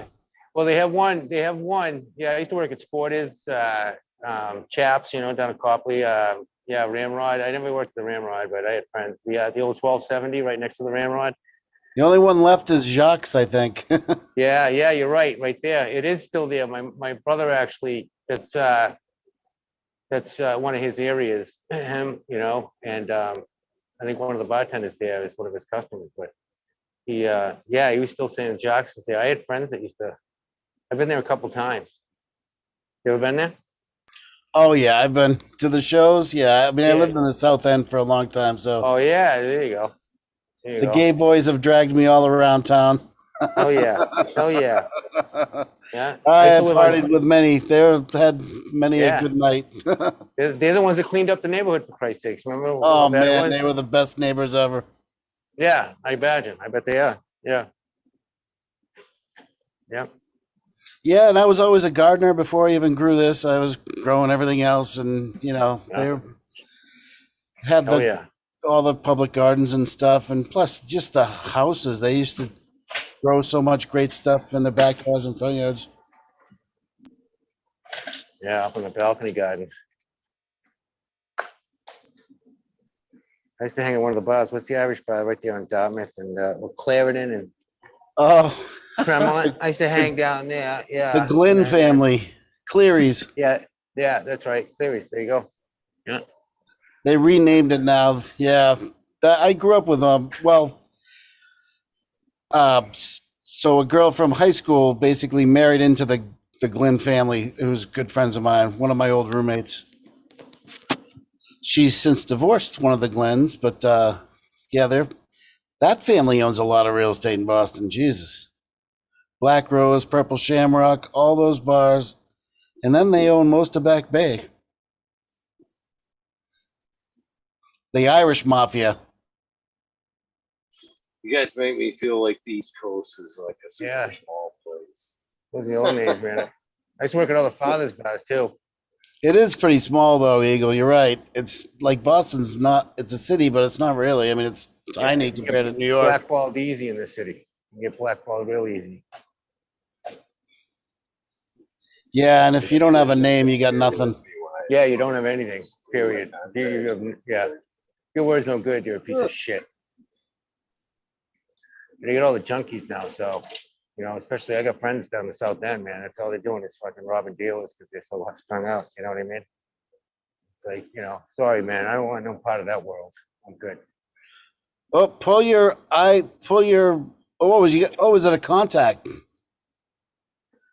He lost it. Yeah.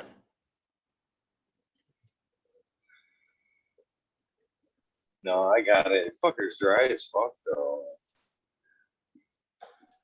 why I've been digging at it. Do you wear dailies or do you wear Dude, fucking dailies. Speaking of which, Mertz, last time you were talking about the contacts and the scam they have going around here every year. You need a new script. That's my wife. Oh no shit. Yeah, I swear to God, we bitch about it every year. Like, yeah, sure, her site's changed in a freaking year. It's just a scam, you know. It's like dentists. Dentists kills have me. the technology to make our teeth. Our teeth are only made to last about 45, 50 years. They have the technology to make our teeth last a lifetime. But will they do it? Of course not. It's an industry, and they completely shut themselves down for crying out loud. So, Yeah. same thing with some of the ophthalmologists. So when it comes to that stuff, you know what I mean. I always look at. Oh, it drives me nuts. My Scam. prescription hasn't changed in 40 years. Yeah. Then I got to go every year. She's What the younger than hell? me. Yeah, she's in her. My wife's 11 years younger than me. For Christ's sakes, it's like, I have reading glasses, but that's about it. You know what I mean? And they actually work for a good distance too for me. So I don't need to get glasses Well, the yet. screw of it is, our eyes don't get any better from wearing glasses. They actually get worse because it's like we baby them. You know what I mean? Exactly. There's no Yeah. to them. Like a good optometrist will actually make your script a little bit weak so that your eyes still have to work to focus. So a bad guy will make them too strong, and then your eyes will get lazier and they'll get weaker, and then your prescription will go up. So a good optometrist, he knows to keep it so that your eyes have to work. But you're right, Eagle. During the pandemic, like I didn't wear my glasses as much, and my eyesight's improved a ton. Because I just wasn't wearing my glasses. And I was wearing my glasses, but I wasn't putting in my contacts as much. And when I put in my contacts, then I always have on. If I have my glasses on, I just sometimes have them on, and sometimes I don't. I just don't give a shit. But I'm getting to the point where I don't give a shit anymore. It's like if I don't actually have to read shit anymore, I'm like, right. and I used to worry about being able to see people far away, so I could say hi and expect them instead of them ambush me, and I realize who they are when they're right in front of me, and then I'm like surprised. But now with the mask, I can just walk right by and not even feel bad about it. That's the other reason why I like the mask. I can just I'm anonymous. I'm in a small town, so I don't want to talk to people. anymore. I just kind of like the surprise. Not seeing them across the room, having to go, hey, no shit. Until it's somebody you don't want to see. Luckily, there's not too many of those people. Not too many. Right? But there are a few. I get a few. Most of them are the crazy parents of some of the kids that I've coached over the years. Like, some of them just, like, parents become crazy when it comes to their kids in sports. I don't know what it is about it, but and it's one of those things where you volunteer your time and you bust your ass to do for all the kids, and you got to deal with that one douchebag parent that makes it not worth it. Hey, funny you say that, Chris. Funny you say that, because there was a guy sitting next to me at my daughter. She's 9, for Christ's sake, and the guy from the opposing team was right next to me, and oh my God, he was furious that they were losing, and he was screaming at the top of his lungs. He had just one of those voices that was just loud, deep, and went right through you. And for 9-year-olds, 9. Oh yes. my God. Yes, and that's what listen, he had a little flip word to my wife, and I just looked at the guy going, listen, man, they're 9 years old. They're having fun, okay? Just be lucky that they can play, for crying out loud, during this COVID bullshit. Oh yeah, I was like, well, I played soccer for 30 years, and I looked at him and I said, why didn't you play a real sport? Right? Just to be a wise ass, because that's a line from the King of the Hill. So I was like, "Why don't you play real sport?" And he goes, "Well, I can tell you didn't play any sports." And I'm like, I at that, I just completely just walked away. But I'm like, yeah, okay, whatever, It's buddy. amazing the people that they come out Yeah, of the he was woodwork. furious, and they were losing, and they weren't getting their asses kicked by any means. It wasn't like a blowout, but at the end, he started yelling, it's not about who wins and loses. Just do your best. And like, dude, why would you even say something like that? Yeah, it's bad. What'd you coach? Baseball and all that good stuff, and soccer? Did you do soccer too? Soccer, pretty much. Yeah. Yeah, my hometown was a soccer friggin'. They used to do the tri-state tournament was there every year in Needham, and I didn't play organized soccer, but all my friends did, for Christ's sakes.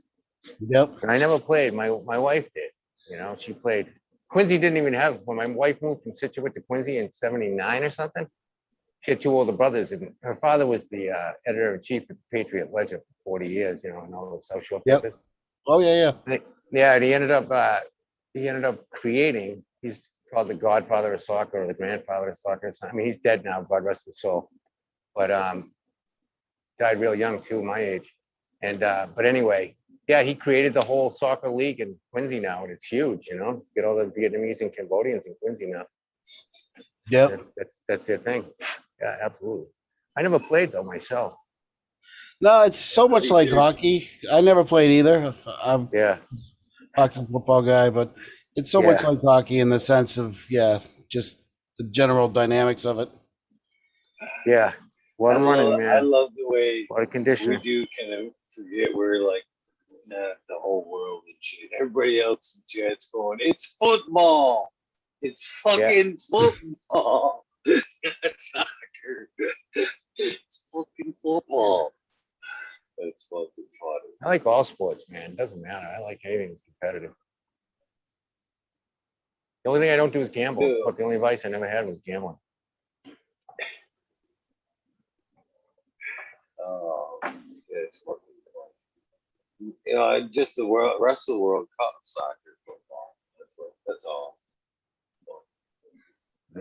We always use the term soccer for some reason. The rest of the world is football. Is that just because we have football here? All right, that's my next question. So what the fuck does the rest of the world call football? Our football. What's American football. They call it American football. Yeah. They don't even recognize our football, really. It's not, although it is catching on in Europe, right? Yeah, England or something has a team. Something like that. Yeah. Yeah. They're all doing the expo over there and shit, playing games there.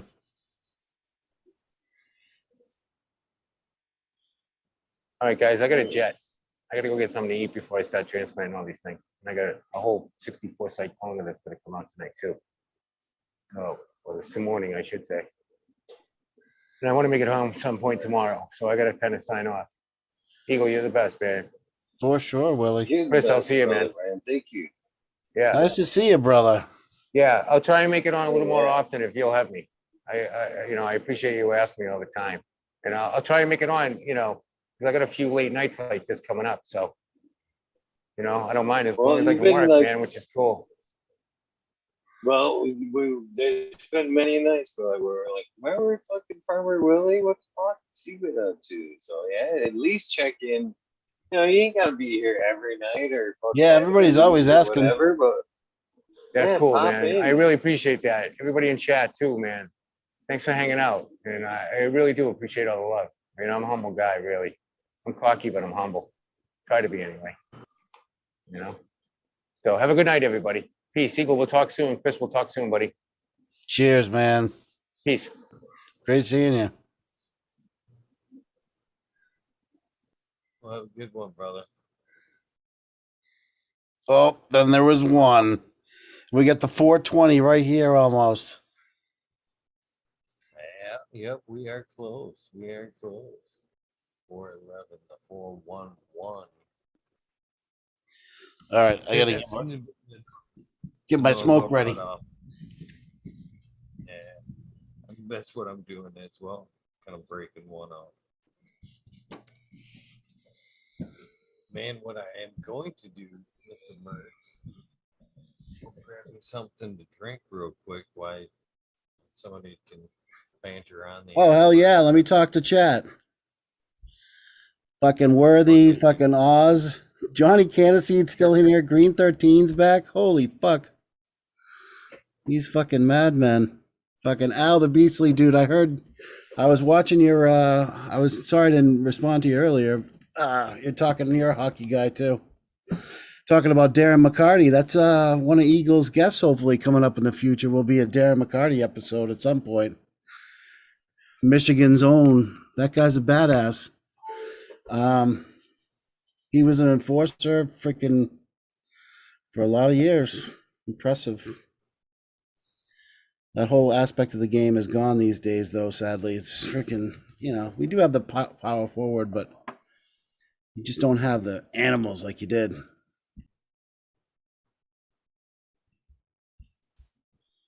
We got CJ's in here. CJ is one of the oldest. I mean, shit. I think CJ is the first subscriber to Eagles channel. Freaking way back when. Christoph, Big Force brother. Buddha Boy is still in chat too, and Mayall. Cheers, guys. Good score.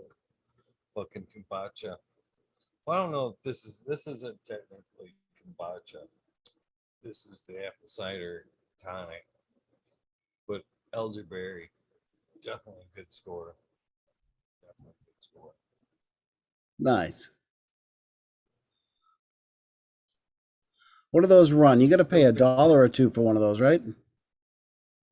Yeah, well, here, this one in particular was $2.50, 2 for $5. But I'm telling you what, man, this shit, I believe in the kombucha and the probiotics, man. That shit sets your gut straight, man. Yeah, so much better than the soda. Fuck.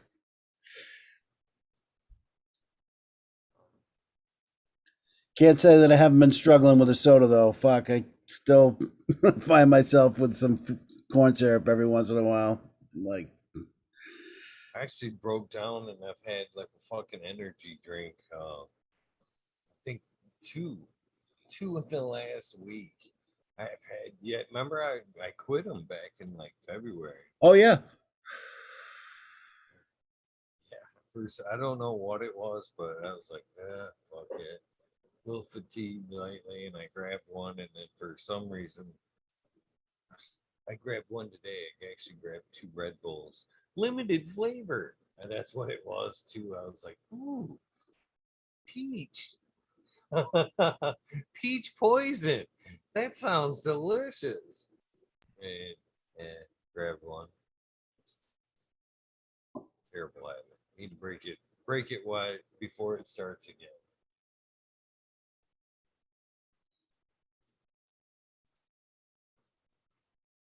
That shit gave me anxiety there for a minute. Terrible anxiety. Why it was. Cheers, JL. So what are you smoking on tonight, Mr. Mertz? Did you tell us that? I think that. no. I got a couple different things. I got or what I'm digging these days is this Kush Mints. Oh, that's good shit. Yeah, that stuff is really good. And then Clementine for my terps. You know, the Kush Mints, the main pheno of the Kush Mints was hunted down by my buddy, one of my friends here in Michigan, Rapid Hippie. Hunted down that in particular Kush Mints pheno. No shit. Dude, that stuff is fire. And it's testing out like literally nothing under 26, and some of it's been like 38, 42, like crazy numbers. Really high terpene numbers too. Like it's done well across the board. That was the sleeper. Oh man, he was throwing that fucking shit around like a fucking big dick too at the dispensaries, man.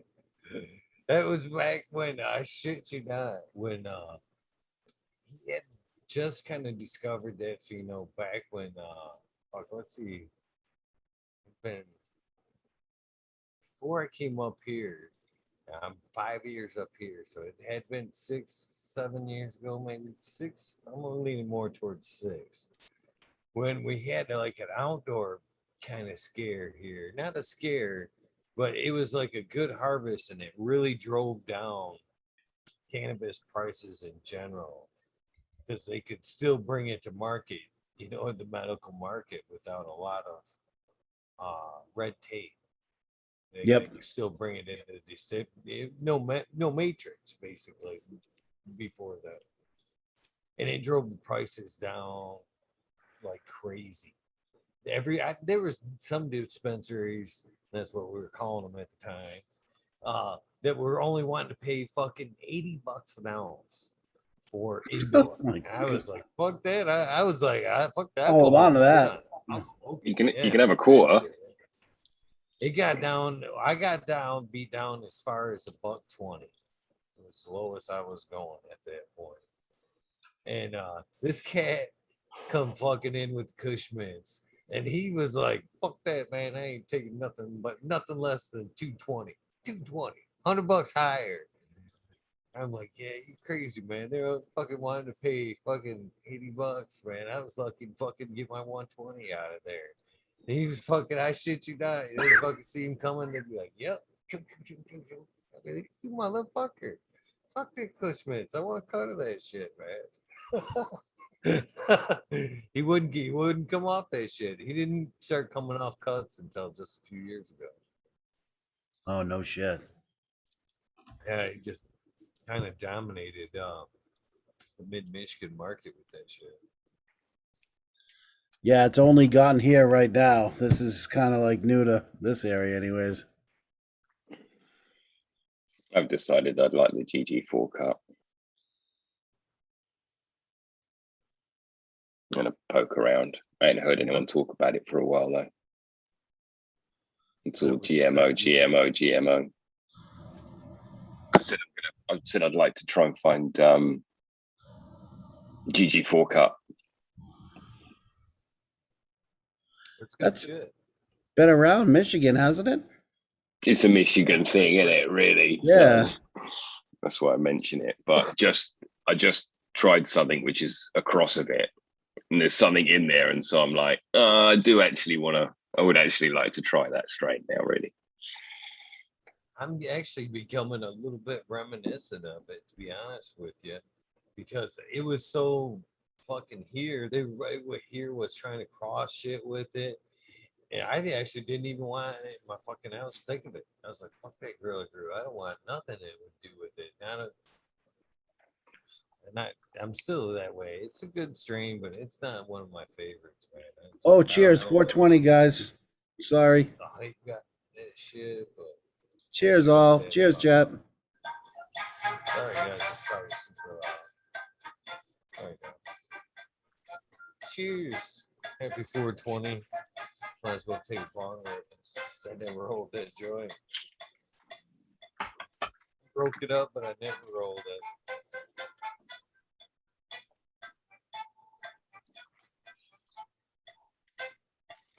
It's a natural 420 for us, Eagle. Oh, I think you're on your computer microphone, Eagle. Yeah, it's a bit quieter, isn't it?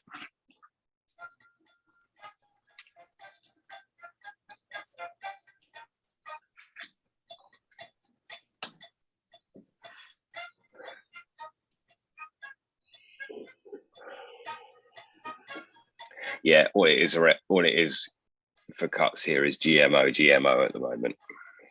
Everybody just running fields of it. I thought a lot of Star Dog too. Yeah, that's that would be the more organized crime side of things. Oh, gotcha. Yeah, that's your super cheap, super nasty. Stardog and Kush. Which do you want? That's too funny. It's just Stardog Albanian style. Go. Fucking Albanians, huh? Dude, my town is run by Albanians. You don't mess with them. Those motherfuckers are crazy. I don't even want to talk about it too much. Holy shit, dude. Yeah. The Russians, the Italians, all these are the Albanians. You don't fuck with the Albanians. At least around here. No, and they killed Stardog, really. Poor old Stardog. Right? Yeah. It's like one up from like brickweed now, really. That's how it's spewed. Whether it's Stardog, nah, it's good. Yeah, I'm good. I just grew out some Stardog not so long ago, and I wasn't that impressed with it. That impressed. Did it come out big? It came out big, but it just had this. I don't know. I still can't put my finger on the turfs. It was like nothing else in the garden, and I don't know. It just wasn't. It didn't have the terps for me. You know what I mean? I could have put that across the board, and been like, I don't know what that is, but you know, it was decent smoke, but it wasn't even a second thought. It looked, which was terrible, because she was beautiful in structure. You know what I mean? The way she grew, nice, tight, you know, all that.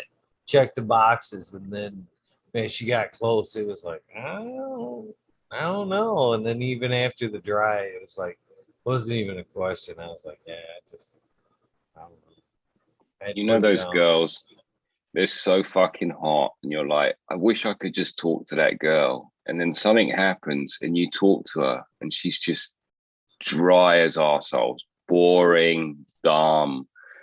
And you're like, yep, you don't get everything. You don't get everything.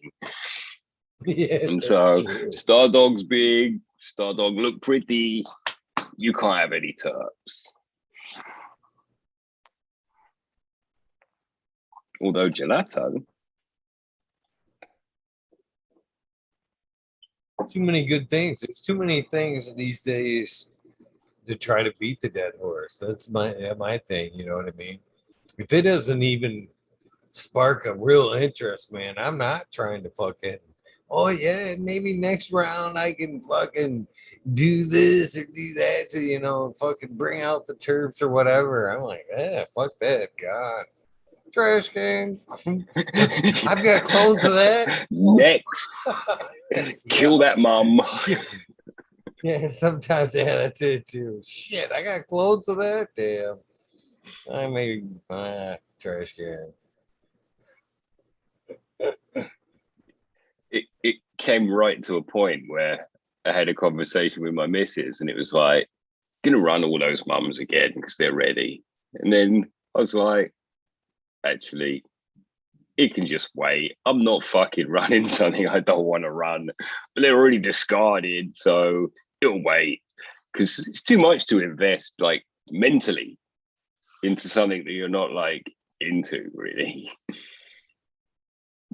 No, and it's like Charlie's Farm was talking earlier about like rushing things in size. You know what I mean? I'll rush things. I'm willing to like cut back yields. You know what I mean? To keep the cycle going, but it's straight. I'm willing to create a dead spot for. I'm not gonna grow something that, you know, I'm gonna suffer through. I'd rather fucking, you know, put something else in there or something. So. It's exactly that. Suffer through. It's like, I don't want to fucking grow it. I don't want to trim it. I don't want to fucking anything it. And so it's like the praise, the love for the thing has gone, you know, and it's important with this plant to give it all the respect and love, you know. Yeah. And 3 months, man, you're like, if that bitch gets spider mites, you're even more like, fuck off.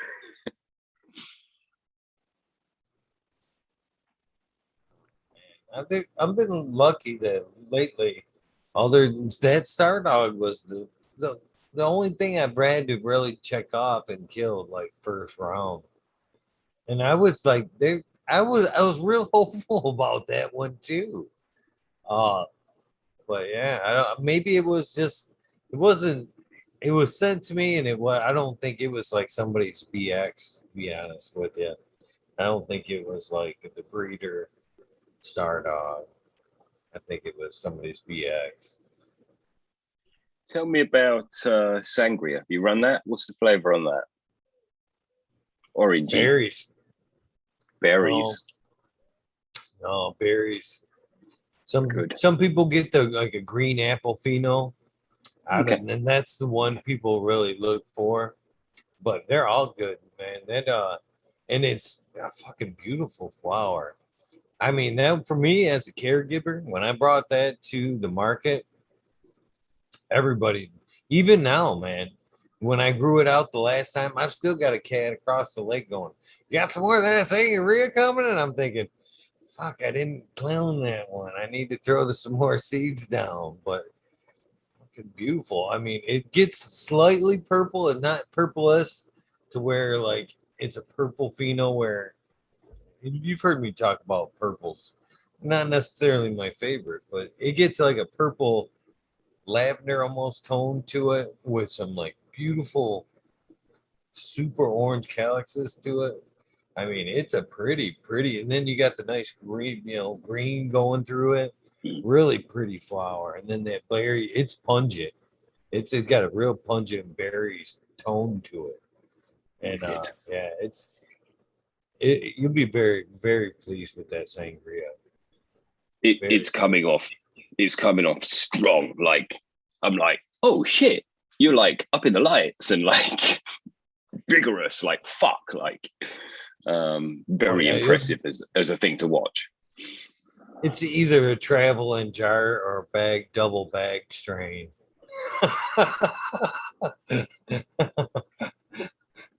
I actually think I'm feeling like it's going to be a little secret pocket rocket because it's rare as fucking mad, and even where I am, even more rare. So if it's like you say, which it's looking like it is, I mean, even when I just put the first leaves out, it looked incredibly beautiful. So I got high hopes for it actually. Oh, you'll love that strain. Really, it's a good one. And it's got a great buzz to it. Yeah, it was leaving. It's got a really nice buzz to it. Yeah, you trust me, you will not find a problem with that strain. It's growing, sativa. Anyway, it's growing up and tall and branchy. Big meaty buds. Big meaty buds. Right. It's right next to a giant, not Agent Orange, Jilly Bean. Probably the keeper, although you can't decide yet. You're not a fan of the orange either, are you? That's what I thought. I mean, I remember right. I'm a fan of it. It just can't put me down. It's like I could just keep going. That's what it is. And is that the same with you? Yeah, it doesn't get me high. Yeah. I mean, it does, but it's just like I could smoke loads of it. Yeah, but I love the term. But if I were paying for it, it's the best thing. Yeah, because you can just. Oh, it's tasty. I'm okay though. Yeah, it's really good. And to be honest with you, I don't ever leave a lot of it for myself. The patients get most of it because, well, they enjoy it for one. I enjoy it to an extent, but the orange, like we're talking about, isn't necessarily. It's good, but it doesn't take me there. So what I do with them type of strains is I usually leave some back for myself, and then when I want that orange, with a punch, I just break off a little piece of it and throw it in with a fucking joint and shit, something a little bit more powerful. And that shit's so fucking pungent. It only takes a little nug to make anything kind of have that Some orange flavor, yeah. tinge, And orange weirdly, gas, I would sweet even say it's floral. one of my, all of that. That's actually one of my favorite herbs. It just isn't what I could only have because of the non-medical activation of it. Yeah. I don't know. But there's definitely people that I know that Who fucking gets swear by smashed this on shit. it. Yeah. And they're like, it knocks me sideways. So it must be a very, yin and yang thing. Yeah. I don't know. That's the whole endocannabinoid system for you. They're pretty unique. That's what I tell Alexis all the time. She's trying to learn anymore. I break something out. First thing she asks, "What's that? What's that? What's it do?" Well, I can give you the answer, textbook answer, but that's not going to be what your fucking body's going to tell you. You know what I mean? We can smoke the same joint and I give you the same textbook answer, and we're both going to walk away from this with a little bit different buzz to it. You know what I mean? It could fucking make me all fucking uppity. It could make you fucking tired. That 6-shooter is a perfect example of that. I can smoke that shit all day, as long as I'm not doubling up on them. Sitting down smoking 2 at a time. As long as they're 1 at a time, I'm good. Fucking that same fucking joint with her, we smoked the same joint. She's like, part way through it, I've had enough of that shit. I'm gonna take a nap. Yeah. That's nice. That's being kind to yourself.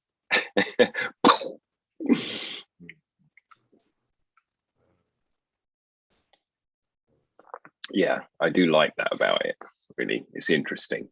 Funnily enough, even talking about Stardog, I remember when I first had it, I was chatting and fucking everyone else is sleeping, and I was like, man, this stuff's really uppy, and it's like, no, dude, it's not at all. Right, okay. I've had a good experience today on some. Well, I was making RSO. I'm still making RSO, and but I used, alcohol, grain alcohol, in the process. So when I got down to the very little bit of actually squeezing the fuck out of the bud to get that last little bit, I saved it for tincture. Fucking 2 shots of tincture out of it. I've had a few cups of coffee with fucking full dropper of fucking tincture, fucking every cup. And man, it's been a pretty good day as far as fucking consuming a little alcohol tincture today in the coffee, man. And I don't mind that weed taste. I thought it was good. A little cannabis flavored coffee. I was like, man, that's pretty good. Packed That's a little fucking punch. cool. I like that. Yeah. So what is it like? RSO light? Yeah, it's RSO very it definitely came with a nice little punch. Yeah. And so you just need to use a bit more than just you would lose less RSO because it's more condensed, I guess. Yeah, the RSO is more condensed. So I'd say the tincture is a little less of a punch. You know what I mean? But definitely does take that throughout the day. dangerous step out though, doesn't it? In the making process. If you just went for tincture, it saves you having to fucking get rid of all that alcohol. Is that right? Yeah. Mm. Well, Because that's the bit that takes long and is dangerous. Well, no. The tincture is just basically fucking soaking your cannabis in it. What I do, basically, you take that grain alcohol, you can let it sit in your freezer, let the cannabis get cold, let it sit in a jar in your freezer, and then just strain out the cannabis the next day. And what's left in the alcohol is a cannabis tincture. You know, there's Yeah. people that actually drink. You can take a shot of that shit, and you're gonna be all fucked up. You're gonna be like really fucking hallucinating, fucked up off of a shot of like cannabis whiskey like that. That's basically a tincture right there. A few drops on that. I mean, that's an alcohol tincture, not a Yeah. glycerin tincture. Yeah. But you can do a similar thing with glycerin, can't you? Just soak it in it. You can take that and make like you've heard of the skill bowl roller balls, right? There's so that's basically the same thing, a grain extraction with essential oils, peppermint. I don't know what else he uses in it, and add that to the skin for aches and pains and shit. Not shout out to Skill Bowl. These things do work very well for like fucking knee pain and shit. I get a stiff neck all the time. Actually use this for a stiff neck, right around the base of the skull. Gone, gone. But definitely an effective method. And the funny thing was, I actually talked to that crowd about exactly this. It was almost exactly this conversation. And it ended out, they were like, just make RSO, dude. And it's like, I actually just wanted to make some tinctures. And they kind of talked me out of it. They were like, don't bother, just move to RSO. And it's like, oh, okay. That was a weird outcome. Yeah, I don't know. There's a lot of benefits to the tinctures. A lot more benefits. Quicker, a little bit under the tongue. And then the RSO, like we were talking about, that's like a fucking RSO. You take a couple, you're done. We've watched some people like DOA and should take that on the air. Fucking hell. I've even fucking, my tattoo guy fucking the other day was talking about that because I had my feet done. I took some RSO before I had my feet. And I was fucking damn near slurring by the time we fucking left there. And it was all RSO, man. I was fucking just one big fucking ow before I went in. And he was fucking hammering away on my feet. Lexi was fucking actually IGing it. I was talking, people fucking like a normal conversation through the whole time. But by the end of it, it was really sank in by the fucking end of that shit. So yeah, RSO can be like a heavy buzz. And again, the tincture a little bit under the tongue. If you ain't got time for coffee, it's real quick. 10, 20 minutes or less. It's Purple Thumb OG sent me some RSO that made me giddy like a schoolgirl. It was quite unique. Usually it hits me the same way, it knocks me out, but this stuff, I was just all giggles. Energetic. It was pretty cool. I think that's because he does a lot of sativa stuff. Yeah, and that's a conversation we have in a group of friends, a phone group of friends I've got. Those guys are all extractors, and they're talking about some specific stuff where, if they use the right strains and whatnot, they can actually get it to be pretty uppy. But it's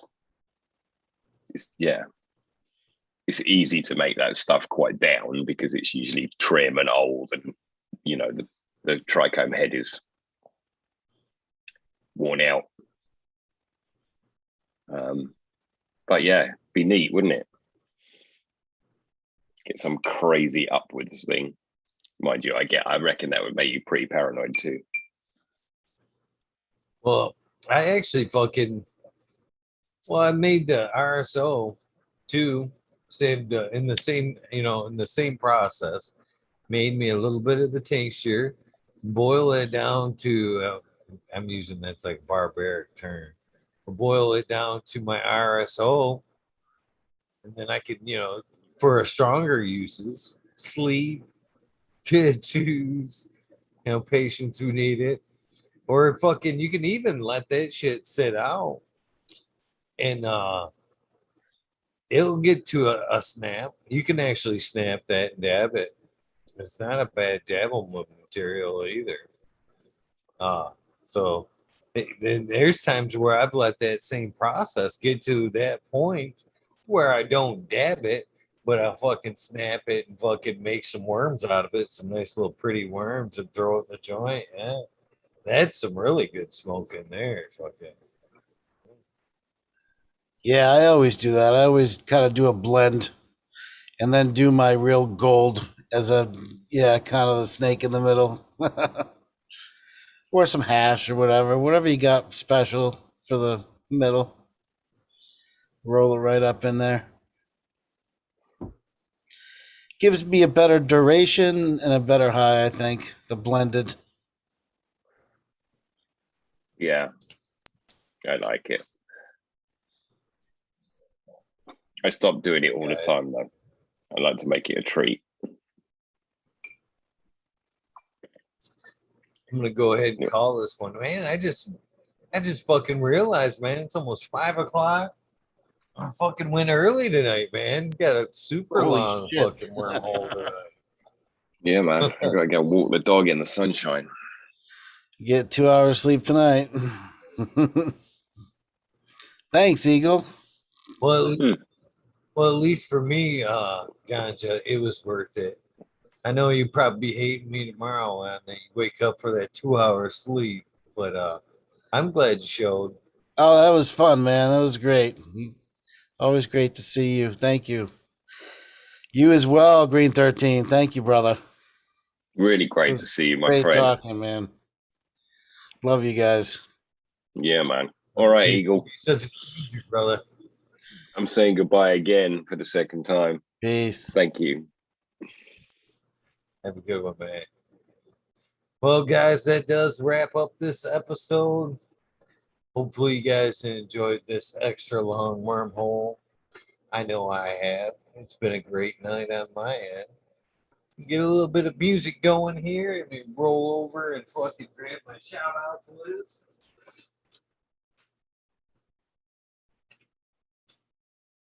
Can't forget the shout outs list, right? I'm gonna get it proper order this time. Man, the last few nights my list has been all out of order. It does fuck up my rhythm.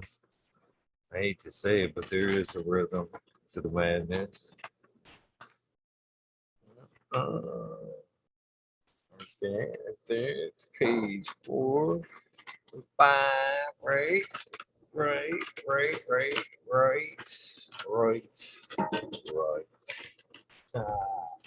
Cheers, John Fleming. Nice to see you. Man, I don't believe I've got that name on the shoutouts list, and I've actually been a little lazy about adding names, but I do have some new ones right here. And what the fuck? Making note of it right now. Cheers to you, John from Fleming.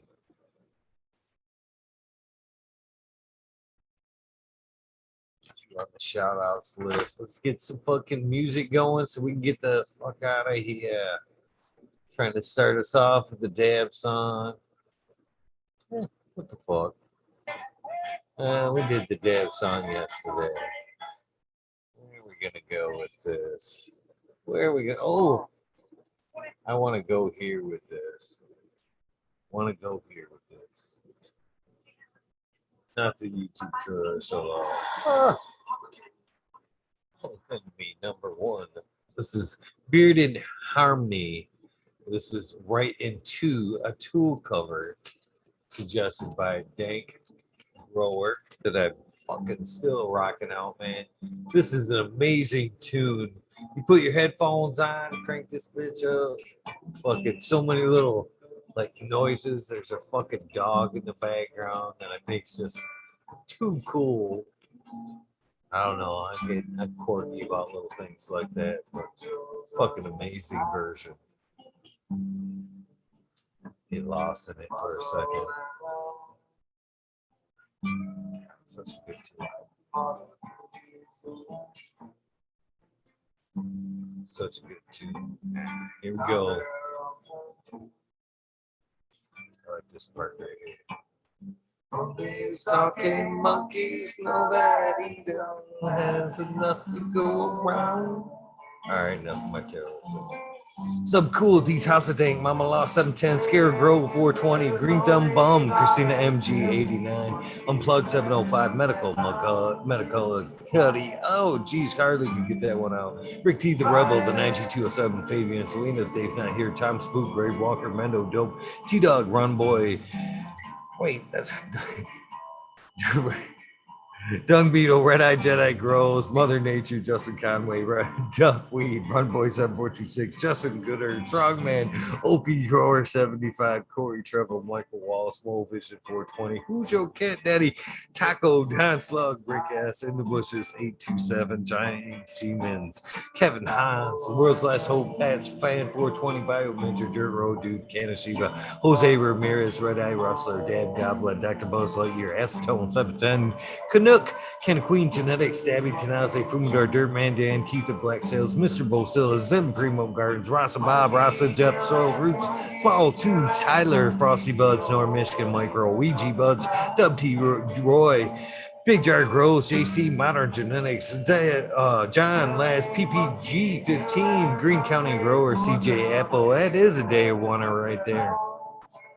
Perfectly Imperfected, Dollar Tree Grower, T1 Productions, Dank Grower, DO8 Grown Meds, Miss Nudie Grows, I Grew Some, Johnny Candice, Nutrient Shootout, Snotty Nicky, Soin Slammer, NNY, Pixel Monkey, St. Bernard's Observation Booth, Clover 420, I Spy, Aldridge 25, Madam T, Sue Moo, Mo Grower, The Can of Crate, Loki Grows, Sus, This Guy Burton 79, Polish Hammer, Midwest Outlaws 31, Voodoo Ultras, Fresno Nerds, Cali Connection, Wolverine Grown, Big Jar Grows, Jimmy One for Life, Late Wayback Farmer, G Block, MMP, Nation Creations, Amber Lalana, Psychedelic Warlock, Artist LD, Serge Sticky, Rob, Big Day 420, Brent Wendell, Big Ed 1961, Manawai G3, The Green Click, JK Triple G's, Mr. Sprinkly, Brittany and Tyler Teasley, Hope Farms, Lisa G, John, BG Crazy for You, BG, WG 420, Dr. Budswell, Purple Thumb OG, Arthro, Sons of Amelia, Arthro, Just a Base 420, Beast Coast Grower 420, Sir How, Trey Valone, Keep It Real, Haggerton 420, Seb Zeppelin,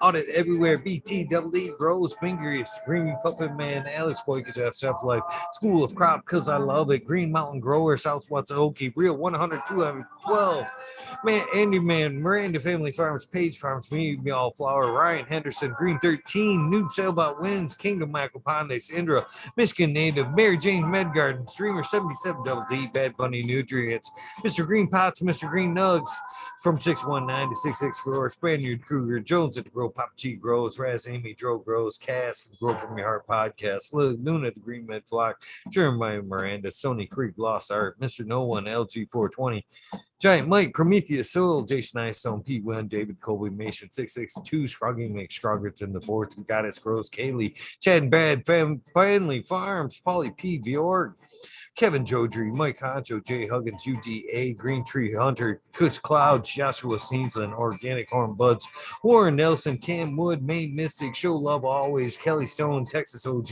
Chuck Norris, Sargess, Claire Fresno, Happy Guy, Dan the Indoor Man, Gromy Omish, Hamilton Gross, Clip Smoke, Keystone Camouflage, PA, Big High 710, Eugene Greenleaf, Ace Drew Hustle, Big High Head, wait, Fred Dark, Carlos, North Arizona Beer Grow, No Sellout, Jesse White, Gastain Yeti, Introvert Genetics, So J, Vixen, Robin, Killer 8 Mo, James Buttercream, C-Dub from NorCal, The Pharmacy C Bank, Deadhead, Smokey 616, McCurtis Mahan, Matt Myron, Morte, Rick Heyman, Stephanie Dura, Intense Seeds, Fabcarious K, Mike Rubles, The Drew Beer 420, Maxi 751, Lawrence Gonzalez, Slow to Get Up, Stu Move, Popco 719, Bake with Shake Baby, Old Smoke, PWC, Grown Buds, Laura Wash, Mr. Weed Blunt, Old School, Grower, Chad Westport, Honcho, Growing Flora Nugs, My Little Piece of Heaven, Pungent Sound Seeds, Goliath Grower, Richard T, Chrissy Wannabe, Mr. Swole, Food Spectrum, God, Gone, God,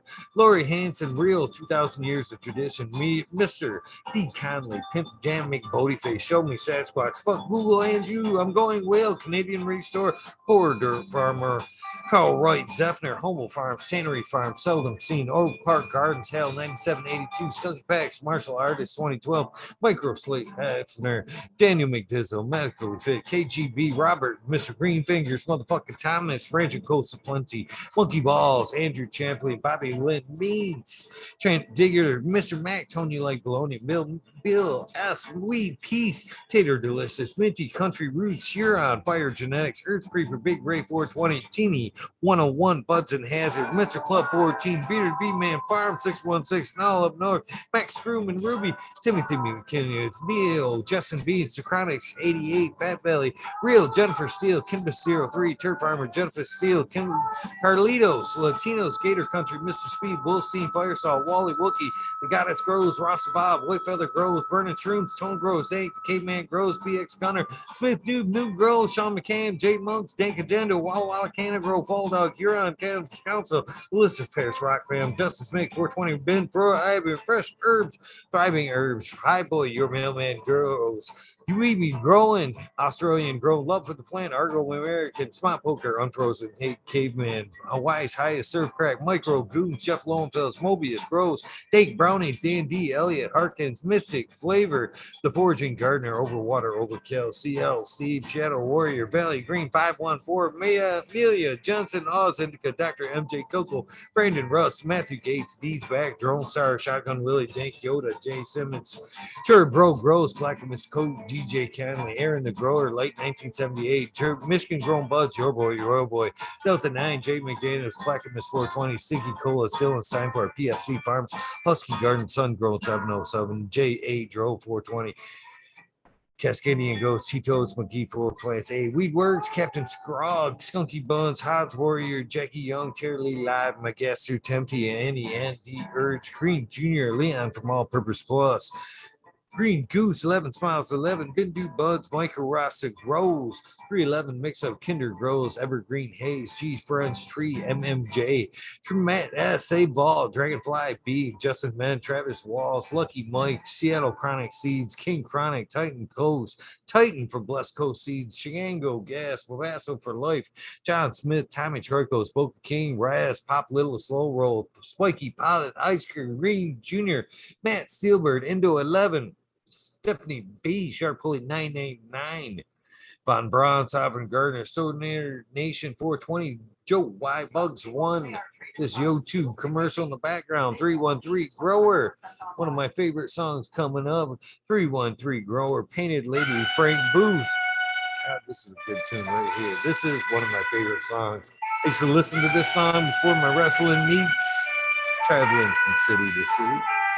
Painted Lady, Frank Booth, Jay Myers, Mid, The Chat, Mr. Manny D, Bag Seed, Dr. DGC's Jeff, Shredder 911, Dutch Grows, 420, Scallywag, Skillbow 1, Medgrower 1, Empire Breeding Co., Ferroli, Lost Leaf, Liam Mass, Danny Danko, Breeder, B Bear 7, Ali Noble, CK, Tom Trinidad, Looney Jester, Smoking with Small Town, Tim S, Mr. Lazy, Rafter Grows, Rob, Automation is Freedom, Robert Hazelton, Jordan Miskin Quarry, Double Tap Farms, Mr. Green Thumb 420, Mr. 808 Rooting Prospect, shout out to you, Can a Bus Driver, Hayton Life, Kenny 710, Operation Growth, T Ben, Rude Nut 619, Hammered Emails, Dr. Scrambles, BB Moonrocks, GHF Double J, Bio Green, Stealth Grower 56, Hanky Stanky 420, OG KP, Ganja Nana, Your Mama, Georgia Joe, Roy Rodriguez, Bee Growing, Nature's Best Nugs, Killer Bee Grows, Ganja Wizard, Husky Gardens, Nut Tree 420, Dr. Ooh Soul Life, Bully 4 Left, Dr. Jeffro, the Jeffro 420. Sorry about that. Beavis 698, Dr. Franklin Booty, Dr. Goddamn, I'm Big Ted's Test. Songs bring back all kinds of memories. The Riffin' Fat Boy, Jack Greenstalk 424, 420, Boom Farms, Charlie Farms 420, amazingly was here tonight. Thank you. Aldridge 25, Smiley's Gardens, always tons of respect for you, my brother. JD's, Miss D Snug, Smoking Grow, Frazier, Grokoski, Twisted Roots, Faded Farm 420, Jeff Dorowski, Genetic Memory Farms, and Fall 420, Cameron, Mr. Banksy, Jill Carter, Mystic Marks, Mystic Grower, Ginger Snaps, DTE, Groze, Rick Wolf, DLP 2372, Mike Denver, Ned Denver, Sergeant Pepper 420, Can Trooper, Black Cat 420, Light Up Again, Tim, UKSIF 420, Buddha Boy, Devin Shipwreck, Medical MJ, Budsville, USA, Resurrection Prophet, Chris Martinez, Dankman Dan, Dankman 420, Red Set of Farms, Good Luck, Jody Bell, Chicha B, Most Hated Grower, the Major General 420, American One, W Digger 714, Sarates, Kineos, and Mountain Skies, Ready Hit That Hot Fire, Chris Mertz, Ian, Save Robbie, Sergeant Live, Hepa Faye, Cam, there I go. Playing Star again. So appropriate. Finger Lakes Finest, Bridge Pad, Dozerman, Southern BT Grower, Choose Medical, Jer Bear, Plus One, Mushroom, Secret City Pioneers, My Little Tent, 2042, Spacewalker, Christian, Tree Mug, T Barrington, Heart and Soul, Homegrown, Mike B, T Dwayne, East Coast Will, Heidi Day, Galactic Garden, John Smith, Elliptis, My Natural Farms, Pacific Northwest Seeds, Ross, Kaya Paul, Lemon Hoko, Trench, Rita's Juicy Like 420, Grant Manuel, Mary Brown, Sammy Sizzle 81, 9 Inch Colas, Chris Mo, DK Trades, Vision Creators, Guru, Kind Brew, Cannon Nation, J Wire, Wob Wobby, Sean Bins, Roadside Rescue Ready, Roadside LLC, Notorious Nugs, Magma Seeds, Fair Father and Son Trimming Tutorials. With the echoes from the amplifiers ringing in your head. Dub T Dank, Jose Ramirez from Doggo the Hut, 420 Buck, Chiba Man, GR420 Comedia Videos, GMO. Thank you for always showing up, my friend. Detroit River Red, Luis Garcia, Michael P, AJ Everyday, Captive Audit, Cheddar Bob 13. Thank you for popping in. Maine, 420 Med Grower, Cookies Coop, Jake Kendricks, In for the Grill. Backwoods all good. Sally Man Sales, Adam Skankin, Chanel Simpsons, One Smoke Away, Ganja Roach, Kazoo, Aaron Burden Rooms, Mr. Lincoln Stinkin, Angel Studios, MG, the 420 Grotep, Paul D. Elliott, John Fleming, you were on the list. Dankovich, Fiber Faller, Paulie P. Sullivan, Seems Elevated, Lenny Organic, Sunman, Chiba Sone, Jeff Popalik, Ricardo Sosa, Dan J, Earth Friendly Farming, Earth Candy Forest Farming, fuck all that, boy, B.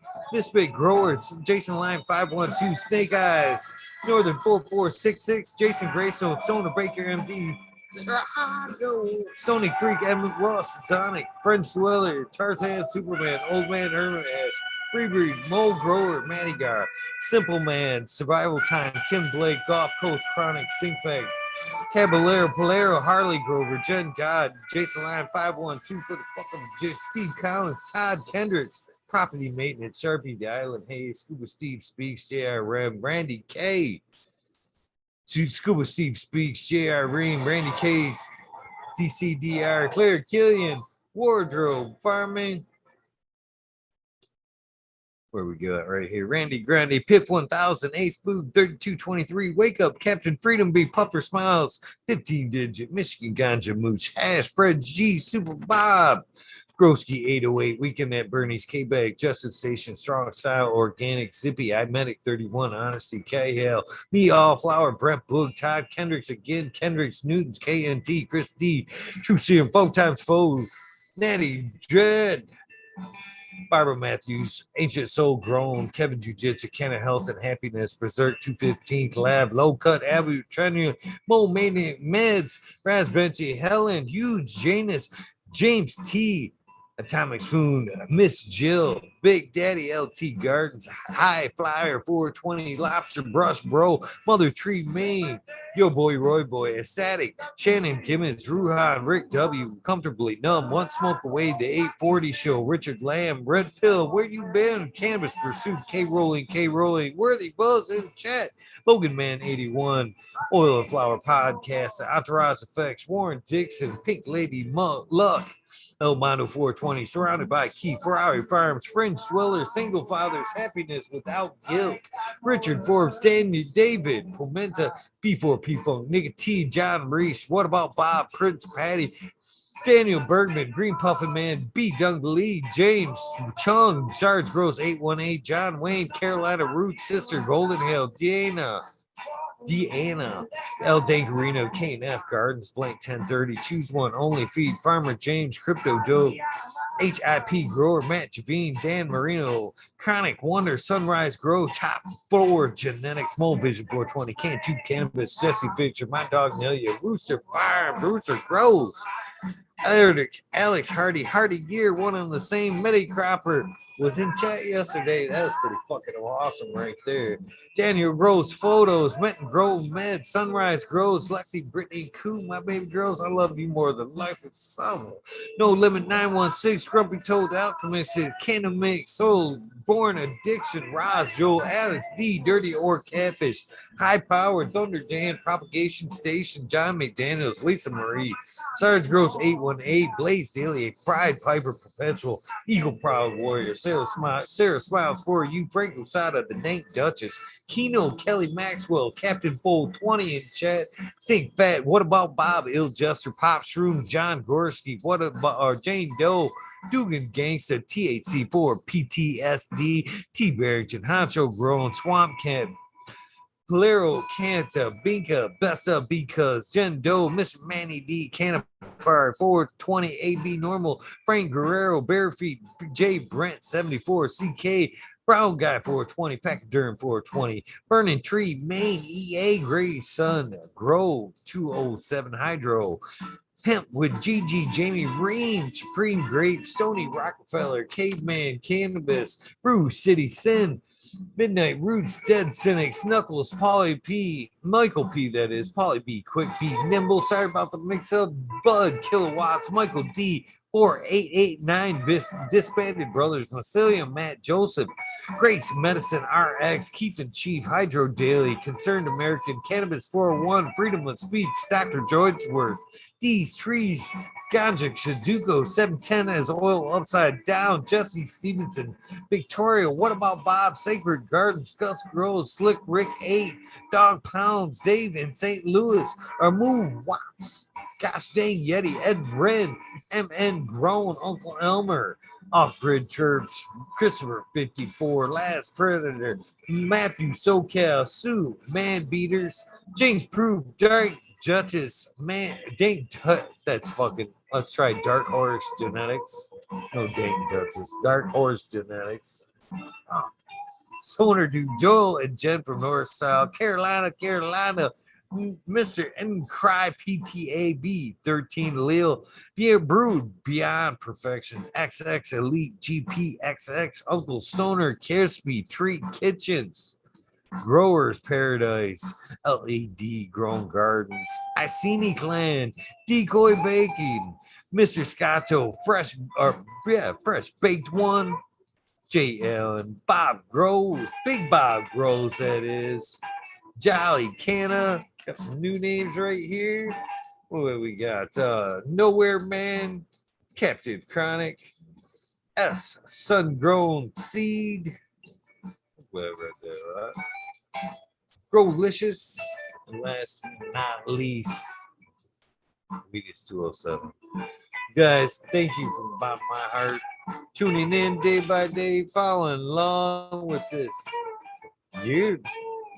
yearly. It's getting to be years now, journey. A little over a year. Called out 3. Let's do this. Thank you guys. You guys know the deal. If this is the end of your day, please get some rest. This is the beginning of your day. Have an amazing day.